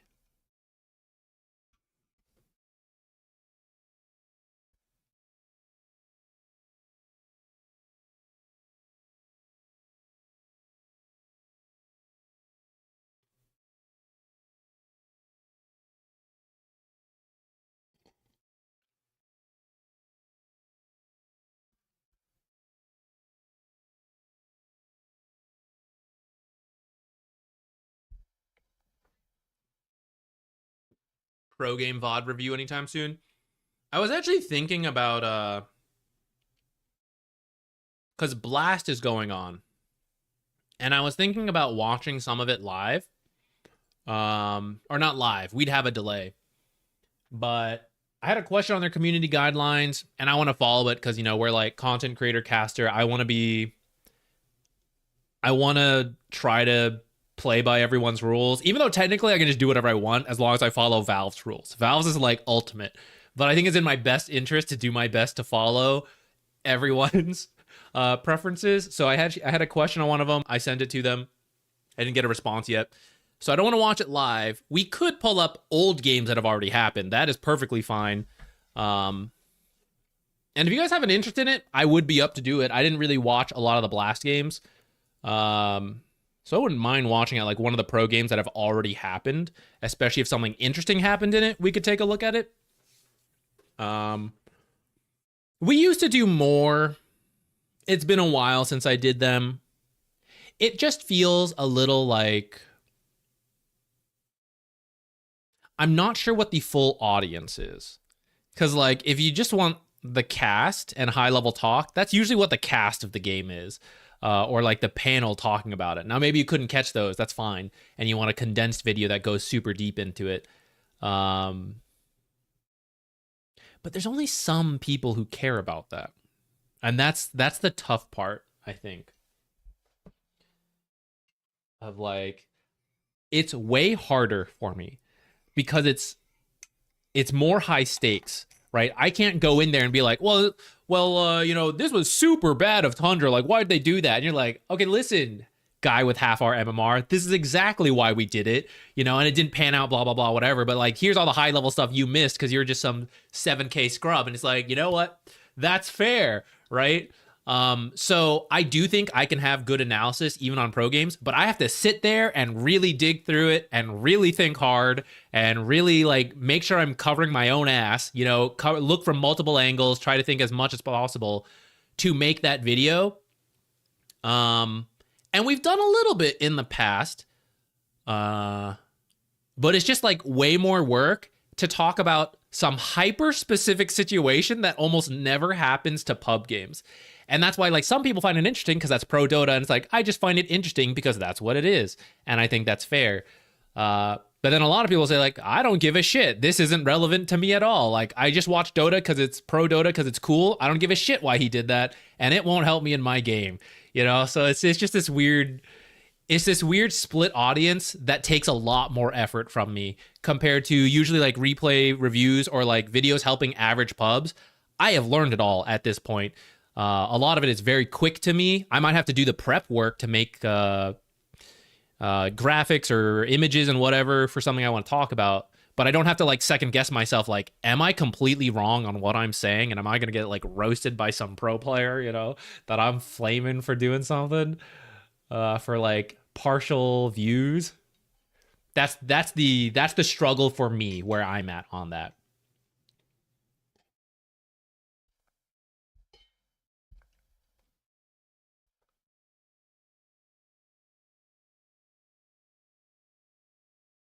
Originatina, no problem. Review the TA position 4 game. Okay, if one of you guys can find, I can probably find it myself, but if he's done it recently, again, send me that game. We can look at it later. Let's do another replay first. And I think Plinplon had a mid game. It's Lone Druid, so there's not a bunch of Lone Druid players out there, but I still think let's mix in a mid game. And I actually think Lone Druid, although I am not a Lone Druid player myself, I'd have to double check the data on this. I think my win rate with Lone Druid players tends to be pretty high because there are some heroes you just have to like live for and play around them as a support, and Lone Druid is one of them. There's other heroes like this. First of all, any hero who is tempo and popping off fits this build. But heroes like Huskar, Lone Druid, sometimes like Enigma, Brood, Beastmaster. There's a lot of heroes who can just win you the game in the first 20 minutes if you know how to play with them. And some of it is specific to the hero, but some of it is very generic. So that's what I'm kind of hoping to get out of this. And then maybe we'll be able to give some advice to the Lone Druid player, which again, not a mid player, not a Lone Druid player. I used to be, actually. I have like 16 games of Lone Druid. I like the bear, but nowadays I don't really touch it. Okay, Plinplon, let's see. Teammates crashed out, mega tilted in the first 15 minutes. Ooh, that's rough. You were experimenting with the funky Lone Druid build, and I'm wondering... Next message. 1, what do you think about the facet itemization? What do you socially convince people to play when tilted, and what to do when people don't respond to calls? What macro level plays could I have made to win? All right. So theory craft for question 1. Number 3 is maybe the most relevant thing we'll talk about for the rest of the replay. And number 2, there's only so much you can do. Again, reminder, you do not win every single game, but it's important. This might also be a video, but I have less faith in it. I made a pretty funny thumbnail for it, but I don't know how to do the video, so it's a little bit on hold. You will not win every game, but the important thing is to... What's the... There's a saying for it, I forget. It's not about being lucky, but that when you do get lucky, you are capable enough to take advantage of it. And not everyone will always be lucky in life. That is the harsh reality of it. But for Dota, when we play a lot of Dota, It's a numbers game so that you want to set yourself up when you get lucky, aka your teammates are good and reasonable people, you win. And sometimes they can be unreasonable and you still win. But the important thing for climbing is that you set yourself up so that when it does happen, you win the game. When you get people that tilt, that is the unlucky times where you're like kind of out of control and there's really not much you can do if it gets too far. Early game, the most I would say you can do is that as soon as someone starts flaming, cut into it, type it, voice chat it, be like, hey guys, it's okay, it was just one thing. Like, set the next, put it forward. Let's make a play when this guy is up, right? Try to move it away from that one mistake into looking forward to the next play. That is like the best you can do. But some people, there's just no reasoning with. They will rage out. They will harbor it for the rest of their lives. They'll die with it in their heart. And it's just, there's no words you can say to change that, right? It's like, oh, Zach, this guy was running down mid for 20 minutes. How could I have won this game? You don't. You lose that game. That's it. But you can look for things to improve on in that game, so it's not a total waste of time. So the next game, you can try to, implement it. So if they tilt out way too hard and you try some of the basic stuff like, hey, can we do this? Like, don't worry, and it doesn't work, at some point, just play your best. Don't worry about the tilt. Because there's like, if they don't, there's nothing, right? There's just nothing. When it comes to making calls and you're trying and no one's doing it, just stop, just follow. For example, Clinkz, let's say, he should play with the team and you guys are calling like, let's push top. 4 of you are top and Clinkz just wants to go for solo pickoffs. At some point, you can't control the Clinkz. You and the whole team can agree so hard. You're gonna be like, we're all so on the same page, except the Clinkz. You can't change it. So you just have to follow the Clinkz. Smoke and just follow the Clinkz. And when Clinkz stumbles into a fight that he would have fed in, you guys are behind and you win the fight. And Clinkz goes, oh, I'm so freaking good at this game. And you don't give a shit. You're gonna mute and report Clinkz later. And that's why his behavior score is gonna go down, even though he's like, I played quietly and did my thing. Why did this happen? Right? But like, you guys won by following the Clinkz. That's what happens when you can't make calls. Just start following people and just hope it works out. And that's the best you can do. Okay, the rest, let's get into. So your theory crafting, going back for bare necessities, which was the build, and then I forget the nerf it got. Now I think everyone does the other one. Everyone being like the 5 people playing Lone Druid right now because he's not that great. What was it? Oh yeah, he stopped being a universal hero. He went back to agility. It got nerfed. So this is why it stopped. So people, it no longer works on the neutral, and then it got nerfed a lot. He became agility and then buffed it, but I don't think it's been enough. And I don't think I've even seen a Lone Druid in any of my games since the patch.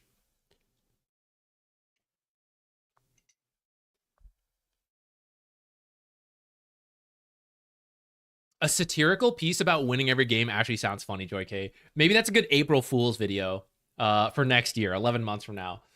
Well, like, super deep dive into winning the most cursed, like, 2v5 game. Like, you need to do this. If you want to get out of Herald, you gotta win the 2v5s. Something like that. Yeah, make your own luck. That's a good way to put it. Okay, so what is this one? The shared armor and all that, but you want to try this one. Okay, and then what's your theory craft build? Because that's what you were asking. We can probably give thoughts on the build before we even get that far into it. So you go Corrosion, Treads, Blade Mail. Are you not out of item slots at that point? Don't you only have 3? But then the rest are going to go to the bear, I guess. Can I not pick the bear? Oh, you guys are just like right on top of each other.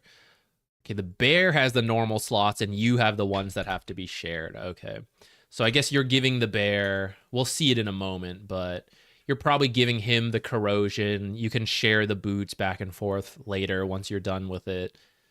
I'm curious who you put the blade mail on. That's interesting to me. I feel like you don't need that. But then I look at these heroes and maybe you do. Maybe it's not bad, actually. Not a lot of agility items for an agility hero now, though. Universal was better for this build. Yeah.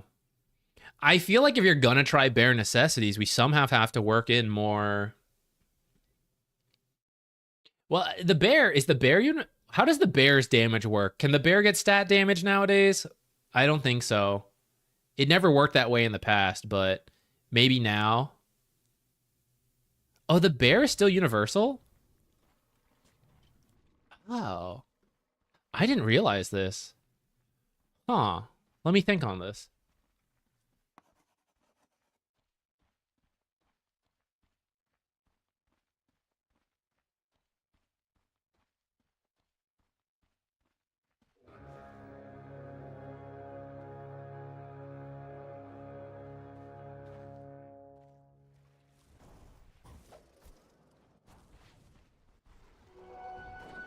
You guys probably should have ran to that Bat Rider. I was reading chat, so I didn't see exactly what happened. Where the hell's the bear? I think you sent the bear up here.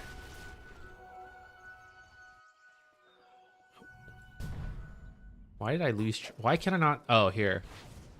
All right, you just tried to grab the rune, and then you did this. Okay. Whatever, I think it's fine. I'm not going to worry about it too much. Let me go back to the... Make sure I have the macro question right. What macro levels could I have made to win? Okay. You are supposed to win the lane as Lone Druid. Conceptually, that's what you need to do. Oftentimes, if the hero is too nerfed, you can't do it. Bat Rider won't be the easiest, but between you and the bear, you still have a lot of damage compared to Bat Rider, so you just need to pick up a CS advantage. I understand it's hard, that's why this hero is complicated, but if you're playing Lone Druid, that's kind of what you want to go for. So I might just skip through the laning stage a little bit, because I think it's more about a little later what we end up doing on this hero.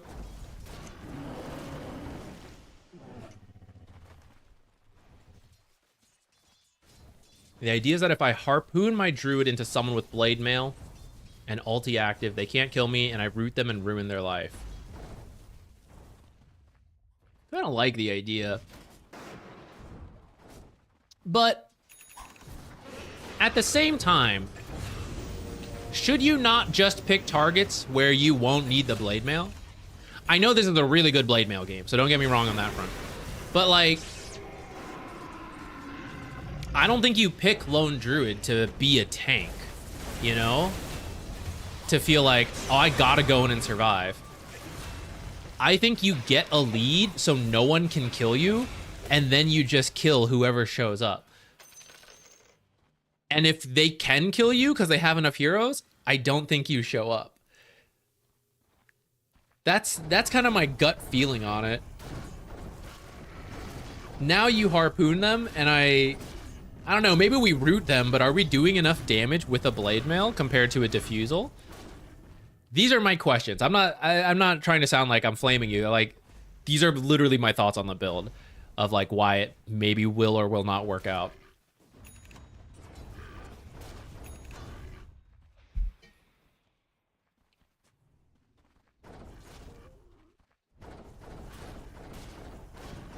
For Lone Druid, your own item timings, ignoring your specific build for a moment.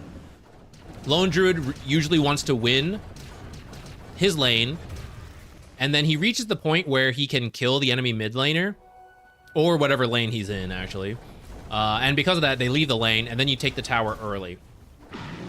If you can't do that, feels pretty rough on Lone Druid. But sometimes all you need is an item to change that, and so you just end up farming. Like, you shove lanes, and then you go jungle really quickly. Or if you have good side lanes, either they rotate in or you rotate in. I am most familiar right now with Diffusal being the item. Diffusal Harpoon. I don't know if it changes with this, like, Theory Craft Blade Mail idea. Also, you might as well stick this chainmail on the bear. Well, I guess it's about to arrive.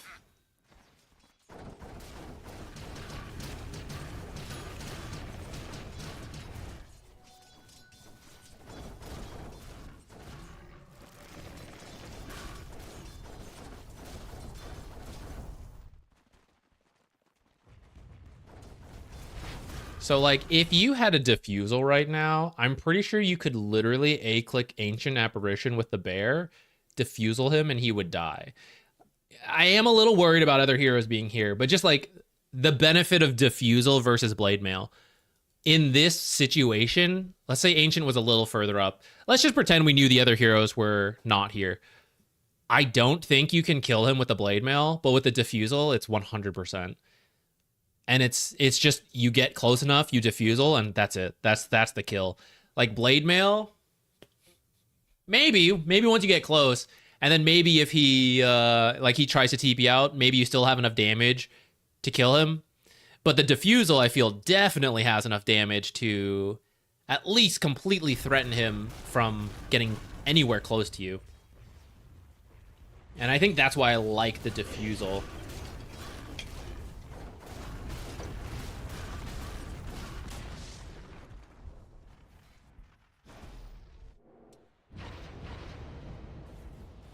But if you're gonna go Blade Mail, I do think seems like you gotta fight more and at least force objectives. So I do like what you're doing.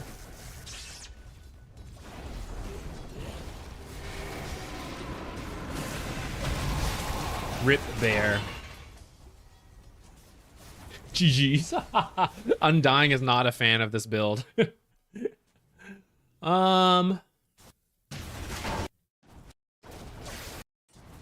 So typically, if you play Lone Druid the quote-unquote normal way, I would say you wouldn't want to leave this lane too much until this tower is dead, unless their mid is way too good at holding. I'm not convinced Batrider's that hero. So I know we kind of jumped ahead in the lane, but ideally pick up a little bit bigger CS lead. That's just Lone Druid practice, the micro, all that. It's very difficult, I understand that part. But ideally you'd work on it. You'd get a lead, kick him out, take this tower. Even if you're just farming up your first item like it's Blade Mail, I think you're mostly staying here. I think you're shoving in the lane, jungling, he's pushing it in, send the bear, catch the wave, bring it to you. Just like max farming until you finish your item, Blade Mail, Diffusal, whatever. I think you want something like that. And with that item, it should let you take this tower or whatever tower of whatever lane you're in, and then I think you move around.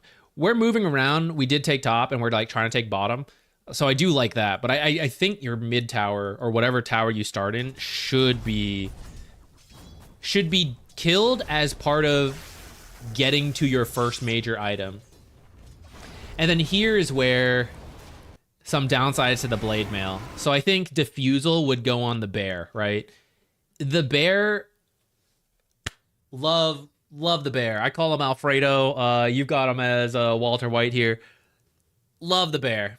Bear's expendable. You can send the bear and the bear can die. It's not great, right? To a certain degree, you don't want to lose the bear, and especially if the summon is on cooldown. But like that's the point of Lone Druid. The bear is really strong and can take extreme risks because it doesn't actually kill the hero, and you can still do things after the bear is dead. When you're Blade Mailed, we can risk the bear, but the bear's got 2 iron branches, Like, what is the bear doing right now? Like, is it scary? A little bit, but not as scary. Even with the Blade Mail, I think be really careful about diving.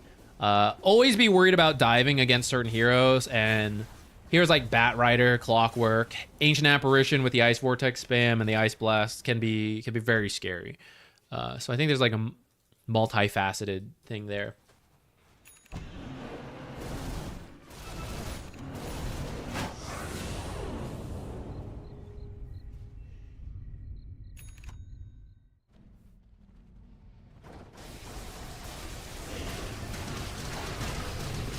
What would Lone Druid need to be a possible support? I think the biggest issue is that this Spirit Link is really not an ability if you're supporting.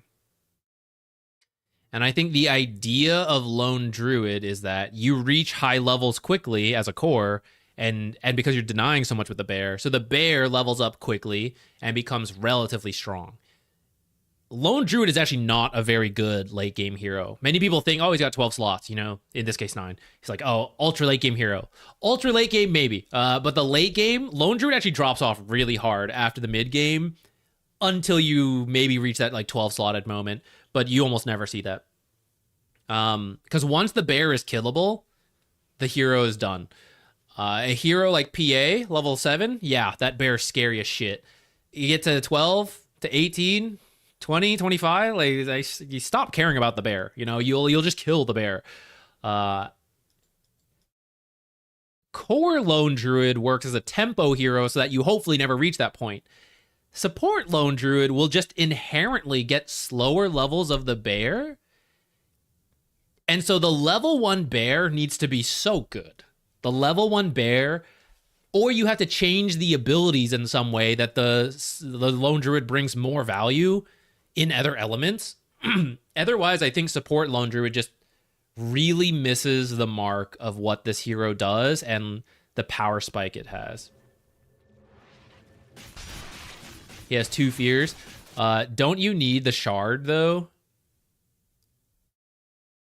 I think you need the shard to have the other fear. Otherwise, it's shared cooldown, isn't it? And then it's also a 0.8 fear. Like, that's not that good. On a 38-second cooldown, even at max, 2-second fear, 20-second cooldown, we have 4 seconds of fear for, 20-second cooldown.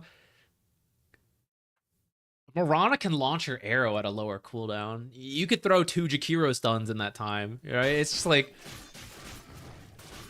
that's what it needs as a support facet. Like, you need something to give it more support value compared to other supports you could pick instead. And it would be, my guess, some combination of winning the lane off of level 1 bear into good enough utility to win a very early mid-game focused build, and then have like the late game scaling that's been very popular on supports, where it's like, well, we do go 80 minutes, like, I'll be awesome, I'm Lone Druid. But I don't think he has that right now. He has the level 1 bear being strong, but levels 2 through 4 bear are not good on support.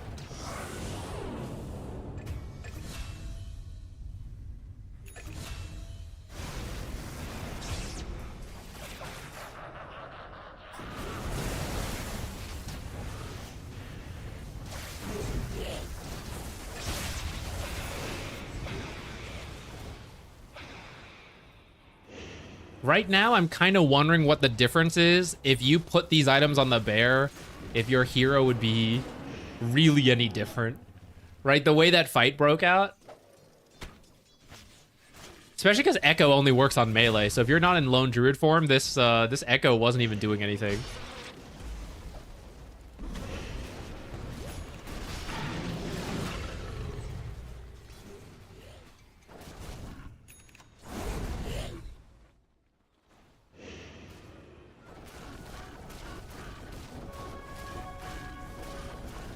Let's see some sweaty tryhard.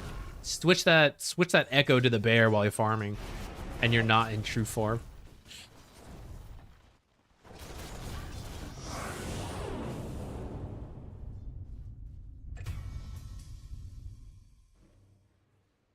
The next replay we're doing, you guys have to agree on, right? Are you guys working on that?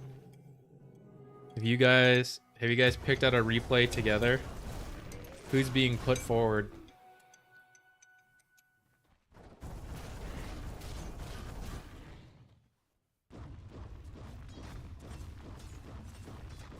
The Echo on the bear is better due to amp damage. All right, fair enough.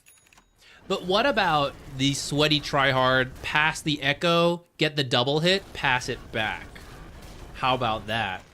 Get your DPS calculator open for that one.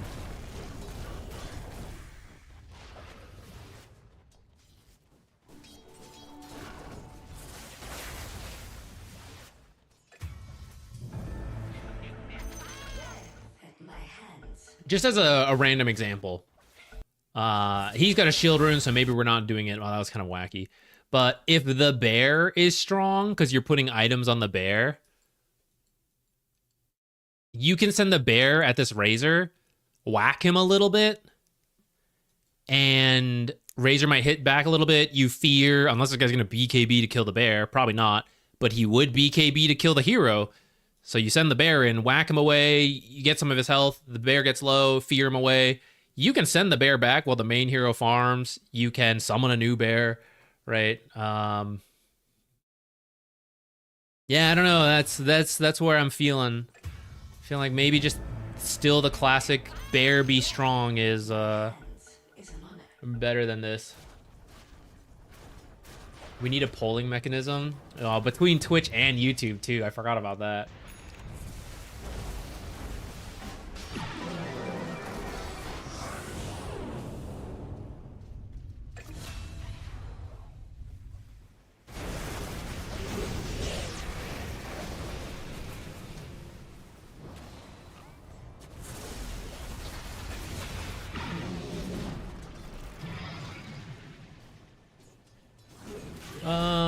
I don't know. Maybe Twitch and YouTube both select their champions, and then the champions fight it out, and then.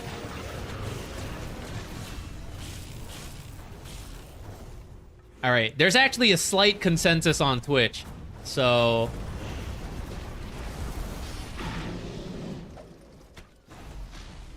Let's do it.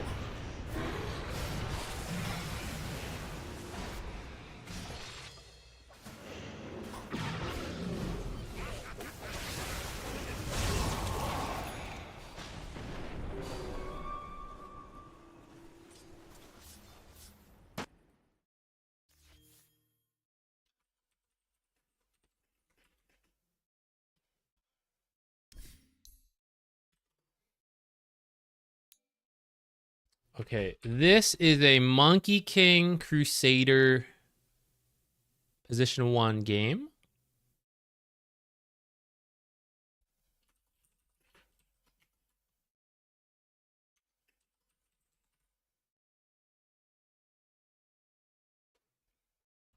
I want to sit down again. Oh, my old man back.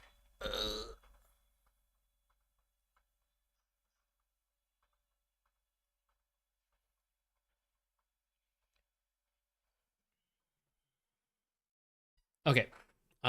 Your questions. What should I be doing this game to win? I felt like I had a lead, and then I guess I threw it or kept making bad calls. How do I keep the advantage and win? Also, briefly go over the laning stage. Feel like you should be doing more, but don't know what it is. Okay.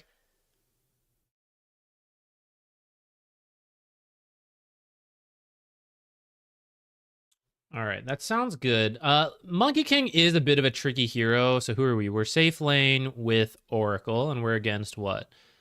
Earth Shaker and Shaman. Okay, that's not too bad, but it is a little tricky. Looks like kind of a close laning stage, some back and forth. The thing with Monkey King, it's difficult to play a casual amount of Monkey King. Some heroes transfer between each other really easily. Melee heroes to other melee heroes, ranged heroes to other ranged heroes, right? It's like, oh, I stand back and I attack, you know, like the positioning similar, or I'm supposed to go in, blah, blah, blah. Monkey King and certain other heroes are very all in. They're very much about pushing the limits and punishing in the right window. So you have to play a decent amount to get a better feel for that. And to me, Monkey King is one of those types of heroes, especially around Jingu. Like knowing when to push, hit the Jingu because you're gonna live and you're gonna get the full heal and everything. But like, oh boy, it's gonna cost me 400 health to do this. But you know, because you've played a lot of Monkey King, right? That is the tough part. And so I think when you start playing Monkey King, or you're new to the hero, or you're bad, one of the the mix.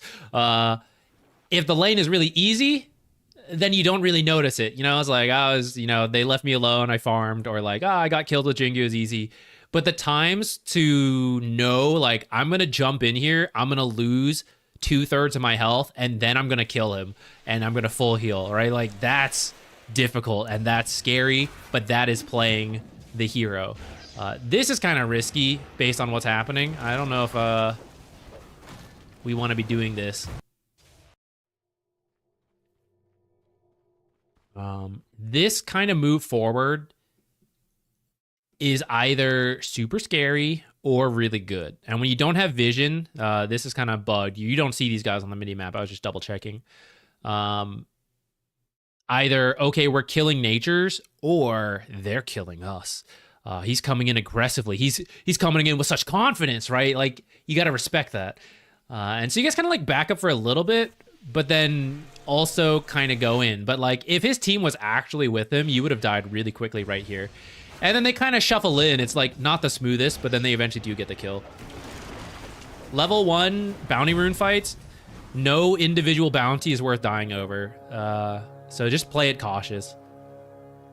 A lot of Dota players need to hear that. The one bounty rune is not worth grieving your laning stage over.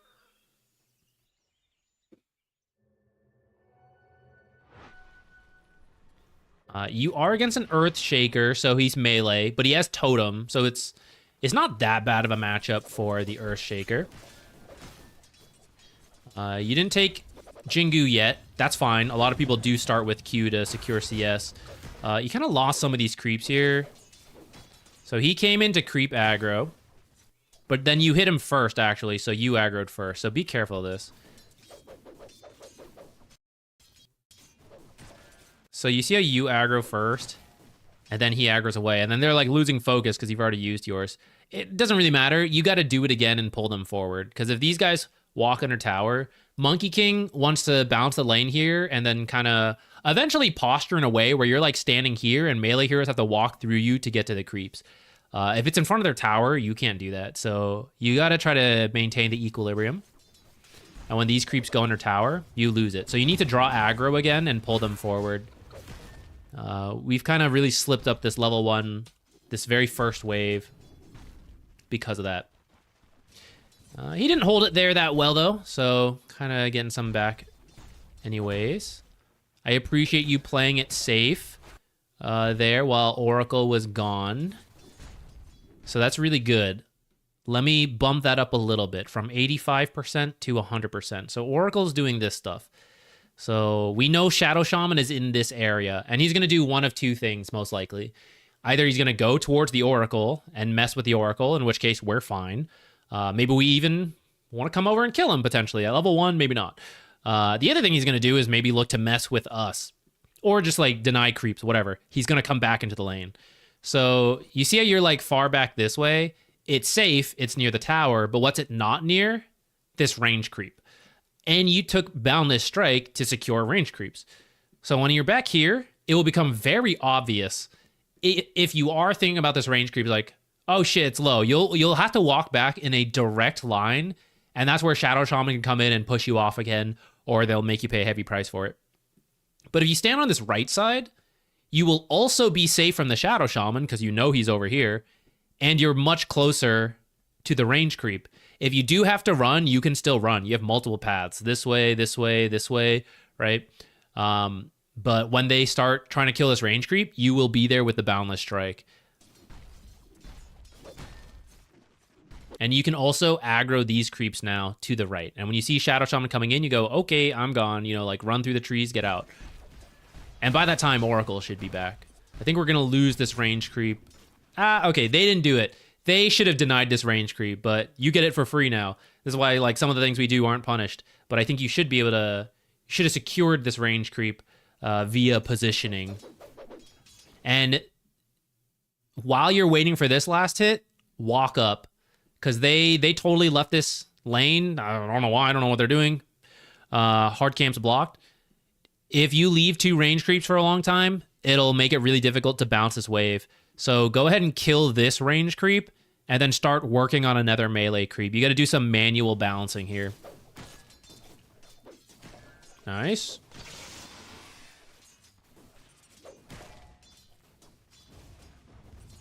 It's okay to pull under the tower in this case, because we need to fix it. Or, like, we need to not get dove. Which, if they hit level 2, they could have. So you see how it kind of worked out? You pulled some under tower, you got most of the CS. Gonna lose that one, not a big deal. Oh, Oracle got it, I think. And then the next wave would have met right here. Now things are messy, so it's actually gonna push again. So we're kind of back to square one. Again, getting equilibrium back.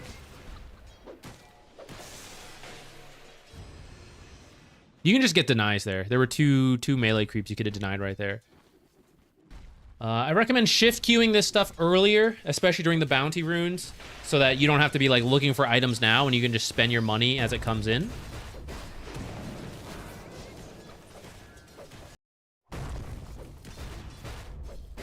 Get the Jingu. You throw it kind of right away. I don't think you have to.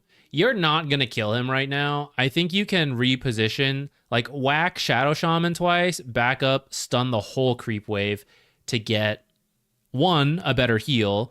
2, if you don't use it right away, more creeps are going to walk in, so you can actually hit everything and then heal even more. But also, you end up hitting this range creep. You don't kill it, but you actually get it into deny range. And depending how the fight breaks out, maybe it ends up getting denied because of that. Otherwise, now you got to hit this range creep. And I want to be hitting heroes right now. So I don't think you have to Boundless Strike right away is like the end lesson. And for example, you hit 3 times and now you have it. Now you can like hit multiple heroes and the creeps.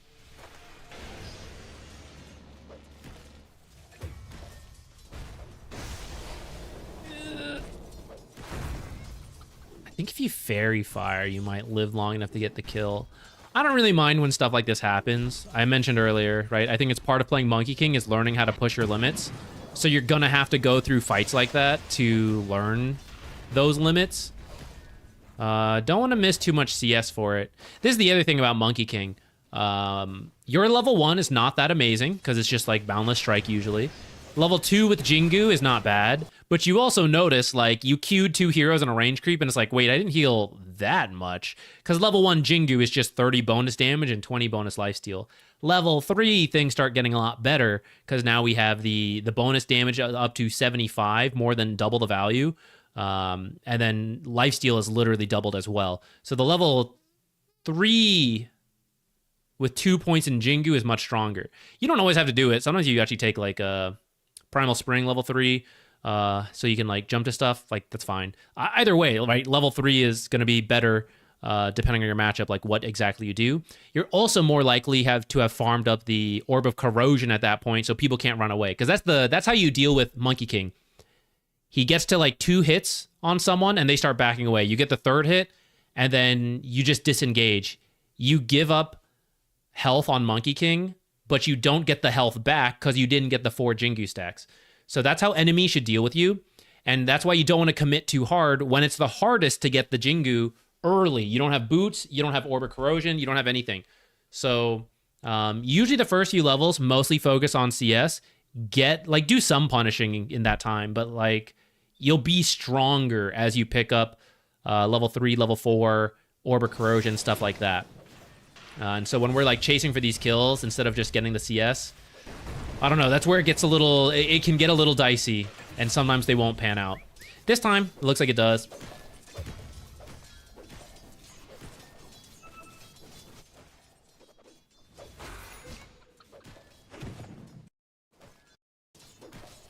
Okay, Earthshaker's dead.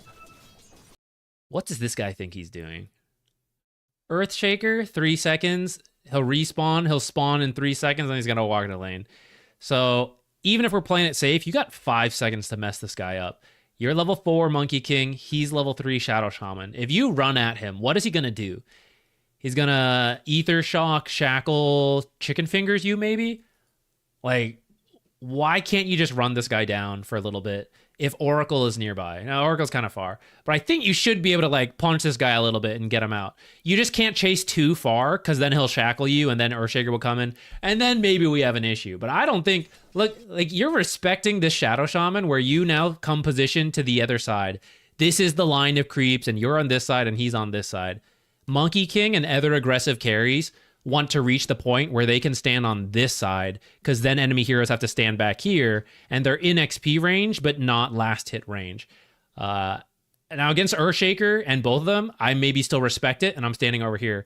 Against just this Shadow Shaman, I think you can still be over here and not allowing this guy to like, look at it. He's fighting for CS. This guy thinks he can go for CS and you think he can too, but I don't think he should be able to. and then I'm wrong and we feed, and then we recalibrate, and now we know, okay, I should have respected him, and I will continue to stand on this side of the creeps.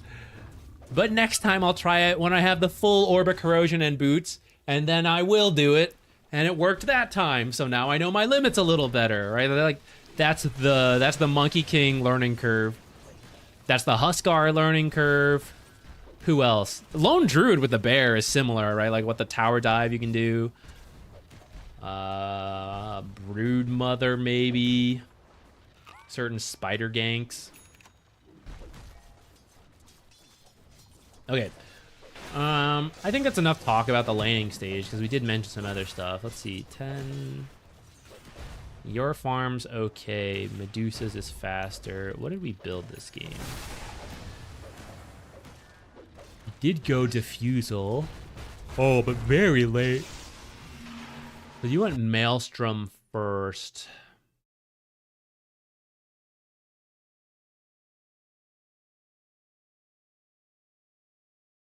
Yo, what's up with another offlane Wraith King getting Armlet? This guy didn't even get the Radiance. I feel like maybe you just do Diffusal first. I know Maelstrom will help you farm faster, but I kind of think you can just fight with the Diffusal and still farm.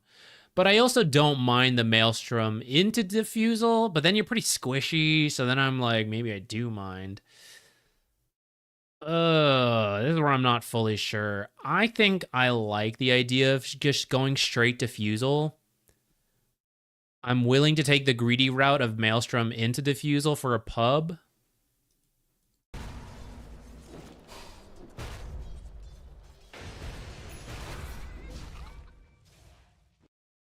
I think especially so for the people who are unhappy with Wraith King, I get it. He is a bit of a heavy farming offlaner, and I think he will contribute more damage later.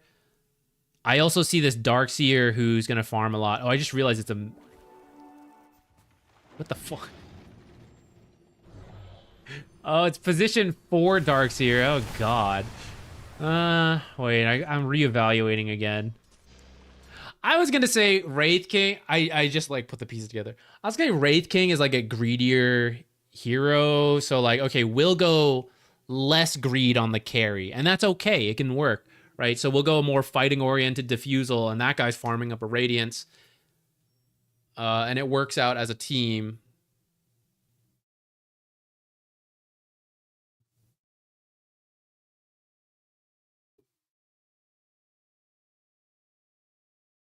Said he was mad for losing the last game and locked in the Darkseer. That ain't good. That ain't good.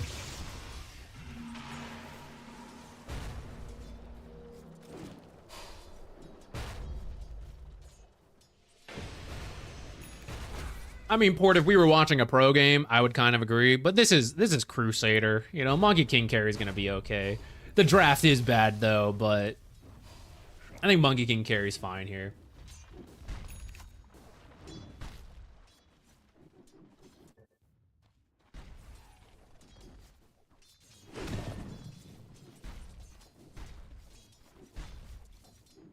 Oh, wait. The whole reason I paused there was because I want to talk about why you died. Did it happen already? Oh, wait. I think I was on the wrong thing. Where did you die? All right. I zoomed over the death I was going to look at. Let's see what happened on this death.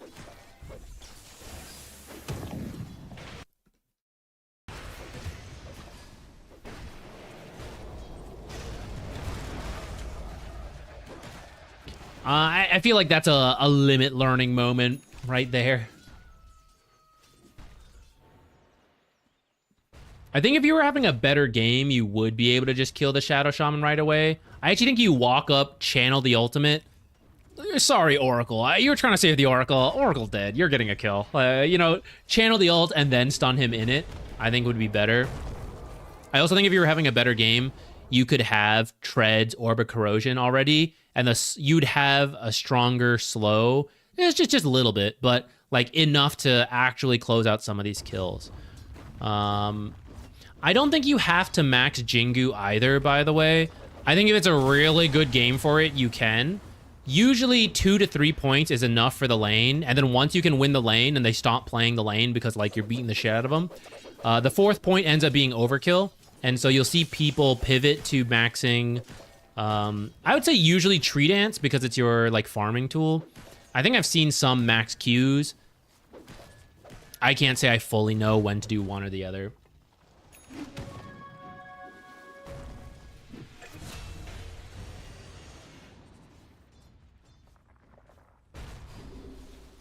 I'm not going to worry about the rest of the lane, or like going back to talk about the lane.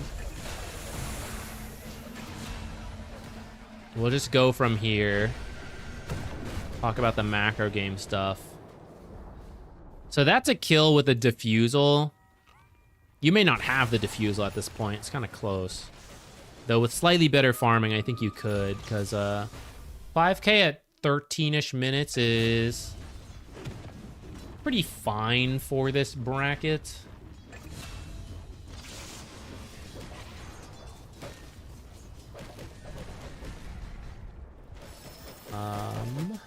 Midas the kobold, sure.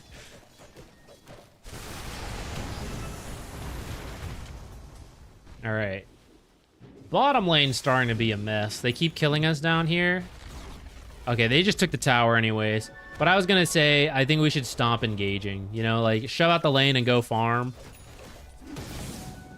And potentially leave it. You know, like, go through the Twin Gate, pop somewhere else out, make a play. Now, this is where your draft is not great. We have a Wraith King off lane and a Jungle Dark Seer. So this is where things are maybe poor.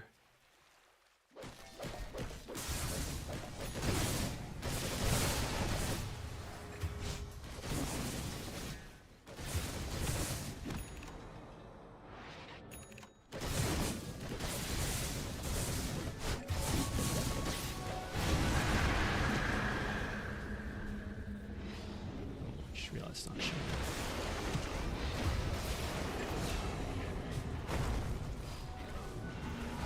I do think you'll need a BKB this game.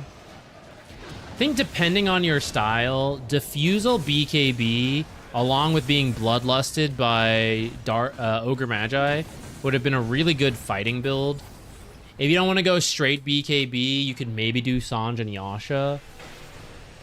But I think I like the idea of the BKB. I think Shard is going to be good this game. And I still like the Diffusal too. Or sorry, like, I like the Maelstrom for the farming speed, but that's why I'm, like, torn. Because I think Maelstrom Diffusal is a little too greedy. If we imagine this Hyperstone, I think you're going Mjolnir, but I wouldn't do the full Mjolnir. Well, I guess if you're going full farm, maybe.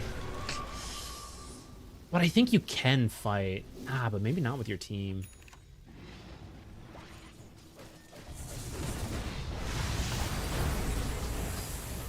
Yeah, but this is kind of what I'm talking about. When we go Mjolnir, or like either Maelstrom Mjolnir or Maelstrom Diffusal, none of that is strength, and then we see like what happens to us.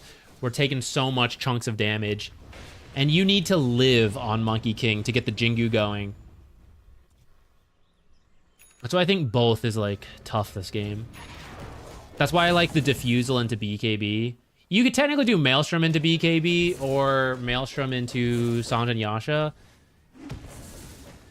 But then we just don't have the Diffusal versus the Medusa. I think that's pretty good. No one else is really a Diffusal builder this game. I think I would want Diffusal BKB. I'll declare it. If I was ignoring having to carry through a pub game, I think the build I would most want to see from my carry Monkey King is like Diffusal into either BKB or Sanj and Yasha. And then Blink Radiance, Radiance Blink from like the Wraith King. And then that timing's really good. Radiance Blink, BKB Diffusal, you could do a lot. With the other heroes, Jungle Darkseer, I don't know.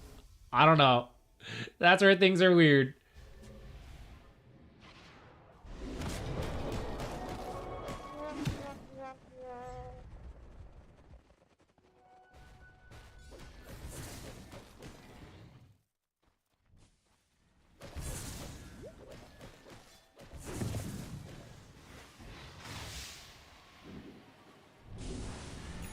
Okay.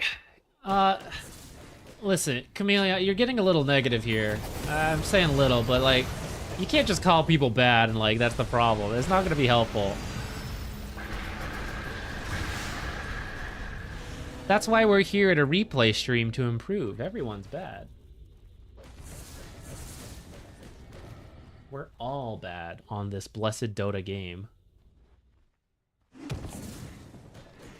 Is Diffusal actually that good against Dusa? Well, I think it's good in general on Monkey King, but then you also burn Medusa's mana. And the damage ratio for Medusa Mana Shield, which is, at this point, total damage per mana is 3.9. Let's just use 4 for easy math. Mana burn is 40, so it's like you did 160 damage with 1 Diffusal proc. So yes, other items also do damage, but it would be pretty difficult to match that efficiency in the early game of 40 mana being equivalent to 160 damage. It'd be tough.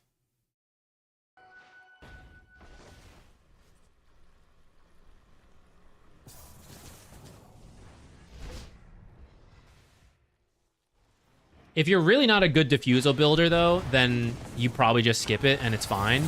But Monkey King is a pretty good Diffusal builder because it keeps people in his ultimate. And it allows you to hit him for Jingu.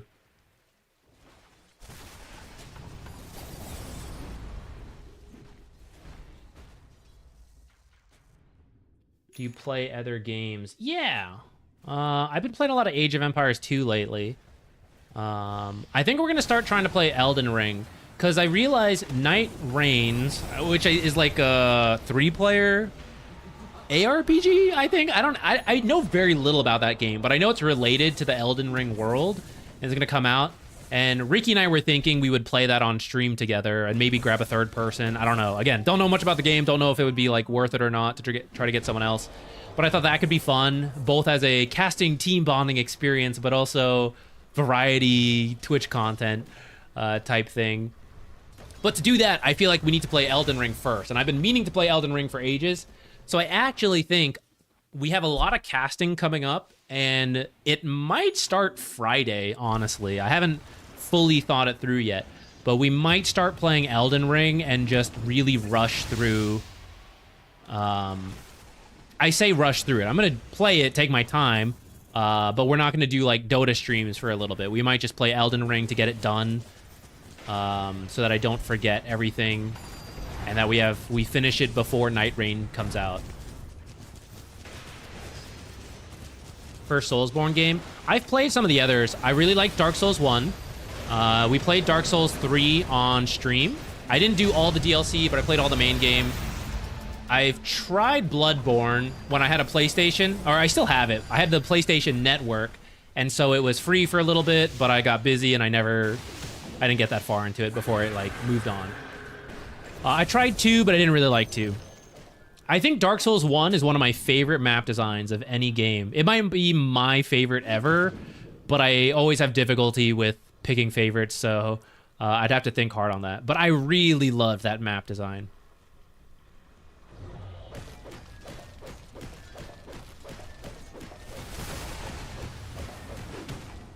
Drown with the Scotty, nice name. I'm doing well, hope you are too.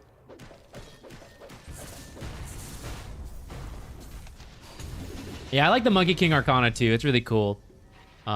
This isn't a, so I like that I generally want you to farm aggressively, like we talked about earlier. You do gotta be careful as people respawn. So this part, mostly good. You see how you're waiting right now, so just go ahead and like farm this while you're waiting, slight efficiency stuff there. Whack, whack, whack, whack, whack. This is fine if this is what you want to do. And then it's time to get out, right? They're respawning. If you don't think you can take the tower, chipping it is kind of nice. At the same time, it wasn't that urgent. And that's kind of why, like, as soon as you push in the wave, you can just go start farming this stuff instead of, like, waiting here and then, like, okay, yeah, we did, like, 1,000 damage. That's cool. But also, the later the game goes and we win a big enough fight, we will take this all in one go if we have enough heroes here. Which, if Wraith King was here, you know, maybe we could have done, and then this would be worth it. But half of a tower does not actually get us anything. So if you leave this area and you farm this, and you farm this, and you farm this, and then they're up at this point, and now we start moving this way, further away, that's actually gaining like, I don't know, like 400 to 500 gold as we move further and further through the camps, while also getting ourselves to safety. We're doing the most dangerous stuff while they were dead. Now they're up. Now it's time to go. And that's why when you come in like this and your team didn't leave in any deep wards, things like that, now it's too risky and you end up dying. Looks like he jumped straight into it too, so they might actually have a ward here. Or he might have been farming and then just found you by accident, which kind of looks like that was the case. So that's just like, try to reorder what you're doing there.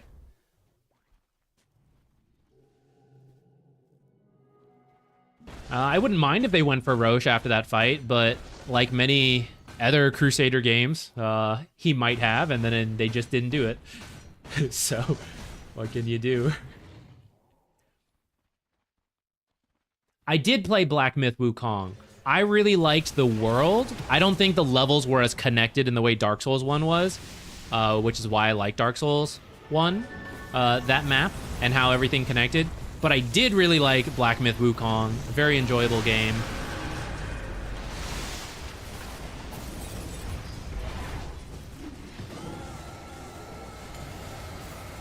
Age of Empires is a peak game. I've been getting more into it. I think I'm okay at open maps like Arabia, but I don't know how to play closed maps. Like, I don't have a good build for it. I've been mostly playing the Mongols, and I don't understand, or I haven't found my balance of like, do I just try to rush a closed map, or do I actually just go straight late game? I tried some other civs and stuff. I haven't figured out like what I want to do on those types, but I have fun. I like it a lot.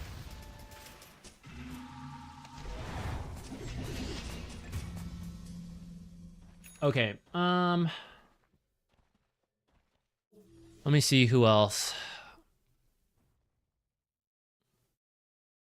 We're getting a little distracted as time goes on, I gotta say. This always happens at the towards the end of the replay streams.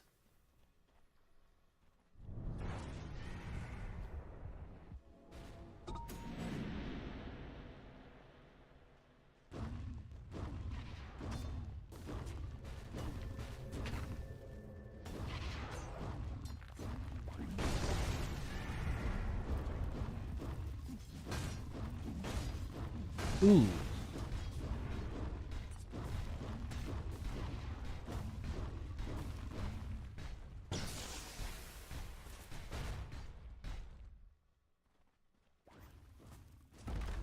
Okay, let's try this one. Another rare Herald game.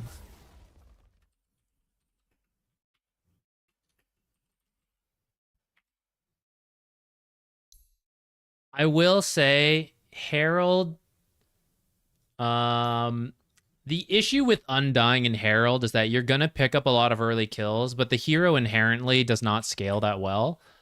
And a lot of Herald games will miss the tempo of Dota.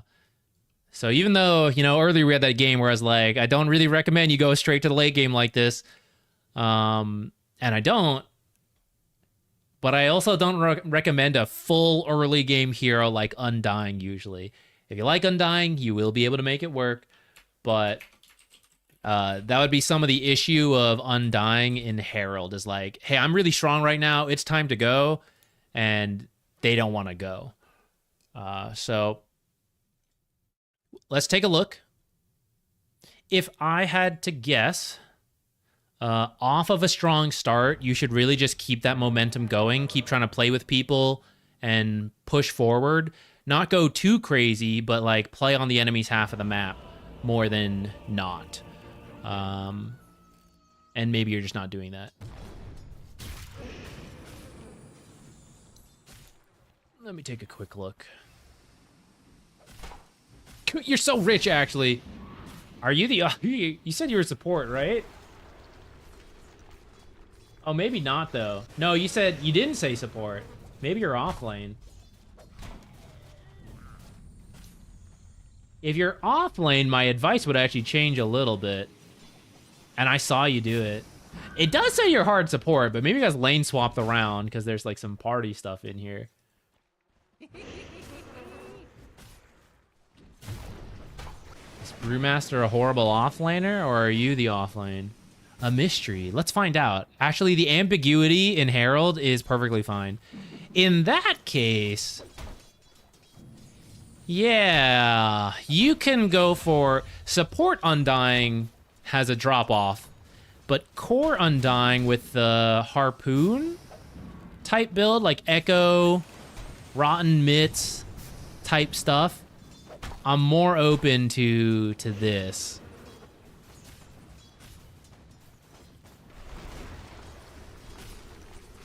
Oh, what happened here?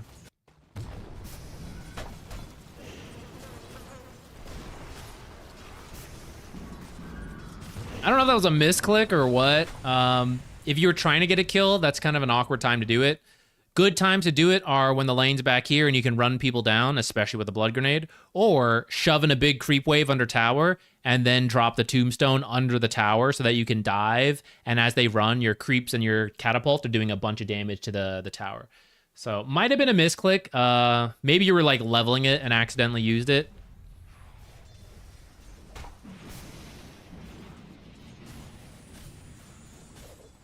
But you probably want to go back to stay there till it dies. You were getting the Lotus, so that's also good. You should go get the Wisdom next. But the Tombstone's worth a lot of money, so you don't want to give that up easily for free.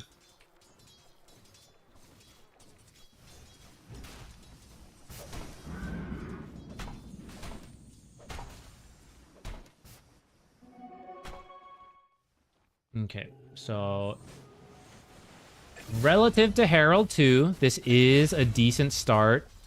Still unsure. It looks like Brewmaster's supposed to be the off lane, but it's maybe not.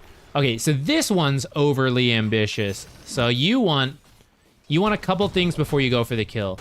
You want a couple decays, because every time you decay, you are doing damage, you're stealing strength, so the kills become easier. So for example, we have to do 721 damage to kill Troll Warlord. But if we use, let's say 3 decays.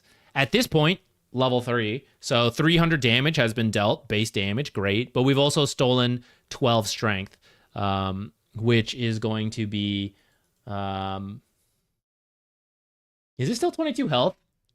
Suddenly I'm doubting myself. Did it go back down to 20? Suddenly I completely forgot. There's only so much space in the brain. Okay, it's still 22. It's still 22. Woo! But anyways, so that's like, let's do some rounding, like 250 HP gone from stealing the strength. So then it becomes a much easier kill with the tombstone. If you use it like this, first of all, he's already at the edge of the tombstone range, so he's going to get away. But also, look, we got to do the whole health bar. We haven't gotten any decays. He's not committed to anything, so he's going to run. You're also pushing in the creep wave, so this is just a little bit too soon to be going. Rather than do it here, what you should actually do is start decaying. Use one, use another, and then actually as you push in this creep wave, and he's like getting ready to farm 3 creeps on a tower, that's where you could do the tombstone. So, unfortunate time for your Sentry to die. You're still doing relatively well, but, you know, with a couple extra tips like that, maybe you'll get a couple more kills. You won't give away tombstones for nothing. When you don't have tombstone and you're not sure what to do, you don't always have to be playing for kills. Undying is also really good at playing for CS. If you're not the core and you're not going for last hits, that's okay. But every time you use decay, you are stealing strength, which not only weakens them, but it also makes your damage higher. So now when you go for this deny, you have 75 damage to Troll's 72. Troll he's a pretty high damage carry. But other carries will be down at like 50 to 60 potentially. And so now you'll have an easy time denying them. So don't just like back off like this. You see how like there's multiple creeps you could kill? That would be good. This game, there is a coddle kind of blasting at you. So if you want to back out of the creep waves, I kind of get it. But other creep waves where this isn't an issue, definitely keep it in mind that just because you can't kill with Tombstone doesn't mean you shouldn't be getting denies. And you do have like 7, so actually that is pretty good for Herald. And let's just keep working on it. This one's a better Tombstone placement because he's further up, and now you're using Tombstone behind him. So placement-wise, this is much better. Again, haven't gotten any decay, so he's still full health. And then our Brewmaster, if he actually switched over and helped right away, maybe that could have been something. He didn't use Cinder Brew, didn't use the Thunderclap. Oh, we're still going to kill him, actually. Okay, it worked out. I don't know if that should have, but we'll take it. Yeah, let him chase if he wants to do that. You just get the last hits. Great.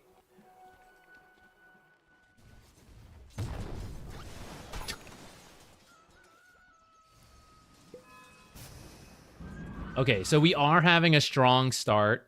What have you been building? You went Bracer into Arcane. So, a couple things. I wasn't paying attention to this, my bad. One, you don't need a Quelling Blade if you're not core. If you are, again, it's still ambiguous to me. If you are the core, I don't mind you getting it to start, just because it's more important to get CS than not. And especially for like Herald, where there's the timing is still in the works. Quelling Blade to help you out is fine. Eventually, you're not going to need it, so then you don't need to buy it anymore. Get your stick in. Magic Stick is actually a really good item versus Keeper of the Light and versus Troll, because they both use a good amount of spells, so you can pick up a lot of spell charges. And since you already have the Quelling Blade, if you actually cut these trees, you don't get a stick charge if you don't see the enemies use the spell. So when Keeper uses the spell from Fog of War, you don't get a stick charge. You can put an Observer to scout it sometimes, but like I don't really like that because of the blocking. You usually lose it for free. Unless you want to place it like here, so it's like in the lane away from this stuff, but it still sees into this stuff. You could do that. Sometimes people put it like here in front of the tower so that you'll see Coddles using it from behind the tower like this. But you could also cut the trees so that the trees don't block you anymore and you can see it. Troll uses lots of spells, so you get stick charges, but not if it's in your backpack. So swap that in. You actually don't need both observers. Try not to buy all of them. If your teammate's not buying any, then yes, to a degree, you can buy them. But there's only so much I want to place them. I want the vision spread across, right? If I buy 3 observers, I have to place one here, I have to place one here, and I have to come bot and place here. That's a lot of movement for me. So you should really just buy like 1 or 2, like 1 for your lane. And you're like, oh, I'm actually planning to rotate mid soon, so I'll ward there as well. That's fine. Leave some in for like the bot lane or the mid lane to buy for themselves in place. And then when they don't do it, then you can buy them. But leave it in to see if they do it. Then you won't have to have 2. I think this Bracer is acceptable, but I don't actually think Undying needs this. For your rank, I think it will be okay. But usually you just decay. You know, like decay is pretty much decay is the free bracer. It's like 80% bracer every time you use decay. So I'd rather skip the bracer and get more mana on the arcane boots faster.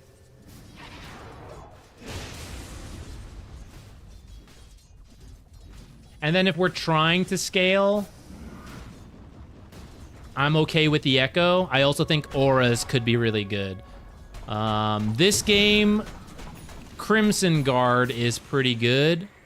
A Pipe and General Magic Resist is good. This type of observer, you placed one here, killed his observer. Do you know what he's likely to do? He's going to go, oh shit, they killed my observer. He's going to come in, he's going to put a sentry. So typically, if you kill an observer in an area, don't put an observer down in that same area for the rest of the game. There are times to do it. You know, you killed one here, try not to use it, but then a team fight's breaking out here. It's like a huge thing. You put it, that's fine. But as a casual observer of like, I just want to keep an eye on this area. That's what this is. Like, I want to push this safely, but you killed one here. You're going to lose this. And then guess what? Now it's dead. Now you're not keeping an eye on this stuff. So it's usually not worth placing it. And this is very common to see in Herald and Guardian. You'll see like every observer in the same place live and die. So like this one down here, the classic Guardian Observer over here. It'll get placed, it'll get killed, someone will place their own, they'll come in, they'll kill it, they'll place their own. The next guy will come in, kill it, place his own.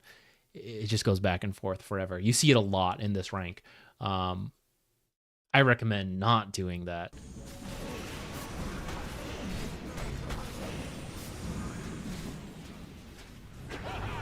And then the Observer actually did see Viper on the minimap. I don't think you quite noticed it. Oop. Who are you? Hi, Jupiter. Don't worry too much about that. If you're building the Echo, I would actually buy the Void Stone first, because your farming speed comes from using Decay a lot. Here, you see how they were mostly full health, and then you use the Decay, but it didn't actually kill any of them, and now you have to last hit between the tower and your creeps. So swap that order up. Last hit a little. So for example, you could decay these two range creeps and it would be worth it. They both took damage. You could hit the healthy one more time and then decay both. Get both last hits. The next creep wave comes in. Go hit the range creep once, for example, or start hitting. They all focus as banner creep. So start hitting this creep a little bit. Get them low, and then once they're both in decay range, decay them, and use the nuke damage from decay to guarantee the CS and kill all of them, or however many you lowered, and then get the last hit on the final one or two. If you decay first and then use the spells, you miss way more CS. Even high-level players, you just miss CS sometimes. It happens. Because your attack is, 70 damage. But if the spell does 300, then just chip them a little and then nuke them with 300. The window for success is much bigger for these nuking spells.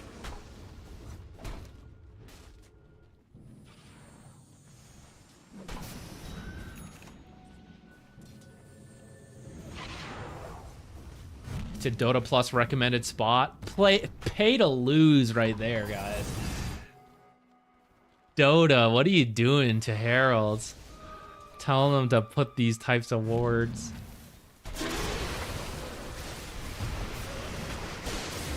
Okay, whether this one works out or not, I just want to highlight again. Looks like it's going to work out. Nice.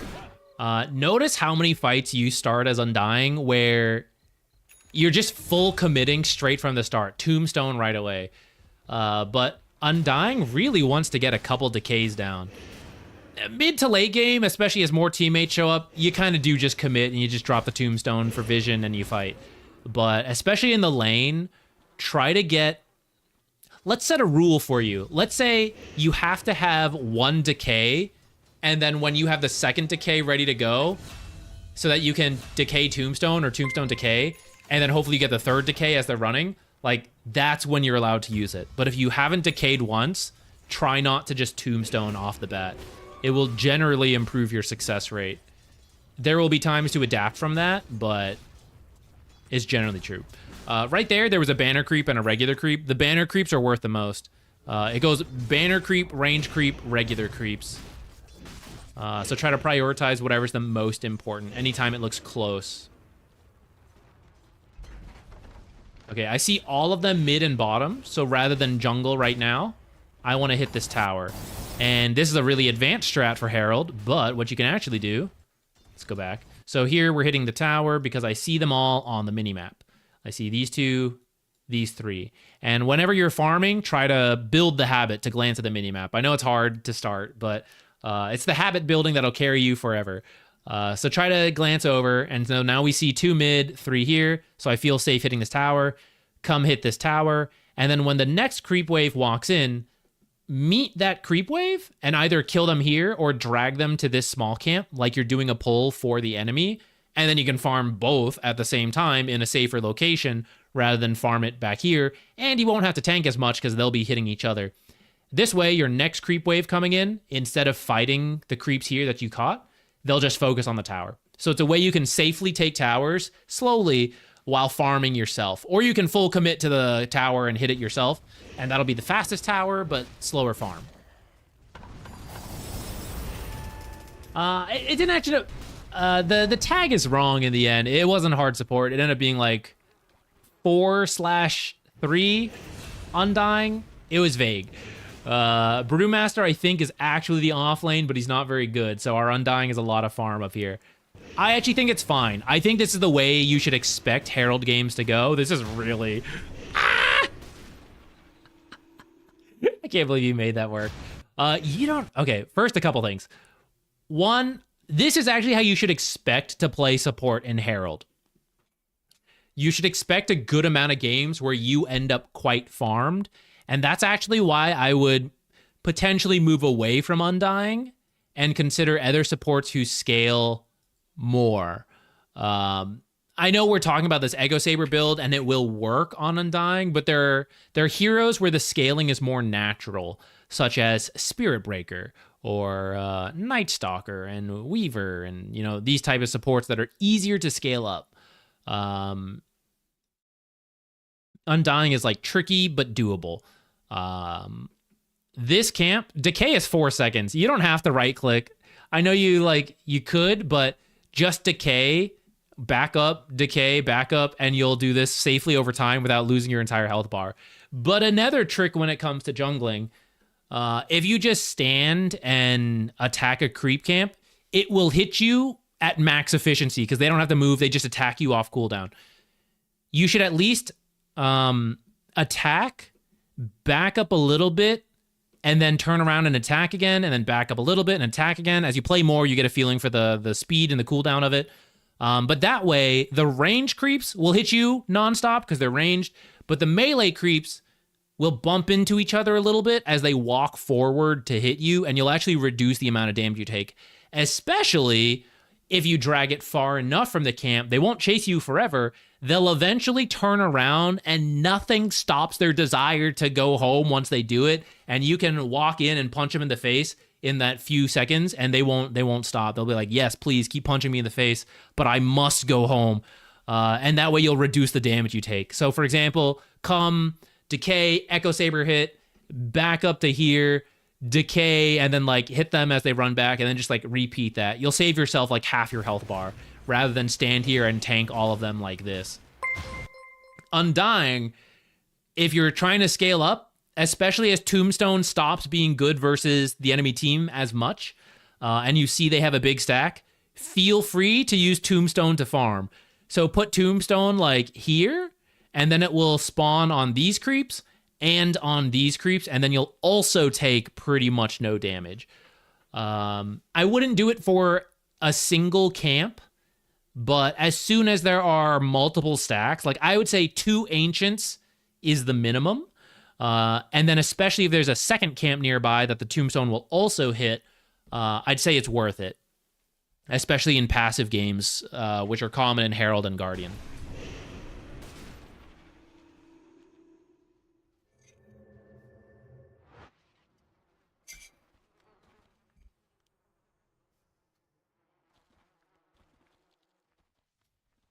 Okay, after this, it's time to find another drink or a snack or something. How long have we been streaming? 5 hours, okay.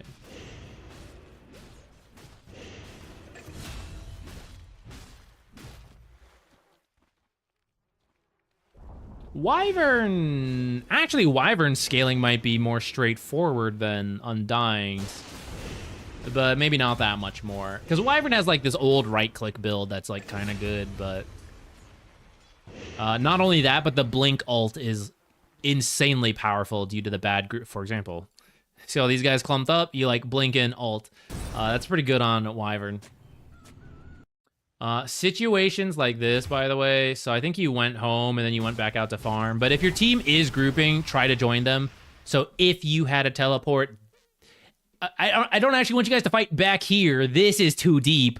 But here's good, you know? So if you saw your team grouping up for this and you had a teleport, I would love if you came here and fought. When you see this, this is where you go, that's a little too far for me. And so you go push in the lane into a tower right away. That's why anyone who can farm quickly and scale up when you do these kind of solo things is good. Undying at least has more damage on decay than he used to, so you can push in lanes quickly. But then you don't take the tower all that fast when you get here, and your jungling speed's not that great. And then your scaling's tricky, like we said. This is kind of why maybe it's time to find another hero besides Undying, but if you love him, I think it's fine. But like if I was a Weaver support or a Jakiro support, and I see this shit happening, and I'm like, I can't get there, and it's way too far for me, right? You can shove in the lane really easily. You have liquid fire to take towers, Aghanims, maybe even a right-click Twin Terror build on Jakiro could be scaling. Something like Wyvern, W to damage, push up to a tower, heal the creep that tanks it, and then like go a right-click build, get a blink for the blink ults, then the right-click build. Marcy, there's a bunch of stuff like that. Cheeseburgy, I'm sorry, I just noticed you raided. Thank you so much for the raid. Welcome, everyone. I did not notice. I must have been rambling about something. But thank you. Welcome, everybody.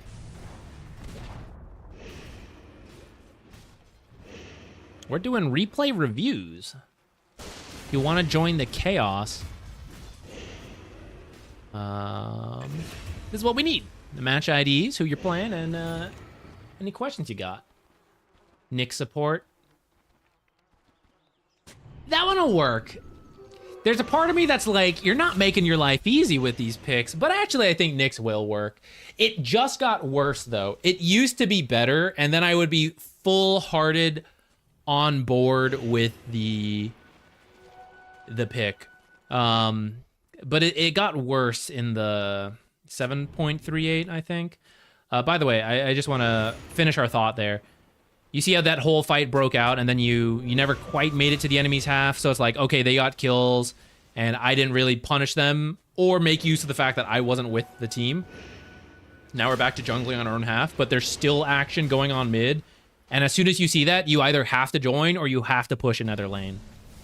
No matter who you play, really important concept for Guardian Herald.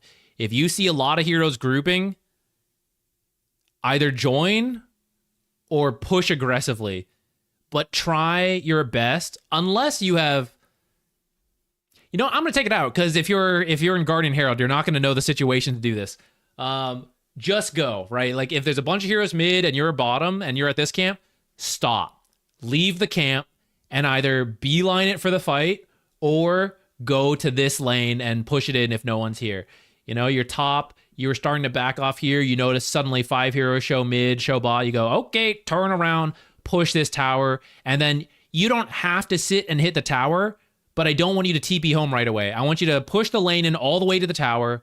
Decide if you want to hit the tower. If you don't, farm camps near the tower and keep watching the fight. If action continues to be mid, then keep going back to the lane, shove the next wave into the tower, repeat. Hit it if you want, go to the camps nearby. They're still mid. This is crazy. Back to the lane, push it in. You are solo taking a tower while farming efficiently, and whatever the fight mid is what it is. It might work out, might not. That's where it's totally out of your control, but you're going to get a lot of farm, and you are going to be taking towers in the same way. Okay, my team through, they have 5 heroes. They take a tower, maybe they take this tower, whatever. You also did similar tower damage while you were gone, and you got a lot of farm. This is a very good general rule for Guardian to Herald. Either you're joining the fight to help win it, or you are doing something else. Undying as a hero, you should probably default to joining the fight anytime you see it happening.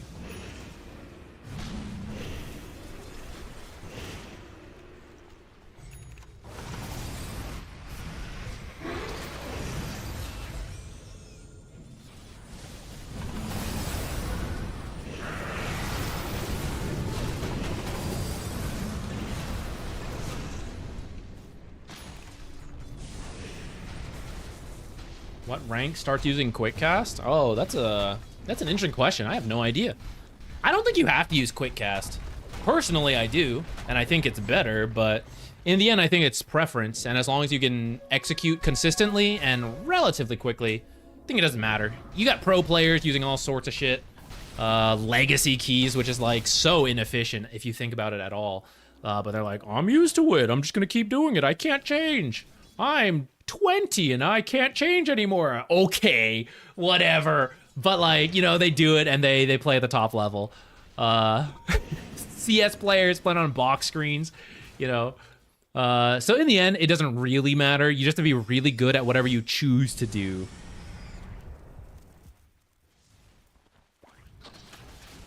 Yeah, I can't comprehend using mouse keys for, camera, keyboard keys for the camera, such as WASD.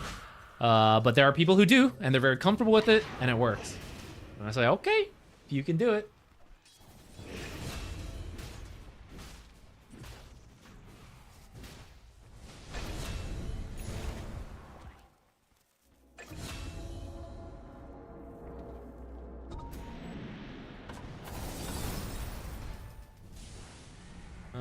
Okay. I mean, you guys are in a really good spot. At this point, it's really, like 19K. It's really just about grouping up and doing things. Dota is about building a lead until the point where you can win, and then you go and win. The hard part about Dota is understanding that. With a very different draft every game, you don't get to see these numbers, but you probably have a rough feel in the game. And that is what you work to hone in on as you play more. That, I think we're really strong and we can win now. You guys are kind of at that point. I can see from, like, you know, our outside perspective. Your tower damage is not very good, though, and that's what's holding you back a little bit. But if you win a big enough fight, you guys will be able to brute force it with, like, bloodlust and stuff.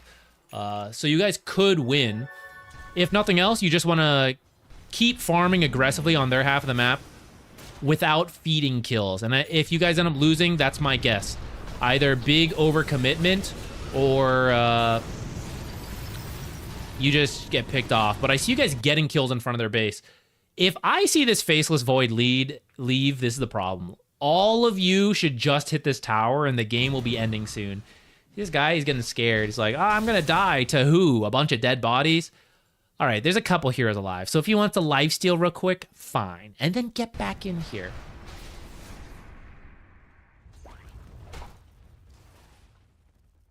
By the time he's healed up, they're going to respawn. If he had stayed, you guys would have taken the tier 3 right now.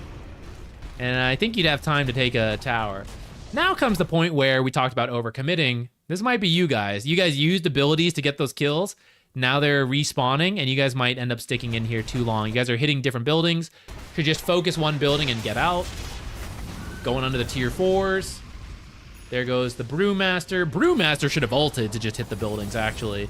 There goes the Ogre under the tier 4. So, these are a little bit out of your control. I mean, you can say it. I really recommend after you win the fight, you know, tell people, take the tower.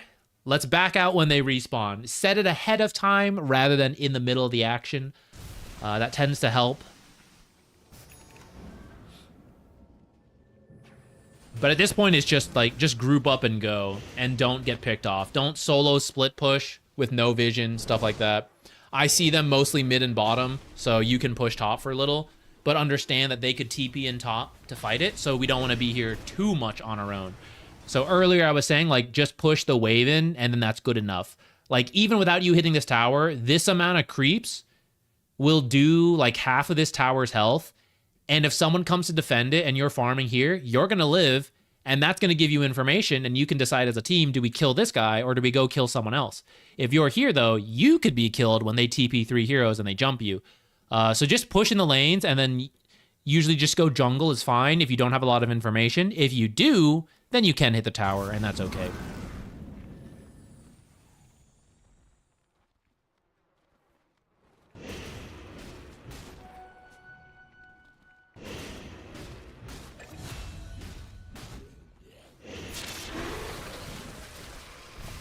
Ugh.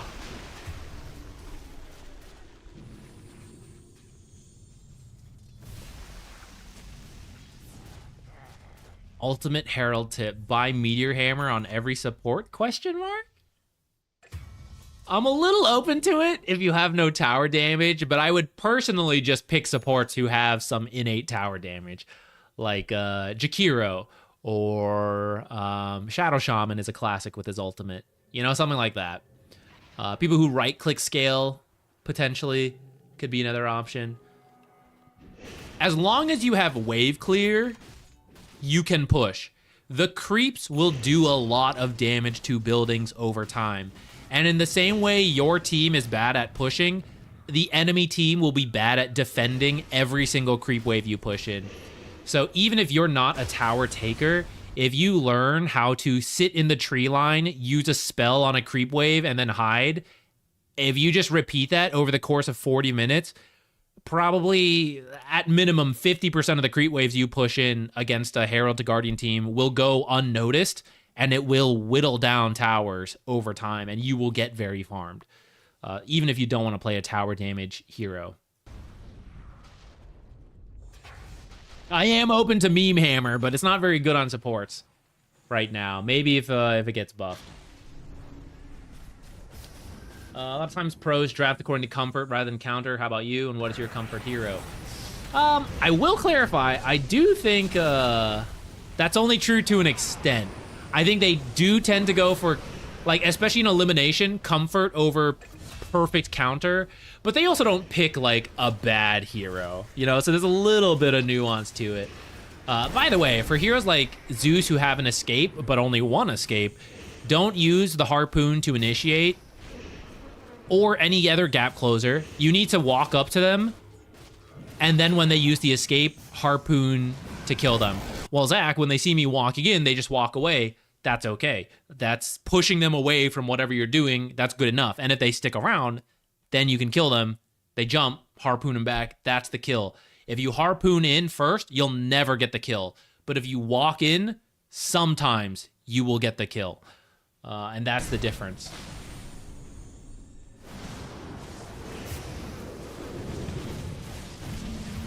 What can you do if your teammates don't want to listen to either push with you or punish the farming carries when you have a massive lead? It will just happen sometimes, and it sucks. Try to just follow them. Let's say you got a carry. Tread this line very carefully because it may get you reported and it may make them mad. Don't go that far. But for example, there's a Phantom Assassin. She has 5 items, 3 items ahead of the enemy carry. She should just end the game, but she can't help herself. She wants that 6th item. She'll accidentally participate. When she is done farming and there's nothing left to farm, she'll accidentally push in a lane. So when you see her and you're like, we need to push, please, and she's like coming down here jungle, come over here and start farming. Farm along this jungle path, or like jump ahead and farm this camp. And PA will farm here, she'll farm here, she'll farm here, and she'll go, oh shit, there's no jungle left. Oh, I guess I gotta go push lane creeps. Oh, I guess I gotta go this way. Right? You gotta. It's like herding sheep. You know, you can't tell the sheep like you gotta go there. You just gotta slowly like a little bit this way, a little bit this way, a little bit over here. The non-griefing way to do this. I'm mostly serious, but kind of joking with what I said. But the other thing is, most carries will never reach a point where they'll insta-kill this hill troll, right? Ogre's level 20 is going to take him at least 3 hits to kill this hill troll. So when Ogre won't stop farming, and he needs to farm everything before he does anything else, hit this hill troll twice for him while he's killing the big creep, right? Then you move to the next one. Speed him up. What took him 4 seconds to farm a camp here before, help him do it in 2. Come over here, help him do it in 2. Other support, steal this one in the meantime while he's not looking. And then he comes over here. We just saved 4 seconds. Nice. Come over here, help him do it in 2. And suddenly you've bought yourself 6 more seconds and you're like, oh, PA, right over there are some lane creeps. And I go, oh, okay, lane creeps. Oh shit, an enemy here, I'll kill him. Right? Like, you tricked her. You sped her up. You got her to the lane to an enemy hero and she accidentally won the game. That's what you got to do sometimes. That is playing around teammates that are bad. You got to trick them into doing what's necessary. And if there's a guy that tilts out and he's just like doing his own thing, he constantly wants to go for pickoffs that are bad. Yeah, listen, if the 6th death didn't teach them to stop doing that, the 7th and the 8th, and let me tell you, the 9th, it's not going to teach them. So just follow them. The Clinkz that's running around this way, just smoke behind and just go. And even though this is a really bad fight, you bring 5 heroes and you catch them off guard because they go, what the fuck is 5 heroes doing here behind our tier 2? You go, I agree. I don't know why Clinkz keeps coming here, but we're going to go too. And then it works sometimes. It works more than Clinkz feeding the 17th death here by himself. So sometimes you just got to go when the teammates don't do it. And it'll sometimes work. At what MMR do you stop hurting? The hurting never stops. There is no level that the game becomes good. No matter what rank you are, you will have new complaints for your teammates. Look at the pro players complaining about the 15k MMR players in their games. They're the worst pieces of shit they've ever seen in their lives. There is no better at Dota. It's all relative. When you're Herald, you'll have Herald standards. When you're Ancient, you'll have Ancient standards. When you're 9k, you'll have 9k standards. And the 8k players, they'll fail your standards, and you'll think they're the worst people in the world. It doesn't change. Even though as a Herald, you look at me and you're like, wow, Zach, great coaching. Really appreciate the video. The 9k player gets me in the game and goes, why did you waste 50 minutes of my time? I hate you. Stop playing the game. Quit. Right? It's just relative. If you're a bad player and an angry player, that's just every rank.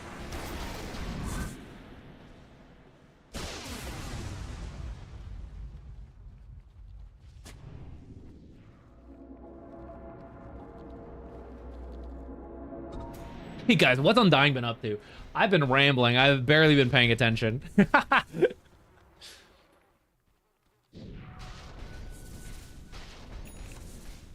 Yeah, it's like trying to get your pets to take a pill. What's the equivalent for a core player? I'm trying to think. Sometimes you just gotta play up their ego, man. Like, hey, dude, let's go get you a rampage. Try that line next time, guys. You got a carry player who won't listen. He's like, dude, I think we can get you a rampage if we like play around this ward. Hey, maybe like, hey, dude, there's 3 heroes. I bet you could totally kill those 3 heroes. I'll help you. You know, let's go triple kill those heroes. Let's try using those next time. Next time I'm in a game 2 on stream with something like that. Let's try these lines.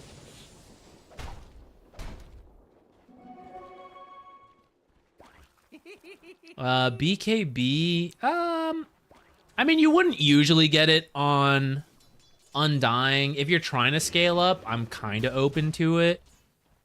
I do think there's a lot of magic, so that's partly open to it.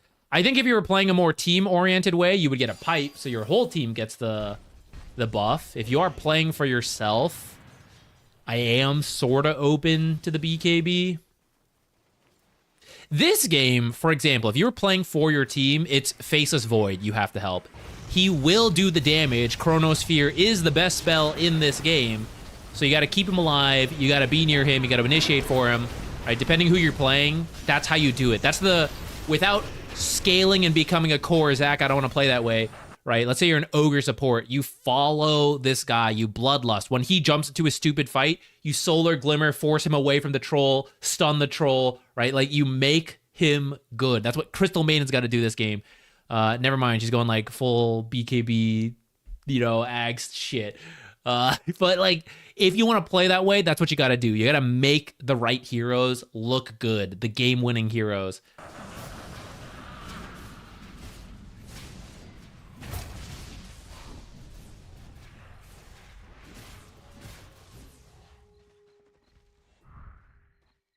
BKB used to be 100% magic resistant, so that's why it's a little confusing. It recently got changed to give you a bonus to magic resistance. 60% is where it's at. So it will add... magic resistance is multiplicative in Dota, so it's not going to put you at like 48 plus 60. Amazing! I'm going to heal, right? I don't know exactly where it'll end up. I would guess like 70-something. But yeah.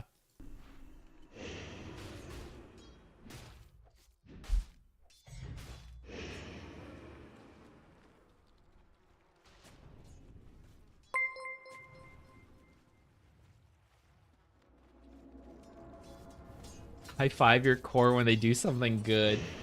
Unironically, yes. Woobert, we can look at that game. We've been podcasting on this one. Let's go podcast on your game now. Unironically, for people who deal with tilting teammates a lot, seriously, press well played. Give them the high fives. Good job, carry. That's how you build team morale in very small ways. You ever play a dead silent game and feel awesome about your teammates at the end? No. You have to have these kind of small interactions. That's just being a human and interacting and stuff. Oh, sorry. This game won't work because it's over a week old. Back to the podcast. If you have a different one, we can maybe look at that. Or anyone else. Oh, you know what? This one sounds fast. Let's do Elder Titan laning stage. We can give some feedback on that.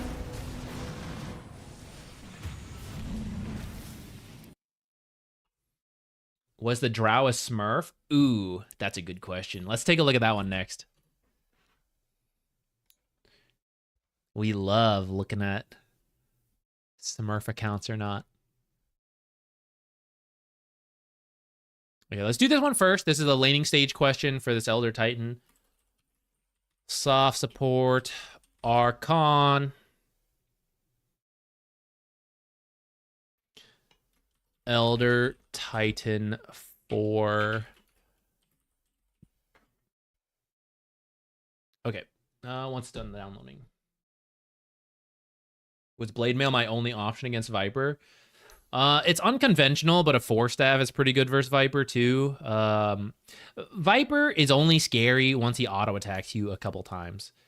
The ultimate slows you a lot, so you can't get away. So that's why when you have an ability that gets you away from Viper, and also his poison attack is dispellable, his ultimate's not. So any kind of item that dispels is really good. That's why BKB is good. Don't pop it right away. Let him hit you a couple times, and then BKB and remove all the stacks, and then get the magic resistance first, like the ultimate and stuff. 4-staff to get away. Like, Viper's not a mobile hero, so like 4-staffs on supports are good. Ghost Scepters can be good if you don't need to right-click, but he can't right-click you. That works. Boots of Bearing is not very popular right now, but kind of fits what we're talking about.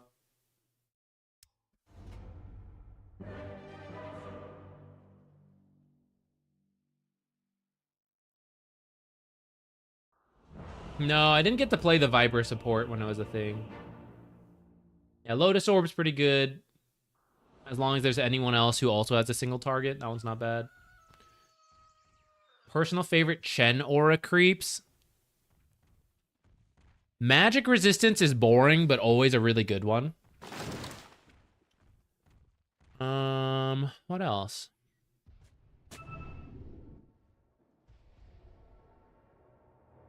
Oh, who's that? Thank you. What? Starting Pasta my pig. Lone Druid 5 journey. Nice. Thank you so much for the Prime sub, Pasta Pig. Good luck with the Lone Druid 5 journey. Let me know. We'll review it later. Okay, doing a little runes. And we have Sand King versus Anti-Mage. This one's a bit rough. Because once the mana is burned on Sand King, you're kind of screwed. So you need to win the Sentry War. So buy a lot of sentries for him. And anytime they place a sentry, you know, get to a good spot, push it out. Sand King will farm faster than Anti-Mage before the Battle Fury. So if the lane is really bad, you can get Sand King to 6 by doing stacks for him. And with 6, you might be able to surprise Epicenter, get the kill. And slow him down that way, right? So it's kind of like, okay, we didn't stop him in the laning stage, but we killed him at 5, and then we killed him at 6. Sometimes you got to play for that. Mid SF is unfortunately not very useful in ganking this anti-mage.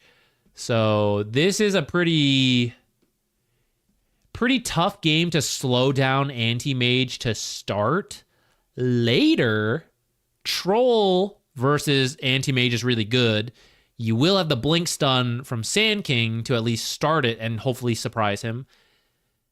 Beyond that, you're really lacking crowd control on your team. So hopefully people buy like Orchids and Abyssals and shit like that. But your original question, I think, is about the lane. Let me just double check again. What choices should I make in the first 7 minutes to give my 3 a good game against the anti-mage? Yeah, so we're just looking to farm, like I said. So win the Sentry War, look to do stacks. And if you can do any weird creep equilibrium, that can also be good. So sometimes that's the very first wave. If you guys were playing aggressive, I like to body block the very first wave so that mine goes on our tower, it shoves out after that. And then I just block camps and stuff after that. In most pub games, balancing creep waves is not... It's not a strong point. And an off lane that accidentally pushes just resets right here. A safe lane that accidentally pushes gets screwed because it moves all the way up here. So in a lot of cases, it's really on the safe lane to play well more than it is the off lane to play well. It's a great skill to learn how to do intentionally, but a lot of times you can just, I'll just give it 2 minutes. It'll come out to me eventually, and you're probably right. So once it does come out here, now you just got to stop it. So don't let her do pulls. Use the spirit safely. Keep in mind, if you fight the Hoodwink here, anti-mage could blink over. Same like a hero like Weaver. So we always got to be careful of that. But you have the spirit to maybe aggro the camp early, drag them out, things like that. And once this happens, you're pretty happy. Will your Sand King just immediately shove it out once he has some AoE? Potentially. But that's your job. Is to get it to just keep coming back as much as possible. In the meantime, you can punch Anti-Mage when you get a chance. You can also just punch creeps. That's another way to slow down Anti-Mage. Just make him miss last hits when you have 10 extra damage from your spirit. You have 60 extra damage. That's a lot more. So just whack creeps in front of him. What's he gonna do? How is he gonna beat your 100 damage? How is he gonna get this creep versus you? If you don't hit it, hit this range creep. Sand King got it, but you could have gotten it. Like, think about that. When you have the full Astral Spirit at a 3rd HP, you can deny range creeps. How is he ever going to get that? Even with Mana Break, it's actually really difficult to get versus you. This is so far fine. You asked in the first 7 minutes, what do we do? Well, the lane keeps coming back, so it's fine. See, this is where Sand King didn't really need to Sandstorm, and it would have been okay. You should do this pull right here. I think it spawned. Maybe I missed it. Maybe it did get blocked. No, it was up. This camp should have been pulled. This wave, I mean. If we go back to that, just to... Once he does this, I go, God damn it. Gonna push in the lane. If he didn't do this and you guys just right-clicked creeps, he gets the last hits, you work on denies, it would push into you guys. He's using Sandstorm. There's no saving it anymore. It is going to shove. What that tells me, though, is that I'm going to have a big creep wave pushing in, so they won't really be able to stop me from pulling. So I should immediately start thinking about pulling as soon as my offlaner does something like this. And that's how I know. I look at the time and I go, 2:10. Okay, I can be free for a few seconds, and then I got to be back here by 2:17. I got the spirit, so technically if I didn't use it, I have a little bit of room. But like, this is where you should be hitting this camp, pulling it over. And then what would happen? So you'd be doing the pull right now and look at Anti-Mage. He's dealing with farming under tower. Hoodwinks may be thinking about doing a small pull. But if you're both pulling and hers is a small camp and yours is a hard camp, which pull is probably more successful? It's going to be you guys. You're more likely to get denies on your creep wave. And when you pick up the CS, it's worth more. Small pull, Notorious, ends up shoving out the lane in a lot of cases. So it's fine if both of you pull and this happens. But if only she pulls and you don't pull, now that's where there's a little bit of an issue. Now you're getting stuff denied and she's picking up CS. This will push out to you eventually, but it's a little bit of a loss in the meantime.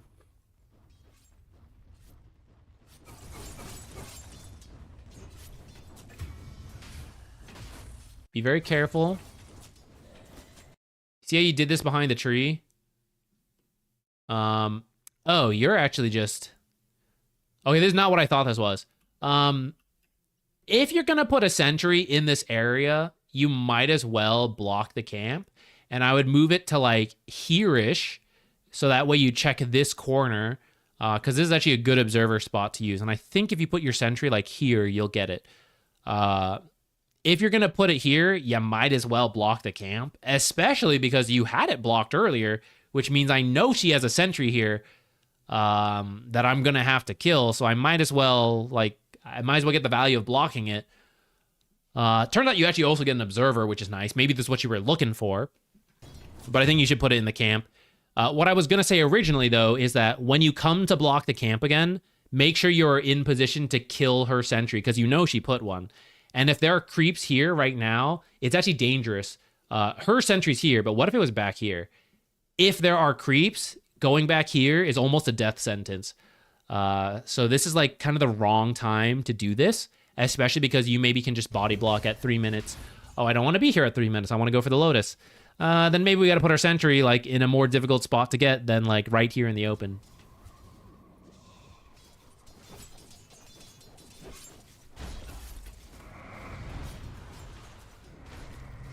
Time to punch. Never mind. Punch my own creeps then. There's another chance to pull.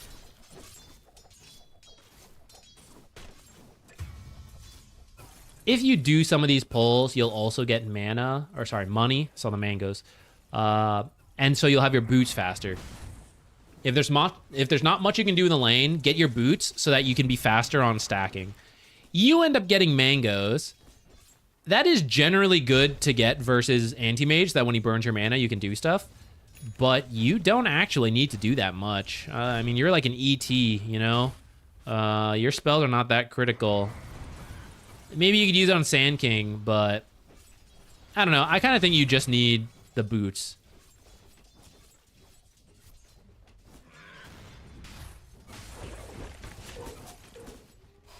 I do see Sand King jungling over there. You're trying to hold the creeps out for him. If he doesn't make it in time, those are your last hits. This? You tried to get it, but you were a little too slow. You were like wandering around. You should stay near it. And then this one too. You should stay near it until he makes it to get it. If he's not going to get it, this is your last hit. So that was like 70 gold you should be having. You're almost done with your Ring of Regen already.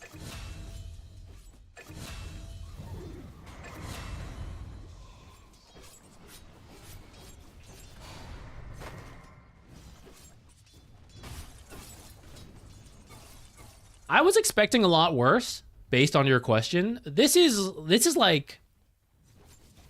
a neutral lane, the way you ended up playing it.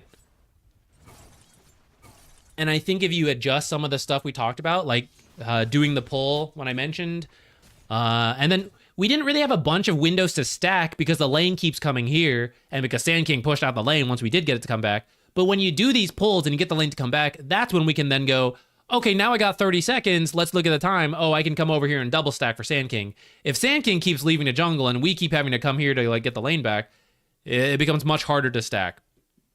So I don't blame you too much for not stacking this game, because the prerequisite is the pulls, and then you can do the stack. Or the prerequisite is Sand King not using Sandstorm on the creep wave.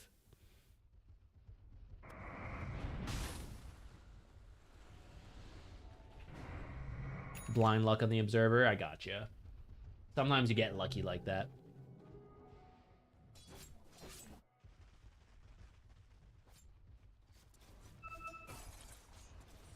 You got to stacking a little later. Underestimated the 7 minutes.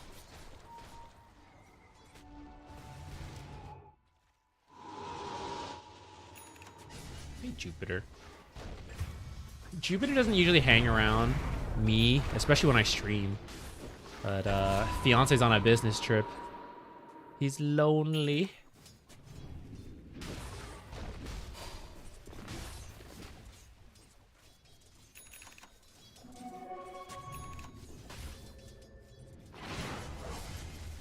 This game you have a Sand King, so it's actually not too bad to kill this one, but just for consideration to talk through it as a mental exercise. Oops. All right, so you wanted to, you saw this, you went for it, get tossed back, he kills yours.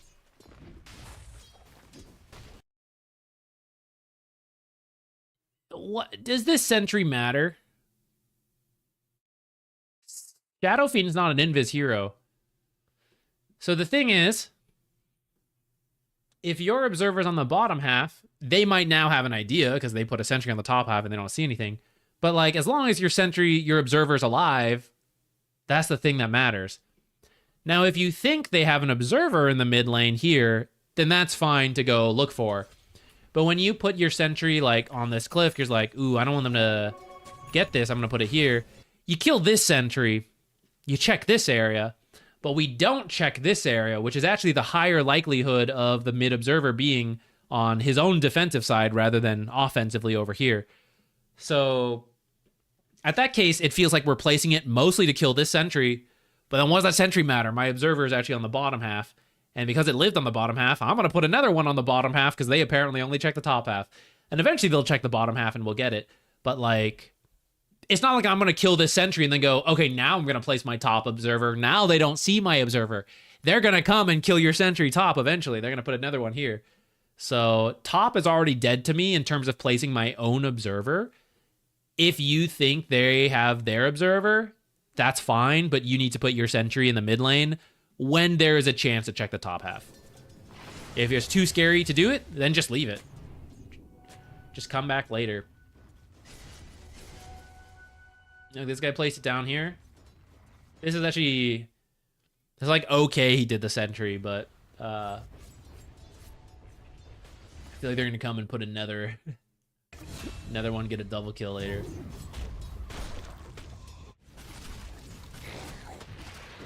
Okay. I don't think you made, like, massive mistakes in the lane. I think you just didn't do more positive things.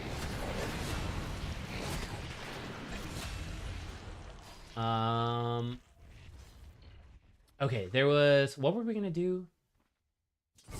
Luth. Mid-quap, playing with Silencer. Was the Drow a Smurf? Okay, I want to look at that one. Let's take a look. I always find it interesting, because I know there's a lot of talk about Smurfs in the game, but actually very few people ever truly submit games with Smurfs in them. Partly because it's not worth it. Like, I think a lot of reasonable... We usually get one of two things. There's a lot of reasonable people who understand Smurfs exist, and they go, well, not much I can do. I just do my best against him, but sometimes he just loses because the Smurf's on the enemy team, and they don't bother submitting it because, you know, because of that. And that's fair. Then I get a lot of people saying, like, there are Smurfs, they submit it, and it's not a Smurf. It's just, like, someone playing decently well. So I always enjoy looking at this type of stuff. I don't even know what to title this as. I guess the Queen of Pain 5. Are we even giving you any feedback, Sleuth? Or are we just looking at whether Drow's a Smurf or not? Oh, this might be mid Queen of Pain. Maybe you like lane swapped. But maybe you are support Queen of Pain, and this is mid Silencer.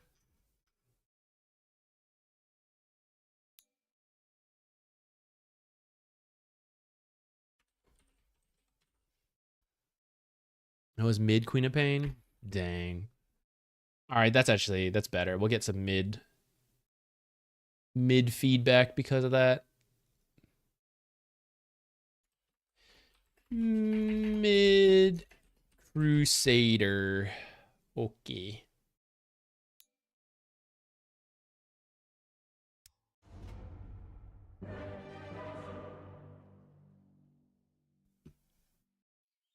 Okay. Question number 1 is Drow a Smurf? Party game, good KDA, unranked. It is sus. That's set. But has a lot of games and has some like fancy items on Drow. Now, yes, you can buy this stuff, but it's less common to see on Smurfs. This would be a Herald to Crusader rank, which looks to be kind of true between the other players. Let's take a look at last hits in gold. So 5,300 at 10 minutes is pretty good. And then stays at the top. Itemization. I don't know if I'm convinced by that itemization, actually. It's all Drow stuff, but I don't know if this... I mean, it's an Abaddon Witch Doctor. Is that worth it? Maybe it's something you can do if you were smurfing and you're like, I like this, so I'm going to do it. I'm not actually sure if an Ags that early is good, though. I'm, like, not convinced. But admittedly, if you're smurfing, part of the fun of smurfing is that you can do whatever because you're so much better. All right, show me the button clicking. Let's get to the lane.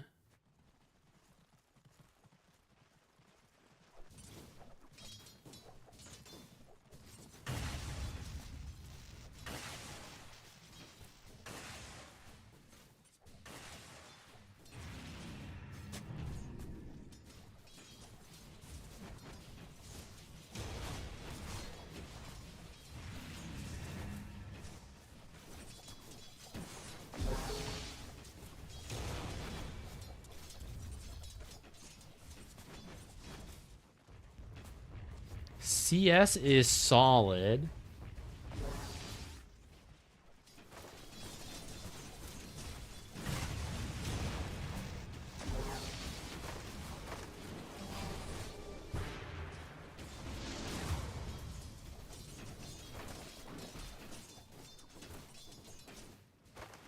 Would a Smurf go for a kill instead of CSing? Probably, actually. Would a Smurf buy Wraith Band against a melee hero? Feels unnecessary. In fact, I think a Smurf would get a Null Talisman if you were buying an early item besides, like... Either I think they would go Falcon Blade or they would go Null Talisman Treads. I don't think the Wraith Band's actually any good here. Abaddon shouldn't be hitting Drow. And Witch Doctor is ignorable. I mean, not like completely, but like I think he just wouldn't get close.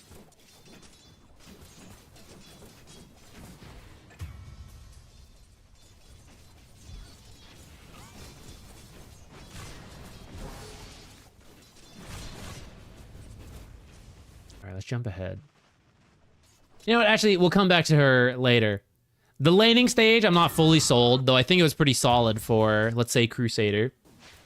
Let's go back to that later, because we're actually here for you, for the most part, the mid-quat. Let's see the fights later from Drow as we just progress through the game naturally. Okay, Queen of Pain, Luna. If there's ever a core hero in a strange role in a low-rank game, it's always Luna. People love Luna mid, Luna off lane.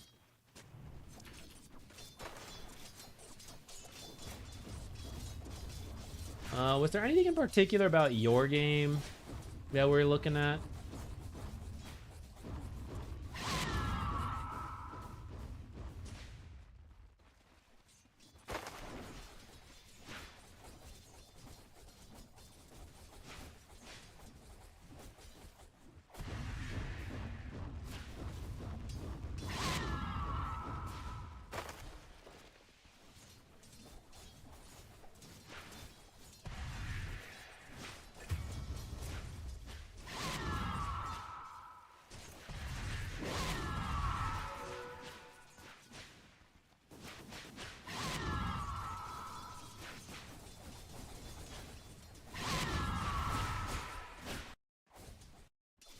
Oops.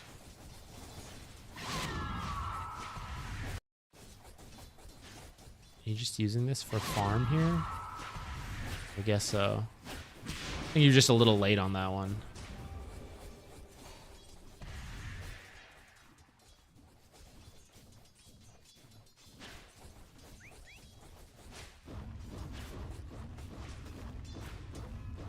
I think some of the Scream of Pain and trades, they should be fine. But, oh, that's such a scary blink.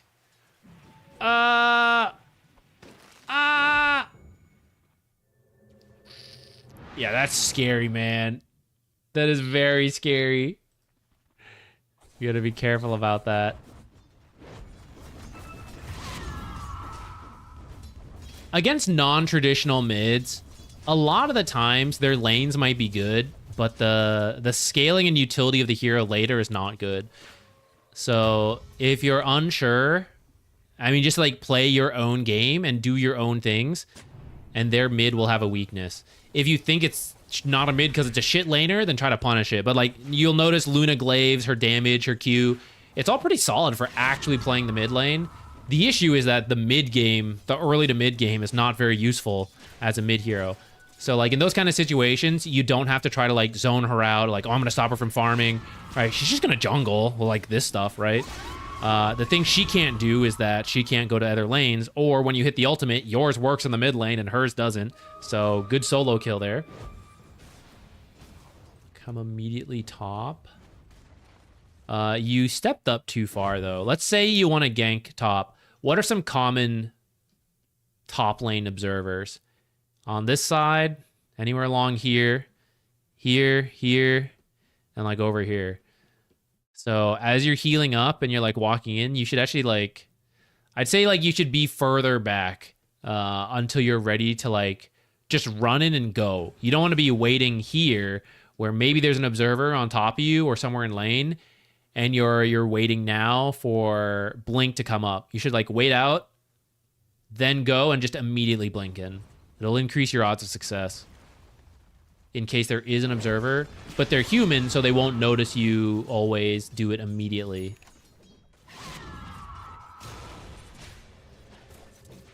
I also don't know if you really should be ganking a drow when you don't have your ultimate. Like, even if she stayed up, I don't know you and Abaddon can kill her when Witch Doctor went mid. I actually think you should just stay mid farming.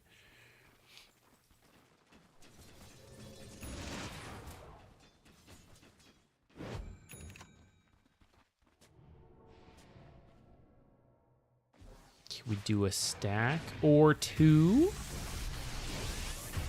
You should just go for the mid rune though. Because you were stacking, you should have gone top, but it does turn out it's actually bottom. You should go for it first. Who cares about this deny? This is way more important. This is your second free kill. Try to walk to this stuff.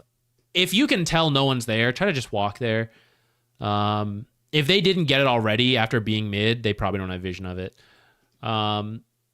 When you blink into stuff like this, you're really opening up the risk of dying. You have to be very confident that where you're blinking to is not a problem. All right, he doesn't have his ult yet. We can give it a go, I guess.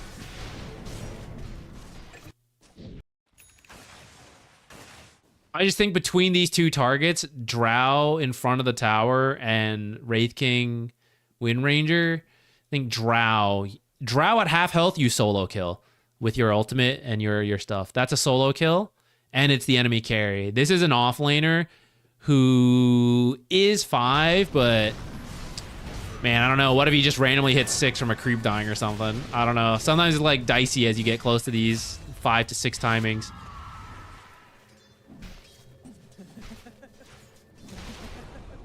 It works out, but now we have a bunch of heroes here with Faceless Void. So what's Drow doing in the meantime? Farming up. Unbothered. Pew, pew, pew. Pew, pew, pew. Why is she all the way back here, actually? Is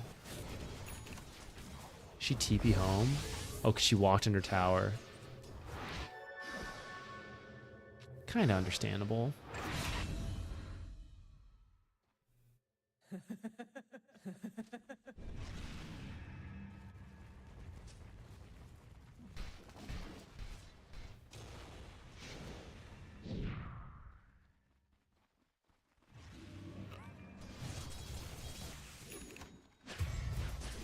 If you don't need to use the Lotus, I would try to hold it for a little bit longer. That's my own take. I see other people do it all the time.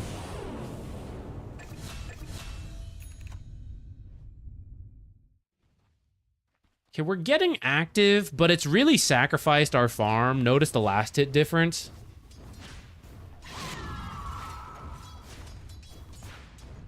And it causes us to like hang around a little bit. This is where we can end up dropping off a lot. Luna's having issues. Drow is farming pretty well, so there's a part of me that is a little suspicious. We also aren't going there, though. All right? It's just a free farming drow, so it's not that crazy to me if she has a lot of last hits when she laned versed a ranged hero and a Witch Doctor 4, I think it was.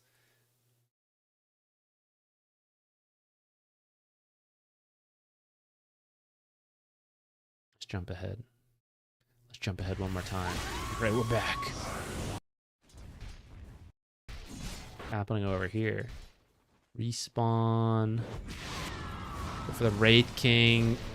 I didn't see if you did it, but definitely click that guy to make sure he doesn't have a stick or anything for the mana for his ultimate if he's already level 6. I think you guys have been stealing brains from him, though, so he barely has enough mana for anything. That's actually really funny. Oh, now he has more. How come? Because he just got the magic wand? Gee, why was his mana so low earlier?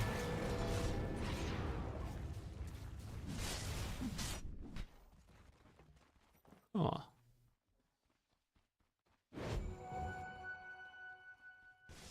Hey, Atomo, what's up? Atomo does coaching if you guys want. There's only so many replays we get to in a day.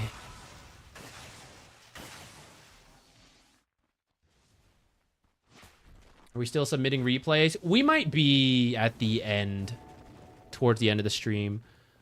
My fiance went on a work trip, so I actually have to go pick her up from the airport later. And I feel a little tired, so I might take like a mini nap before going, because it's kind of a long drive.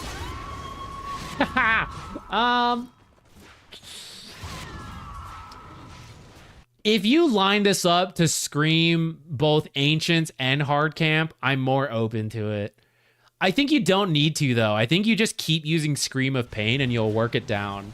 It might take a little longer, but I feel like it's worth it to save the ultimate.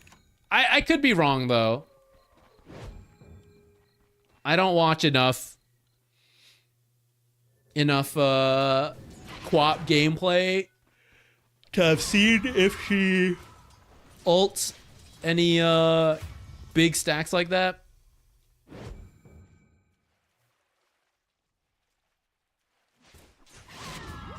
Thank you. Yeah, we're in the...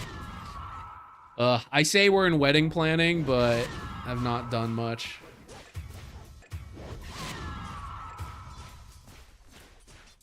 Ever fall asleep while driving? It used to be really bad in high school. There were times where it was really bad, and I should not have been driving. And I realized that in hindsight. I used to have massive issues sleeping. Still kind of do.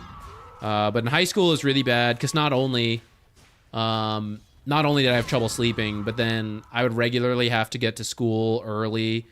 I live like half an hour away, would have to get there at like 7 a.m. or earlier. Drive there, do school, drive back. I'd then have to go... I would do fencing. That place was about half an hour plus away from me. Drive there, drive back, schoolwork. I had a lot of schoolwork because I'm a nerd, did all the hard classes. Did all, up till however late doing that. Wake up, go to school early. Weekend, freaking in Science Olympiad, go to school on the weekend, work on extra nerd stuff. My sleep schedule was terrible, and there were definitely times where I was driving and I would be dozing off. It's a miracle I'm alive. If I was a story where I crashed and died, I would have been very understandable. But now it's better. Better discipline, better sleep, all that stuff.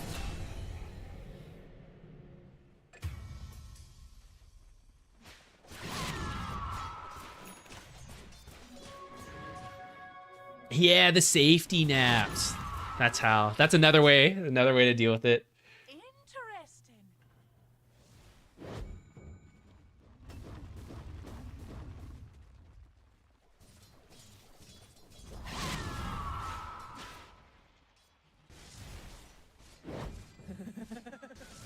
Yeah, I mean, it's so easy, and it's really hard. Like, once you get sleepy, I feel like you can kind of know, you're like, I should probably stop.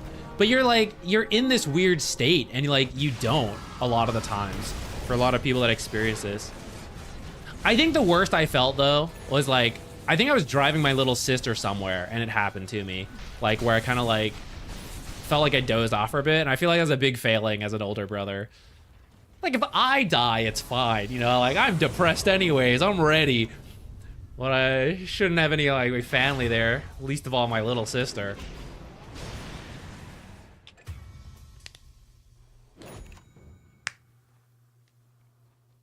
I don't know. The school system in America, for all its faults, another fault is like, I don't understand the hours.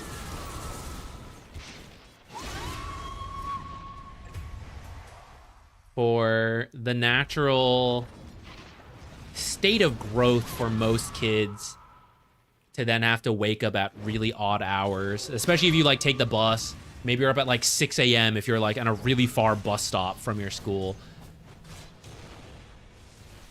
Sleep being so critical to growing kids. I would argue more than school. Like a good sleep schedule like is important for your whole life. Physical health, mental, emotional health, and that's like not prioritized or cared about at all for kids. I appreciate it, Ermiar. I'm good. I was very depressed in high school, college. There's still I still feel it, you know, but I think I'm in a way better spot now.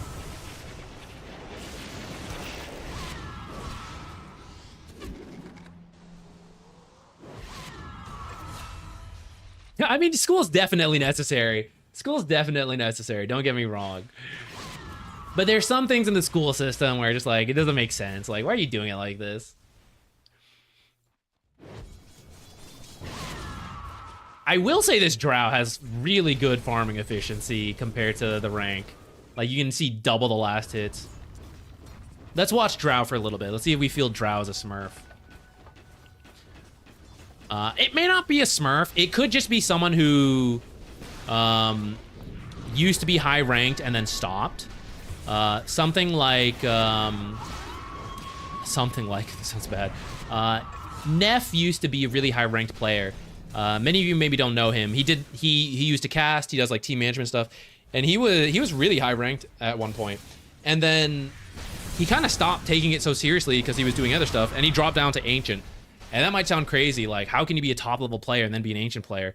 Because Dota is a game of habits, and as soon as you let the habits slip, it's not that you don't know that you're supposed to do them, but you don't do them because you're not playing and you're not caring and you're doing whatever. It's very easy to go from a good Dota player to a bad Dota player. But you can become a good Dota player very quickly again because you know how it works.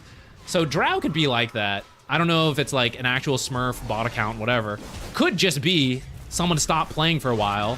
The MMR dropped a lot, but she still was higher ranked before. So for example, Blink into Void is a very smart purchase. I don't think a lot of Crusader Drow players would do something like that. This is a very informed Drow player. I don't feel quite yet that this is completely out of the realm of someone in Crusader having a great game. It was also unranked, so it could even be a little higher, right? It could be like, this is an Archon Legend player with a bunch of Herald teammates. That's possible.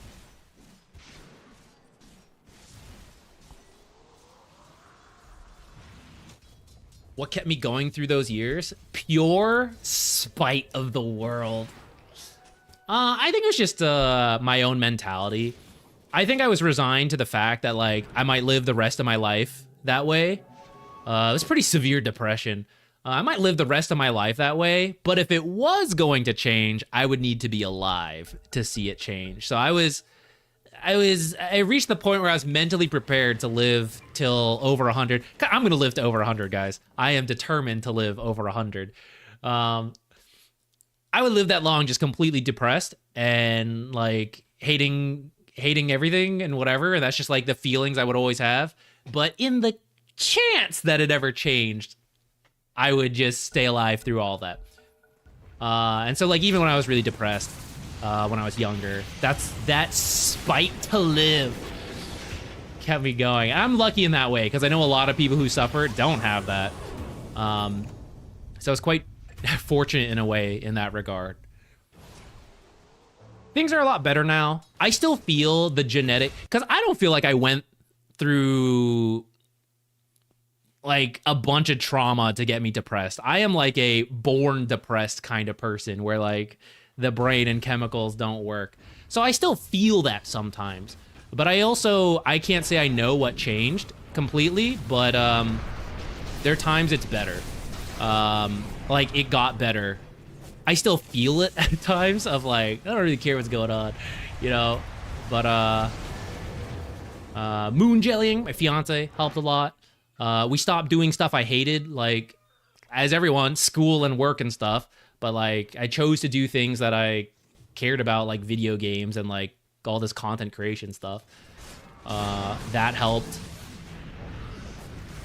Which also makes you realize the sad state of like how sometimes life can be that way. Like you're forced to work jobs and like I get it, you know. I'm very fortunate to get to try to do this. But sometimes people are just stuck in jobs that they're not happy with and they'd like a different job, but they just can't switch. And it sucks. Did my depression disappear when you got a girlfriend? No. I had some other relationships where I was still super depressed. It was a combination. I had tried different medications and stuff. Not all of them worked, but actually one medication made me go, like right before I started dating moon jellying, plummeted. That was the worst I was ever at. I forget what medication that was, but that one was the worst.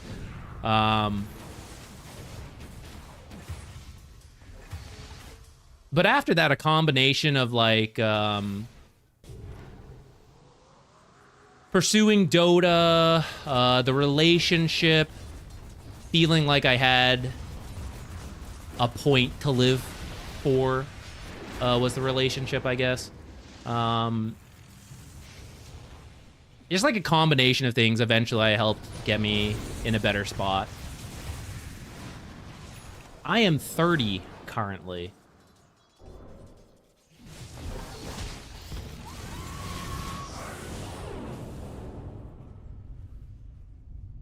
Aya healing. I am super happy to hear I am the sleep entertainment.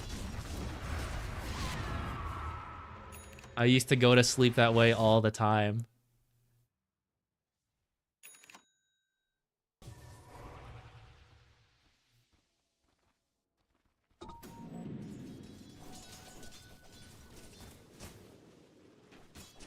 I would have guessed 28-ish. That'd be pretty close.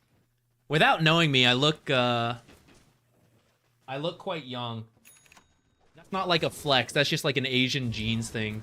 When I was a master's student, I would still look like, people would be like, I don't know, is he a freshman? Who knows? Is he brand new? Sometimes I get carded, you know? I don't buy alcohol that often, but I mean, actually, it's good to card regardless. As a server, someone who worked in restaurants, you should just card everyone. 80 years old, just card them. Because it's way easier than getting to those awkward moments where someone looks young and they're like, I'm 40, and you didn't card anyone else at the table. Just card everyone. It's also against the law, and you'll get fined thousands of dollars for not carding an undercover agent. Just card everyone. Old people love it. You card an 80-year-old, like, oh, so you. They love that. Just card them all.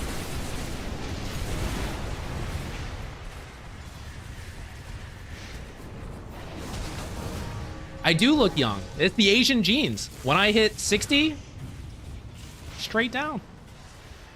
You look like a teenager for 60 years of your life, and then you look decrepit for the remainder. That's the Asian genes. Did I ever fix my sleep schedule? To a degree. It's much better than when I was younger. Combination of things. One, these nose strips, I don't even know what started him, changed my life. I started dreaming, guys. I just could not breathe very well. And the nose strips helped a lot. I stick them on my nose every night, and I breathe better. I sometimes have dreams. It's crazy. Exercise, I know, hate to hear it. I'm still not good at exercise, but doing a little bit more and then losing, The sleep wasn't strictly related to my weight or anything like that, but I do think over the last 2 years, I lost like 10 to 15-ish pounds over time of like cutting out random calories I was drinking, eating, snacking like that. So I slowly lost weight. Enough where I can sleep on my back now. I used to never be able to sleep on my back. I would instantly wake up, I would snore like that. Sometimes I can sleep on my back. I don't like to sleep on my back, but I can now. And I have to imagine that helps even if I'm sleeping on my side. Also, being tired at the end of the day helps to fall asleep. I think those were like two of the biggest things. Over time, I found stuff that helped me sleep more. Like I prefer firm pillows, firm mattress. I have a body pillow. It helps me like keep in a posture that keeps me breathing. Essentially, I breathe through the night. I still wake up probably 5 to 10 times a night. But sometimes less. Sometimes it's only like 2 to 3 times. Compared to before, I would wake up like every 15 to 20 minutes.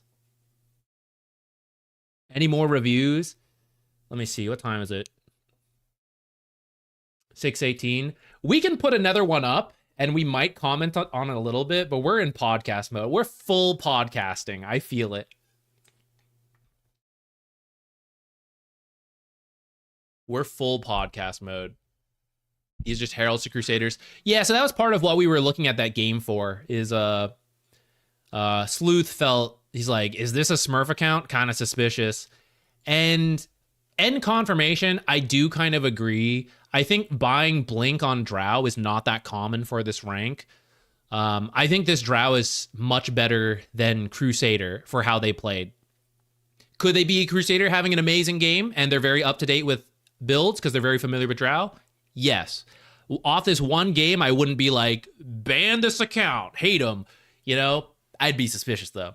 Again, it could be a high rank player who just stopped playing as much and then let the rank decay, goofs off, but then sometimes plays Drow when they want to win. I don't know, you know.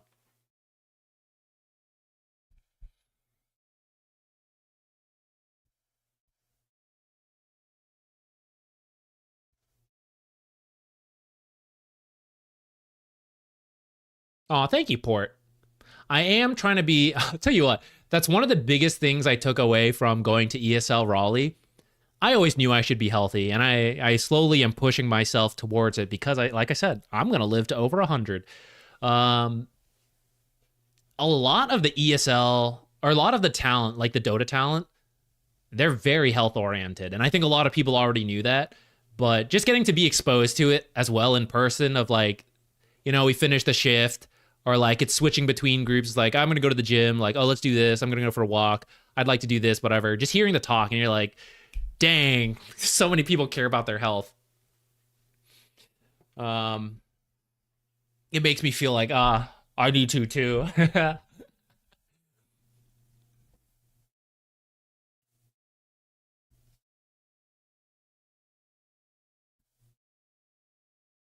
Yeah, starting with the diet has been getting better.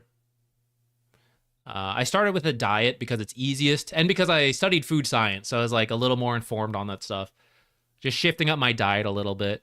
And I don't mind. It's like, it's fun to find still things I enjoy eating without, you know, as much calories and, or like super unhealthy whatevers. Sugars and salts and all that. And I'm slowly trying to exercise more. There's a pull-up bar on my door frame over there. When I walk in and out, I try to do a pull-up.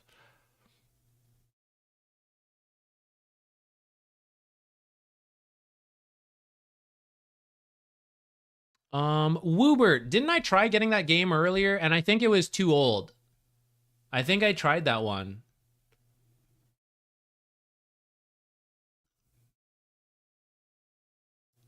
Let's try this Archon Weaver one.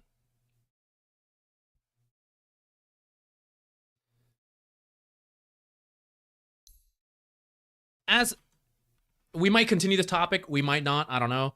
But for the record, big talker on depression and mental illnesses and all that. If you guys ever feel like you want to ask questions, feel free. Very open to talk about this stuff. I think part of the issue with mental illness and all of that, I don't know if that's technically the correct political term to use nowadays, but whatever. It's just, it was very taboo to talk about. People don't want to like discuss it or anything like that. And I get it. It can be hard for the people who are it's affecting. And then from the outside, they're like, freaks, you know, like all that. But I think it's really important to talk about. I think it's very normal. I think most people struggle with some kind of mental something more than anyone wants to admit. I don't think there's anything wrong with it though. So always happy to talk about it and normalize that. Or if you feel you don't have anyone to talk to, feel free to like message me questions about it.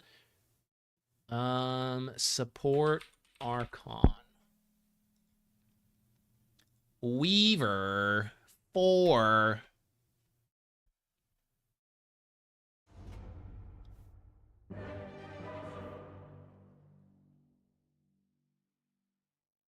Yeah, I realize I'm getting to the point where if I'm not already in shape to some degree and like have some muscle built up, it will be much harder to get into shape. It's easier to have it as you're getting older and kind of like go from there than to be in terrible shape and then start. Yeah, open communication about mental health.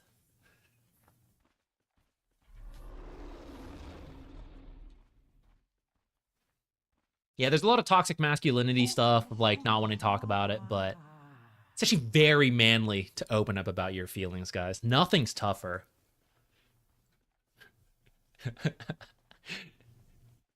Joking, but genuine, you know? How often do you do these types of streams?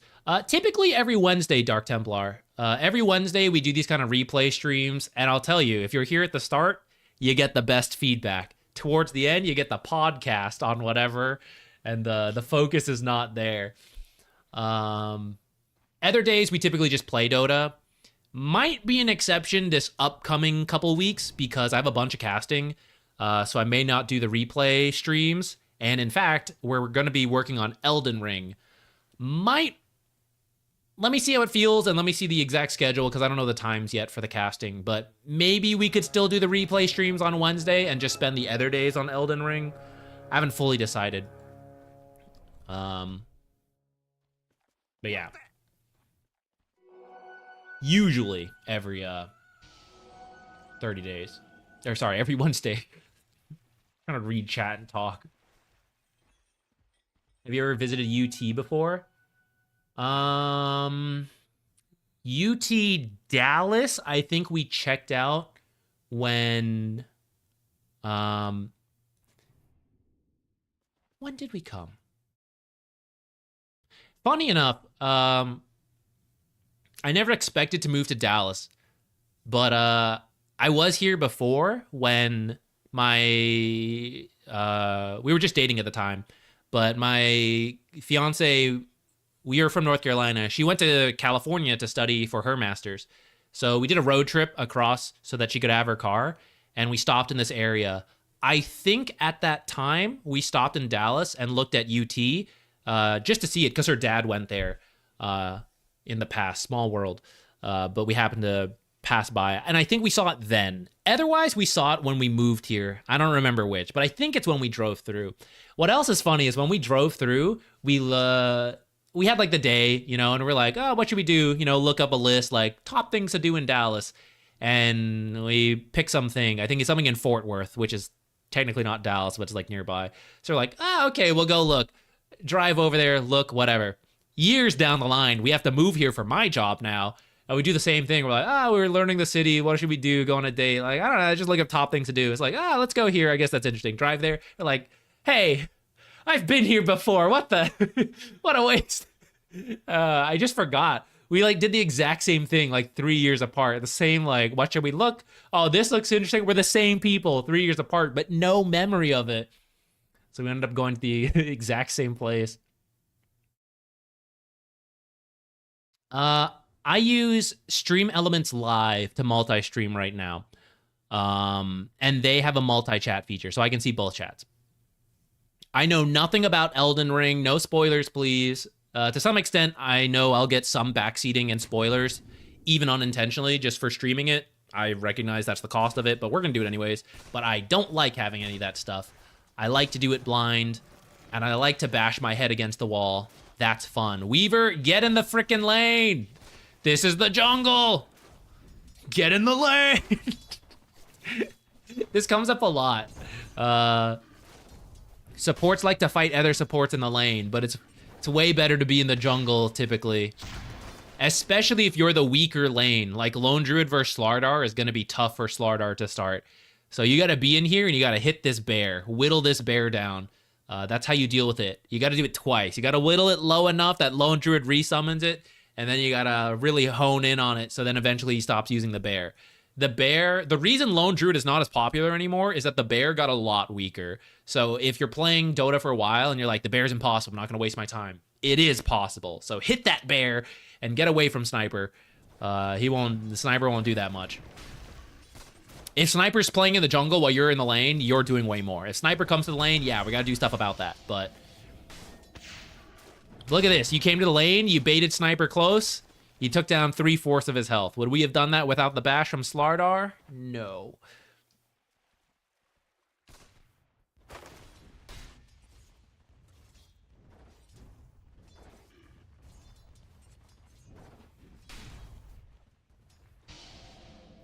Only thing tougher is admitting the time sunk into Dota to non-Dota players. You know, recently, a friend started playing old school RuneScape. And he was looking at, like, the time on an old account. I have a lot of time in RuneScape as well, old school. It's like 168 days or something. But a lot of it is AFK time, you know? Of, like, you're doing other things and it's just up. So I feel a little better about that. But when I put that into perspective of my Dota time, and I have over a year in Dota, I'm 30. 29 years of my life. And one of them is Dota. Like, one extra year is just Dota. Oh, hey, Tultras, what's up? I saw Dragon Wilds. I saw a little bit of gameplay. I do want to play it. I didn't want to buy it. I didn't like that level of want to play it, so I haven't played it yet. But I saw it. It seems interesting. I like that kind of game.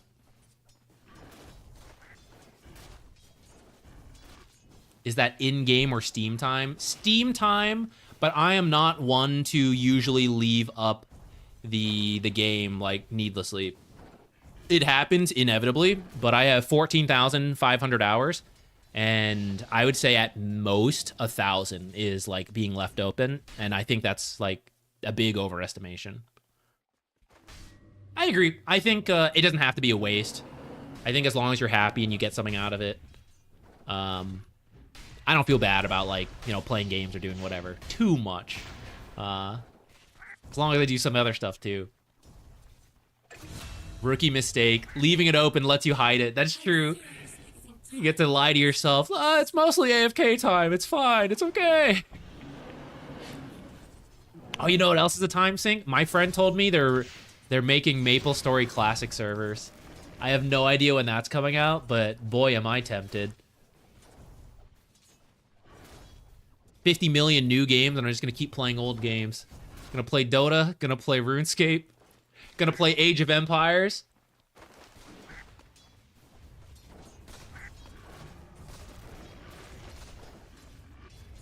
Have you seen the new Dota 2 Pro Tracker update? They have unconventional builds.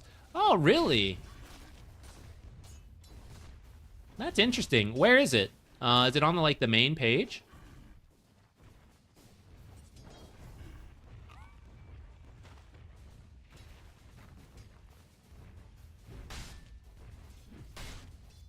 There's a section for Twitch streamers. Yo, am I on here? How do I get on here?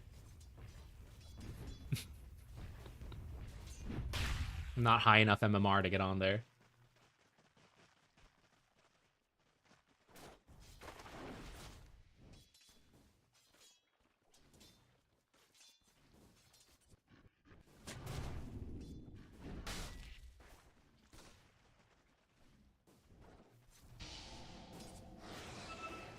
Is it normal to go double Just go Bracer, Double Tango, nothing else like Slardar's going. Genuine question of starting items.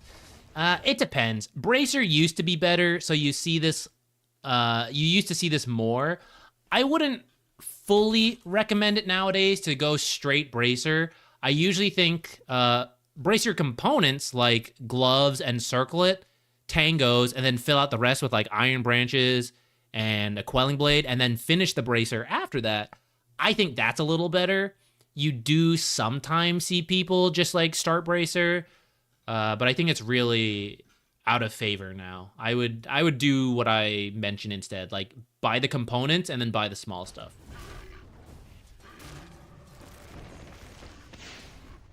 What's your take on Deadlock? I find it really interesting. There's so many people who are so sucked into it. They love it like the new Dota. I think I'm just not good at FPSs. I don't feel the pull. And I think part of it is I like FPSs, but I'm bad at them for one. And it's just, it doesn't call to me as much, I think. I do think Dota, part of this might be my own limitations affecting what I like. I started with StarCraft 2. I played the old ones when I was younger, but like as a competitive, like let's become competitive gamers, right? I played StarCraft 2, and the level of complexity to mechanics, I enjoyed it, but I think I didn't get as much enjoyment because I was mechanically restricted. So there's stuff I knew I could do and should do, but I couldn't do. I like Dota, not because it's super easy and like, oh, no mechanics needed, but it's more doable for me at least. And it strikes the balance of I like the strategy and the thought and the adapting to the game, but also the mechanical challenge, and I can maintain the mechanical challenge enough that I am fulfilled by it. I think Deadlock, I don't know enough about the game, right? So I'm sure the same strategy and all that will be there. But mechanically, as a shooter player, I am just not good at shooter games. And the reaction time and processing is just not my strong point. And I think there's a part that just I miss out on because of that. Like, I don't find enjoyment in it because of like, I'm supposed to win, I'm supposed to play this position. Fuck, I can't hit this guy, you know? Like, some people really like that, but I don't think it calls to me because of that. If it's like bots, I don't mind, you know? But like as a competitive player versus others, it's just not what I can do.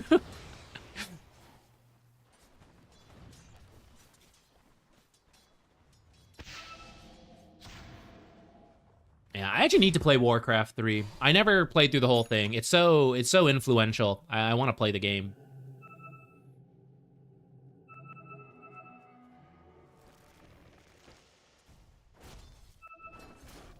Going back to the depression talk, sometimes you just got to make yourself do stuff. No matter how upset you are and how unhappy you are.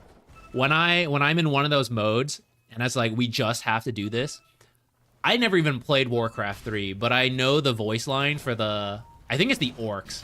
If it's not them, then I don't know, whatever it's from. But when you give them like commands, they go work, work. You know, they just run around like work, work, like that.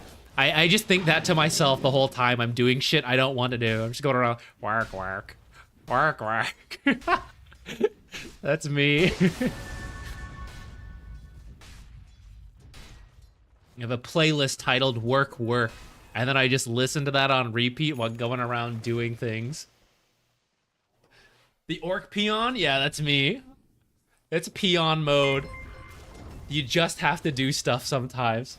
You just gotta do the work. Yeah, maybe if Grubby organizes another streamer tournament. I don't know if I'm a big enough streamer to count for that, but maybe.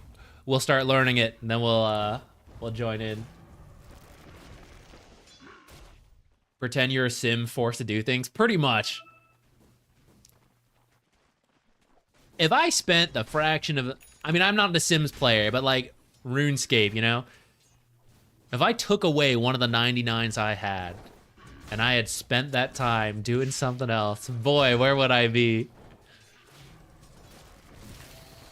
All right. we talked very minimally about this Weaver. Let me remind myself what you asked. I want to give like one more feedback.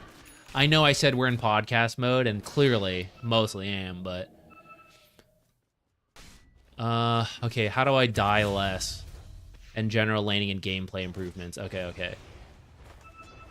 Have you even died in this lane? So far, it's been no deaths. Have we been doing things? Haven't been paying as much attention. Lone Druid should be a tough lane. I stand by, like, just be in the lane and whack him away. For the most part, it seems like you didn't die, which is good. Go Swarm. The whole Weaver support build right now is like Shikuchi, Max Swarm, 1 point in Geminate, maybe. Some people go 4-2-0. As part of whittling down this bear, I am somewhat open to Geminate attack, but with a Slardar, I actually think the points from the Swarm would still be better. So I would do that. For example, I think this bear would be dead 100%. Maybe you'll still get it. Oh, nice. 300 gold value. And then we're just right back to hitting people. This is a very annoying lane, I gotta say. Lone Druid and Weaver. So you just gotta keep the lane coming back like this and then try to stop pulls. And once it pushes out, you know, repeat. Do your own pulls, blah, blah, blah.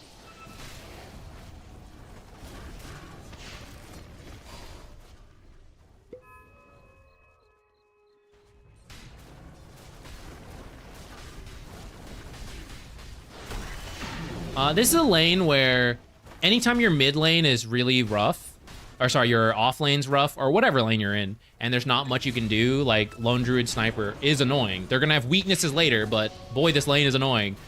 Helping mid can be good, because you guys might struggle to kill this stuff, but imagine Zeus coming in here, bolting this Lone Druid, this Sniper, Arc Lightning, right? That's an easy kill at that point. So 6 minutes, you can try to come in here. If we go back in time, with that in mind, lane's in a good spot. If we maintain it, we'd be good to go. It ends up... Actually, this isn't even pushing out. Like, this is a good spot. You could go do a pull here. You guys end up playing aggressive, actually. But if you guys didn't, you could be in this mid rune, not guaranteeing, but really helping him to secure this rune. And then maybe he can help you in this bottom lane.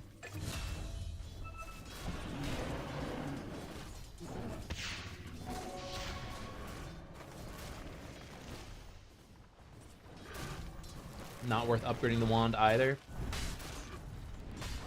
If it's a good wand game, I think it's okay to do. In this particular game, Lone Druid Sniper, yeah, probably not so worth it. You can just go for the urn a little faster. If you have slot issues, you can just backpack an Iron Branch. It's not a huge deal. Do you think an early point in Gunslinger for Morta position 4 can be worth it? I think there's going to be times... I think if you were just focused on right-click harass, it could be okay. But I think it's just not worth it, because in the end, the opportunity cost of a nether point in Deadshot or the Calling, like, those are almost always why you get kills. Not because it's like, I wish I had, like, a little bit more Gunslinger damage. You know, I wish I was hitting 2 things every, like, 20% of the time as a slow attacking support, right? It's like, oh, I landed the dead shot into the Calling and we got the kill. The combo is good enough that you don't even need to harass that much. Like, if you have a strong offlaner, you can just get the kill with that combo. So I feel like it's more about that and then just occasional poking than, like, needing to full commit right-click with Gunslinger and save the mana. But maybe there's a world where they have a bunch of mana draining and you, like, never get to use your spells. Maybe that's where it could be okay.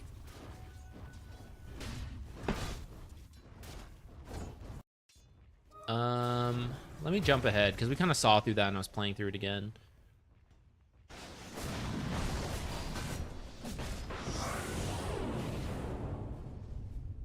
Get him, Silencer.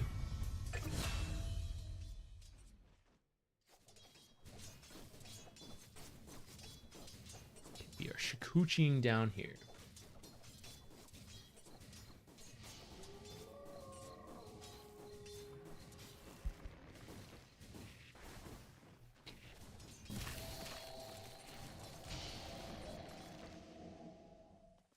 I think there are slots in the guild. Feel free to message me on like Discord. Send me your friend ID and I can add it in.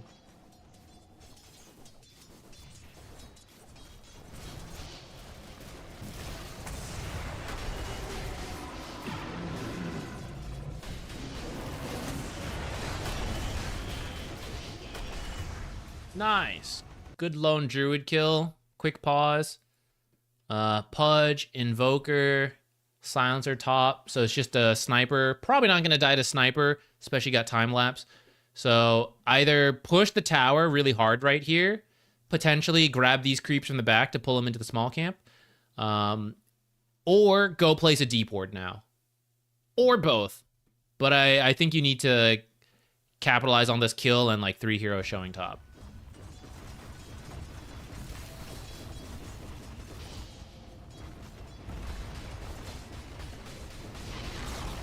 Okay, we do get the tower in time. I think you'll have a little bit more efficiency if you drag the enemy creep waves to the camps.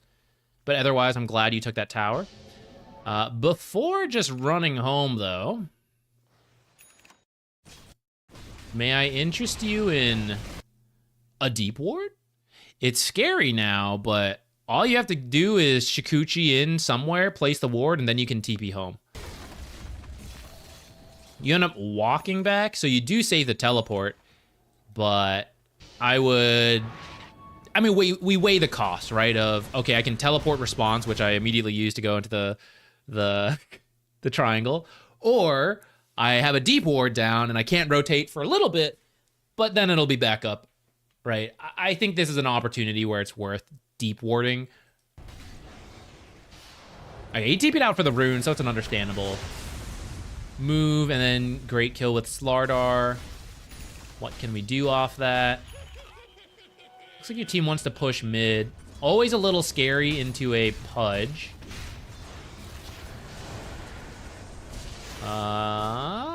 Yeah, okay. Baiting it with a time lapse. Uh-oh, Zeus got baited in.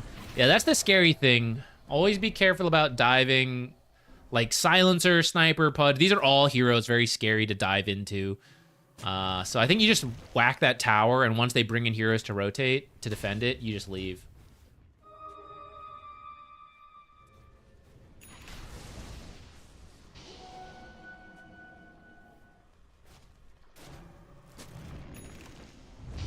Geminate's way more controllable than Muerta's Gunslinger. Geminate's better than Gunslinger. You're right, it's kind of a similar idea, but it's much easier to use the Geminate, and there's more natural synergy, so it's worth it. Which, to explain why, there's a cooldown, so you can literally choose when to use Geminate, compared to Gunslinger's random chance. And then it's bonus damage on your chosen target versus Gunslinger being random. But that bonus damage is also buffed up by your Swarm negative armor. It also lets you kill couriers, like, easily. Things like that. You know, it's just like having the cooldown attached to it makes it way more usable than Gunslinger. Even though if you were to attack the same target a bunch of times, it maybe works out mathematically. I don't know if it actually does, but like even if it does, just the random chance of it makes it much harder to practically use. Also, Geminate can be manually activated to not draw creep aggro, I believe.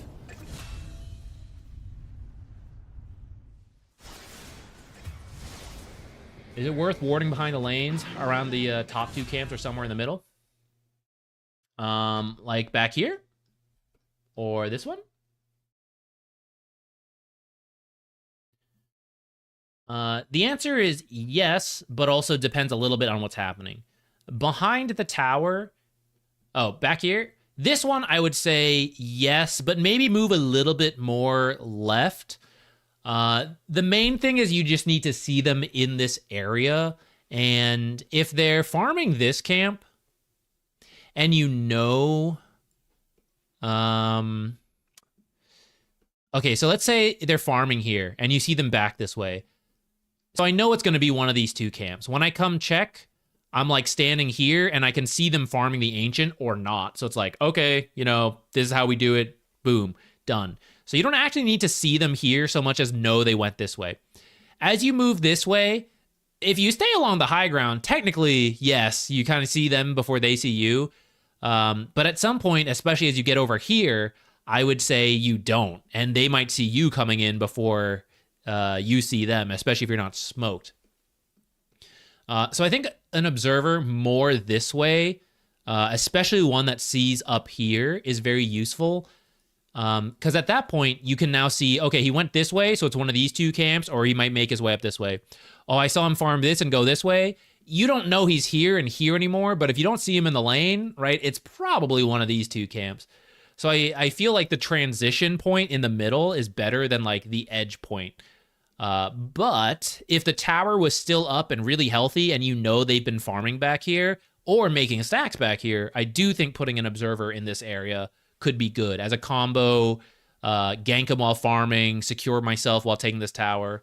If this tower is dead, though, I'd probably want it more this way, which you can put it on this spot without blocking the camp. If you just carefully put your mouse here, you can get this spot. This also is not easy to check if you place it without them seeing you. It's a double high ground spot, so you actually don't see it from like over here. So you need to bring a courier over. This is like a proper cliff ward spot, even though it's not marked. So this is a good spot. I like one of those too.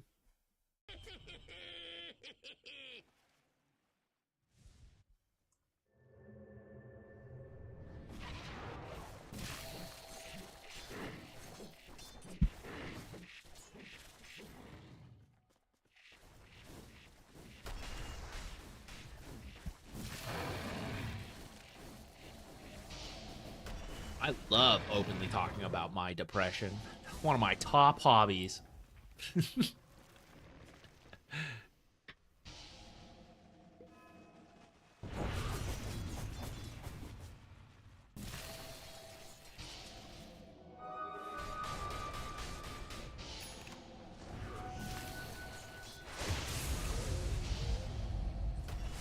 Is there an equivalent ward spot like that on the Dire? Good question. Not this spot. Just whatever map design reasons. You can't place one here without blocking the spawn. And you need to cut the trees to do it. This spot you can place, but you can see this spot while standing here. If you can cut this tree, you can put a ward spot there. And that one's really good because there's nowhere to stand to see up on this cliff. I don't think it counts as a cliff spot. So like, for example, you can't see over trees. But the only way to de-ward it is to bring either place your sentry and observer on it yourself or to have a high ground checking spell or courier. And if you don't, like this tree doesn't even look cut to you because you can't see up there. So it's really sneaky. You might not even think to put your sentry there. So that's the kind of equivalent for the Dire side. It is usually one of these two spots or just up here is fine. Like a lot of people don't. It's huge, right? Like the ward could be anywhere here, it could be up here. There's a whole bunch of spots, so like any of that's good. For this side, anything like here to here can be pretty good. By the time you're placing it here, though, it's like, well, maybe I should just place it over here. But if it's safer for you from like here to place it here, it's fine. There's a lot more ward spots in the warding video, by the way, if you want like even more. Where do you place sentries to de-ward in the new river? It's really tough. I have not seen a lot of people putting this observer. So I think this is a spot I use and like people who watch the videos use, but I haven't noticed it in my pubs very much. I noticed this spot more. So lately I put my sentry around here to check this ledge. I find stuff back here when people have been playing deep. I tend to check back here. But it is tough because depending on how you move the observer here and there, you tend to miss a lot. So a lot of mid to late game situations, I think about the gem nowadays.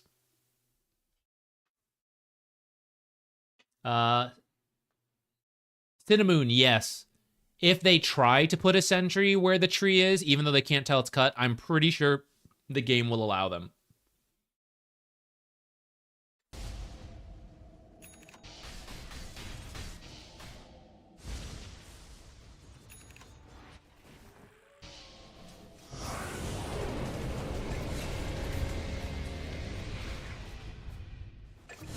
Let's see. Are you going for a Maelstrom?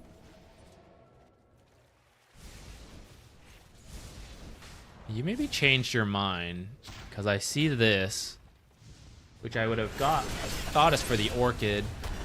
I think Maelstrom will be tough. I think it's doable if you're playing a very greedy Weaver support, but I don't think you actually need to this game. One, you have some high farming heroes already, so the map's going to be really constrained for farm. But also, as you can tell, you guys are winning fights. The game may have felt harder, but I think you're very much capable of winning fights. I think just more utility would be good. I don't think you need the Atos this game. I think a way to cancel channels because of the Pudge ult could be good. And to like, I found this guy, come kill him. I like Yules. Orchid, if you were doing really well, I would be up for the Orchid. So that you just find a support and kill him, stop the Pudge ult, set up on the Invoker. If you're not doing so well, I think the Yules is good. If you're going greedy, let's say you just had less farm-heavy cores, I don't mind the Maelstrom, though I also think you farm really fast with just a Shard. So if you can organize, if you know you want to play greedy and you can organize your team to do Tormentor, which I admit, I haven't been paying attention. Maybe you guys did it earlier, but it doesn't look like it. The Swarm and Corrosive Haze are some of the best abilities for doing Tormentor.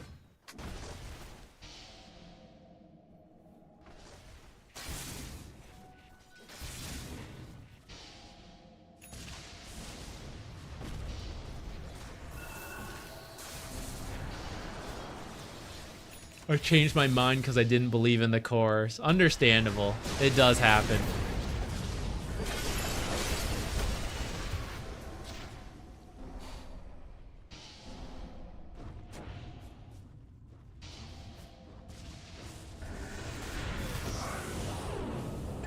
I'm kind of debating, though. I think... So even if we don't believe in them, I feel like Orb of Corrosion in Shard would be much easier build-up, less greedy, but very similar farm speeds. Because when you Shikuchi through a creep wave and then you attack, especially with an Orb of Corrosion, pretty much everything will die. And if they're not dead, you'll have another Shikuchi in a second to like tap everything and kill them.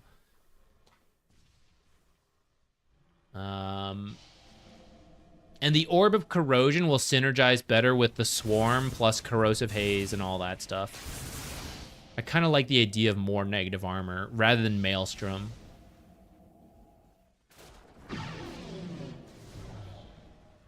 I also think Yules in Shard also lets you farm aggressively, not in terms of farming speed like the Maelstrom, but safety. Because if you ever get caught by Global or like a root like that, you see we're just dead. So I think Yules lets you play really aggressive, and it's very difficult to kill you. Halfhound, have a good night.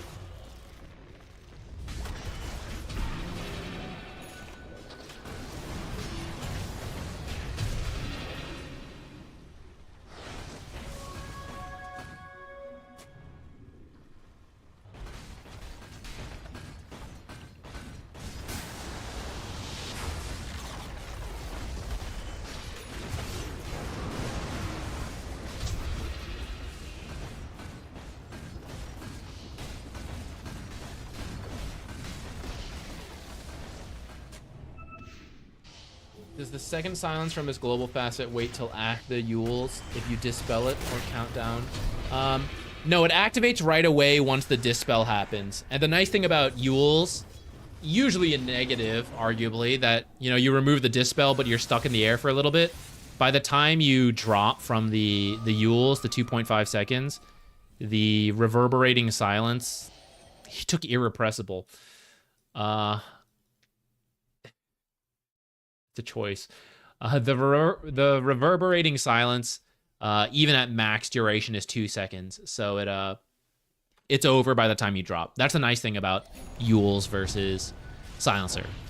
The downside is still can't cast spells while you're in the middle of the, you know, the air with the Yules. And so technically you can get another Dispel like Lotus. That'll be your fastest chance to use another spell. But, whatever.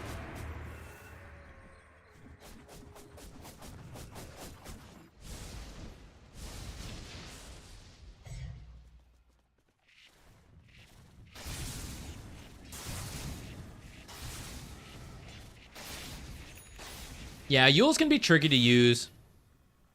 If you just make yourself do it, you'll grief some games, but it becomes easier. It's just like a practice thing. And like, you know, I did it on this when we were initiating, and it actually just bottom time, so I learned my lesson. Sometimes you just gotta do it.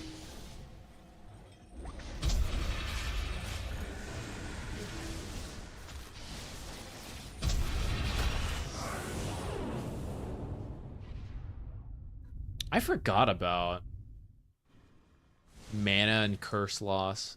Is that a thing? I don't even remember it.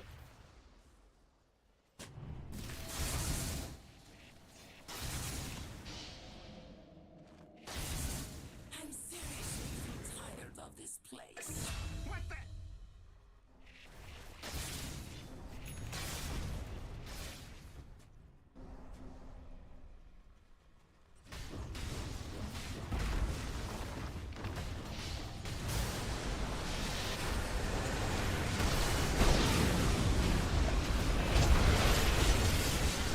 Big old fight going on here.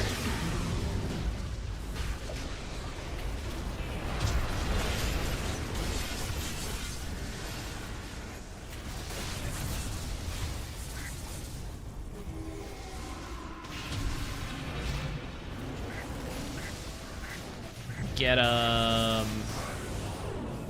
We've been hitting this lone druid for 5 years.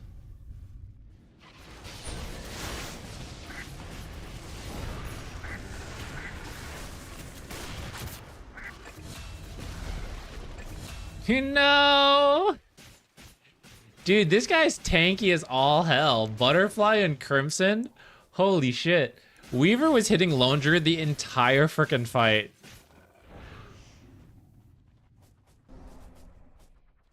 That's crazy. I think you should probably focus other supports anyways in that fight.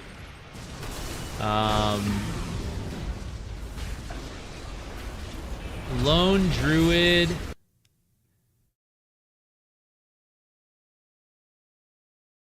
Like, you as a support are not going to kill him that fast, even if you're super farmed.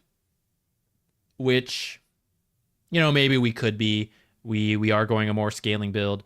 But I would say, like, if you take out the spell casting from Invoker, take out the sniper, shrapnel, and little stuns, that's more doable for you. It's like more immediate impact in the fight. So I think I would, rather than focus the Lone Druid, try to help the other heroes, especially if your team is not focusing the Lone Druid. If they're all focusing the Lone Druid, then sure, I think you can help out. But just you on the Lone Druid, as we see, is like too slow to matter. But like you coming and helping finishing this Pudge faster, finish the bear faster, frees up your team to then do more. Or maybe these guys live because the kills are faster. Or maybe Silencer and Invoker are running from you instead of like helping contribute from afar on these heroes. It did end up kind of close, but yeah, I think generally as a support, but also typically good Dota practice is to focus what your team is focusing, unless you can actually get kills on your own, in which case there are things you should specifically focus. But like a hero like Weaver, especially as a support, you typically enable your team by like using the bug on the right heroes and using the utility you've bought. Or if you're going for more damage, you want to kill the supports first. Because you're not a core Weaver killing another core, you're a support. Killing a core slower, but support Weaver farming up will kill another support faster.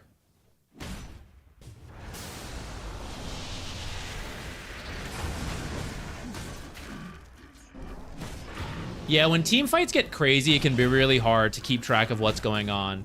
I recommend throughout the game, starting in the draft, start picking out targets for yourself. You know, like let's say saves are really easy to start. So there's a dazzle in the game, an oracle, and you are your weaver, your some initiating 4, right? That might be who you want to look for, and you're gonna tell yourself, I'm not gonna go in until I find the dazzle. That is my target. That's who I want to kill. So I won't do anything until I see that guy. Or like, I'll look for that. I'm not literally doing nothing. I'm looking for him because that's my target. If you kind of set yourself those little rules, it helps to simplify team fights a bit. And of course, depending on exactly what's going on, you adjust, but it helps keep it easier instead of just, oh shit, a fight's breaking out, hit the first thing in front of me, you know? If you set the rule ahead of time, the fight breaks out and surprises you, but you say, I don't see Oracle. I can't go in. I have to go find the Oracle. I have to find the sniper core.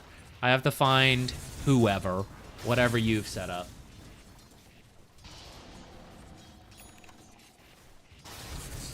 Okay. I think we gotta end here just about.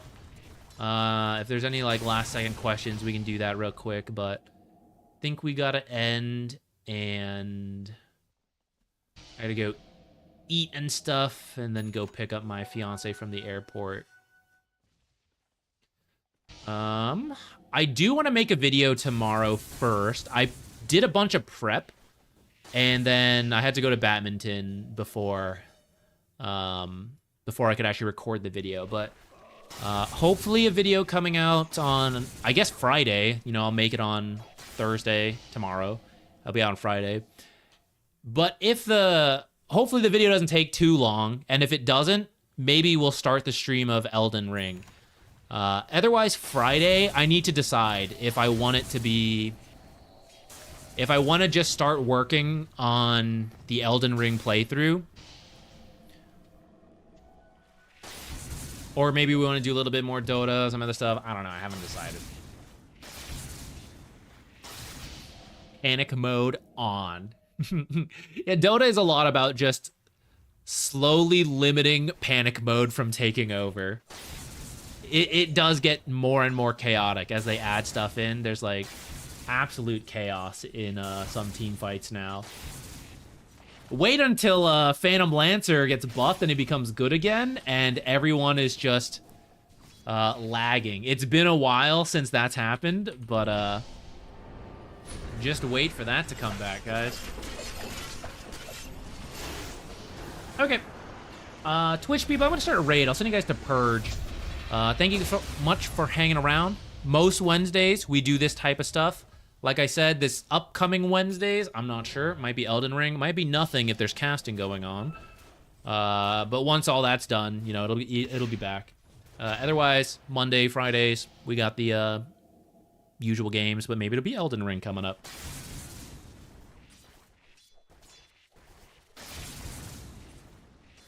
Okay. Thank you. Yeah, we'll see if we take a quick nap. At the least, I'll rest up and I'll be good to drive. Yeah, I'm not too worried about it, but I definitely don't want to just like end the stream and run straight into the driving. I think at least taking a break will be good. Okay, Twitch people, I understand you on the raid. Bye, Twitch people. YouTube people, I will see you as well. I'll try to get the timestamps and thumbnails done on this stream, and then I'll be out. Bye.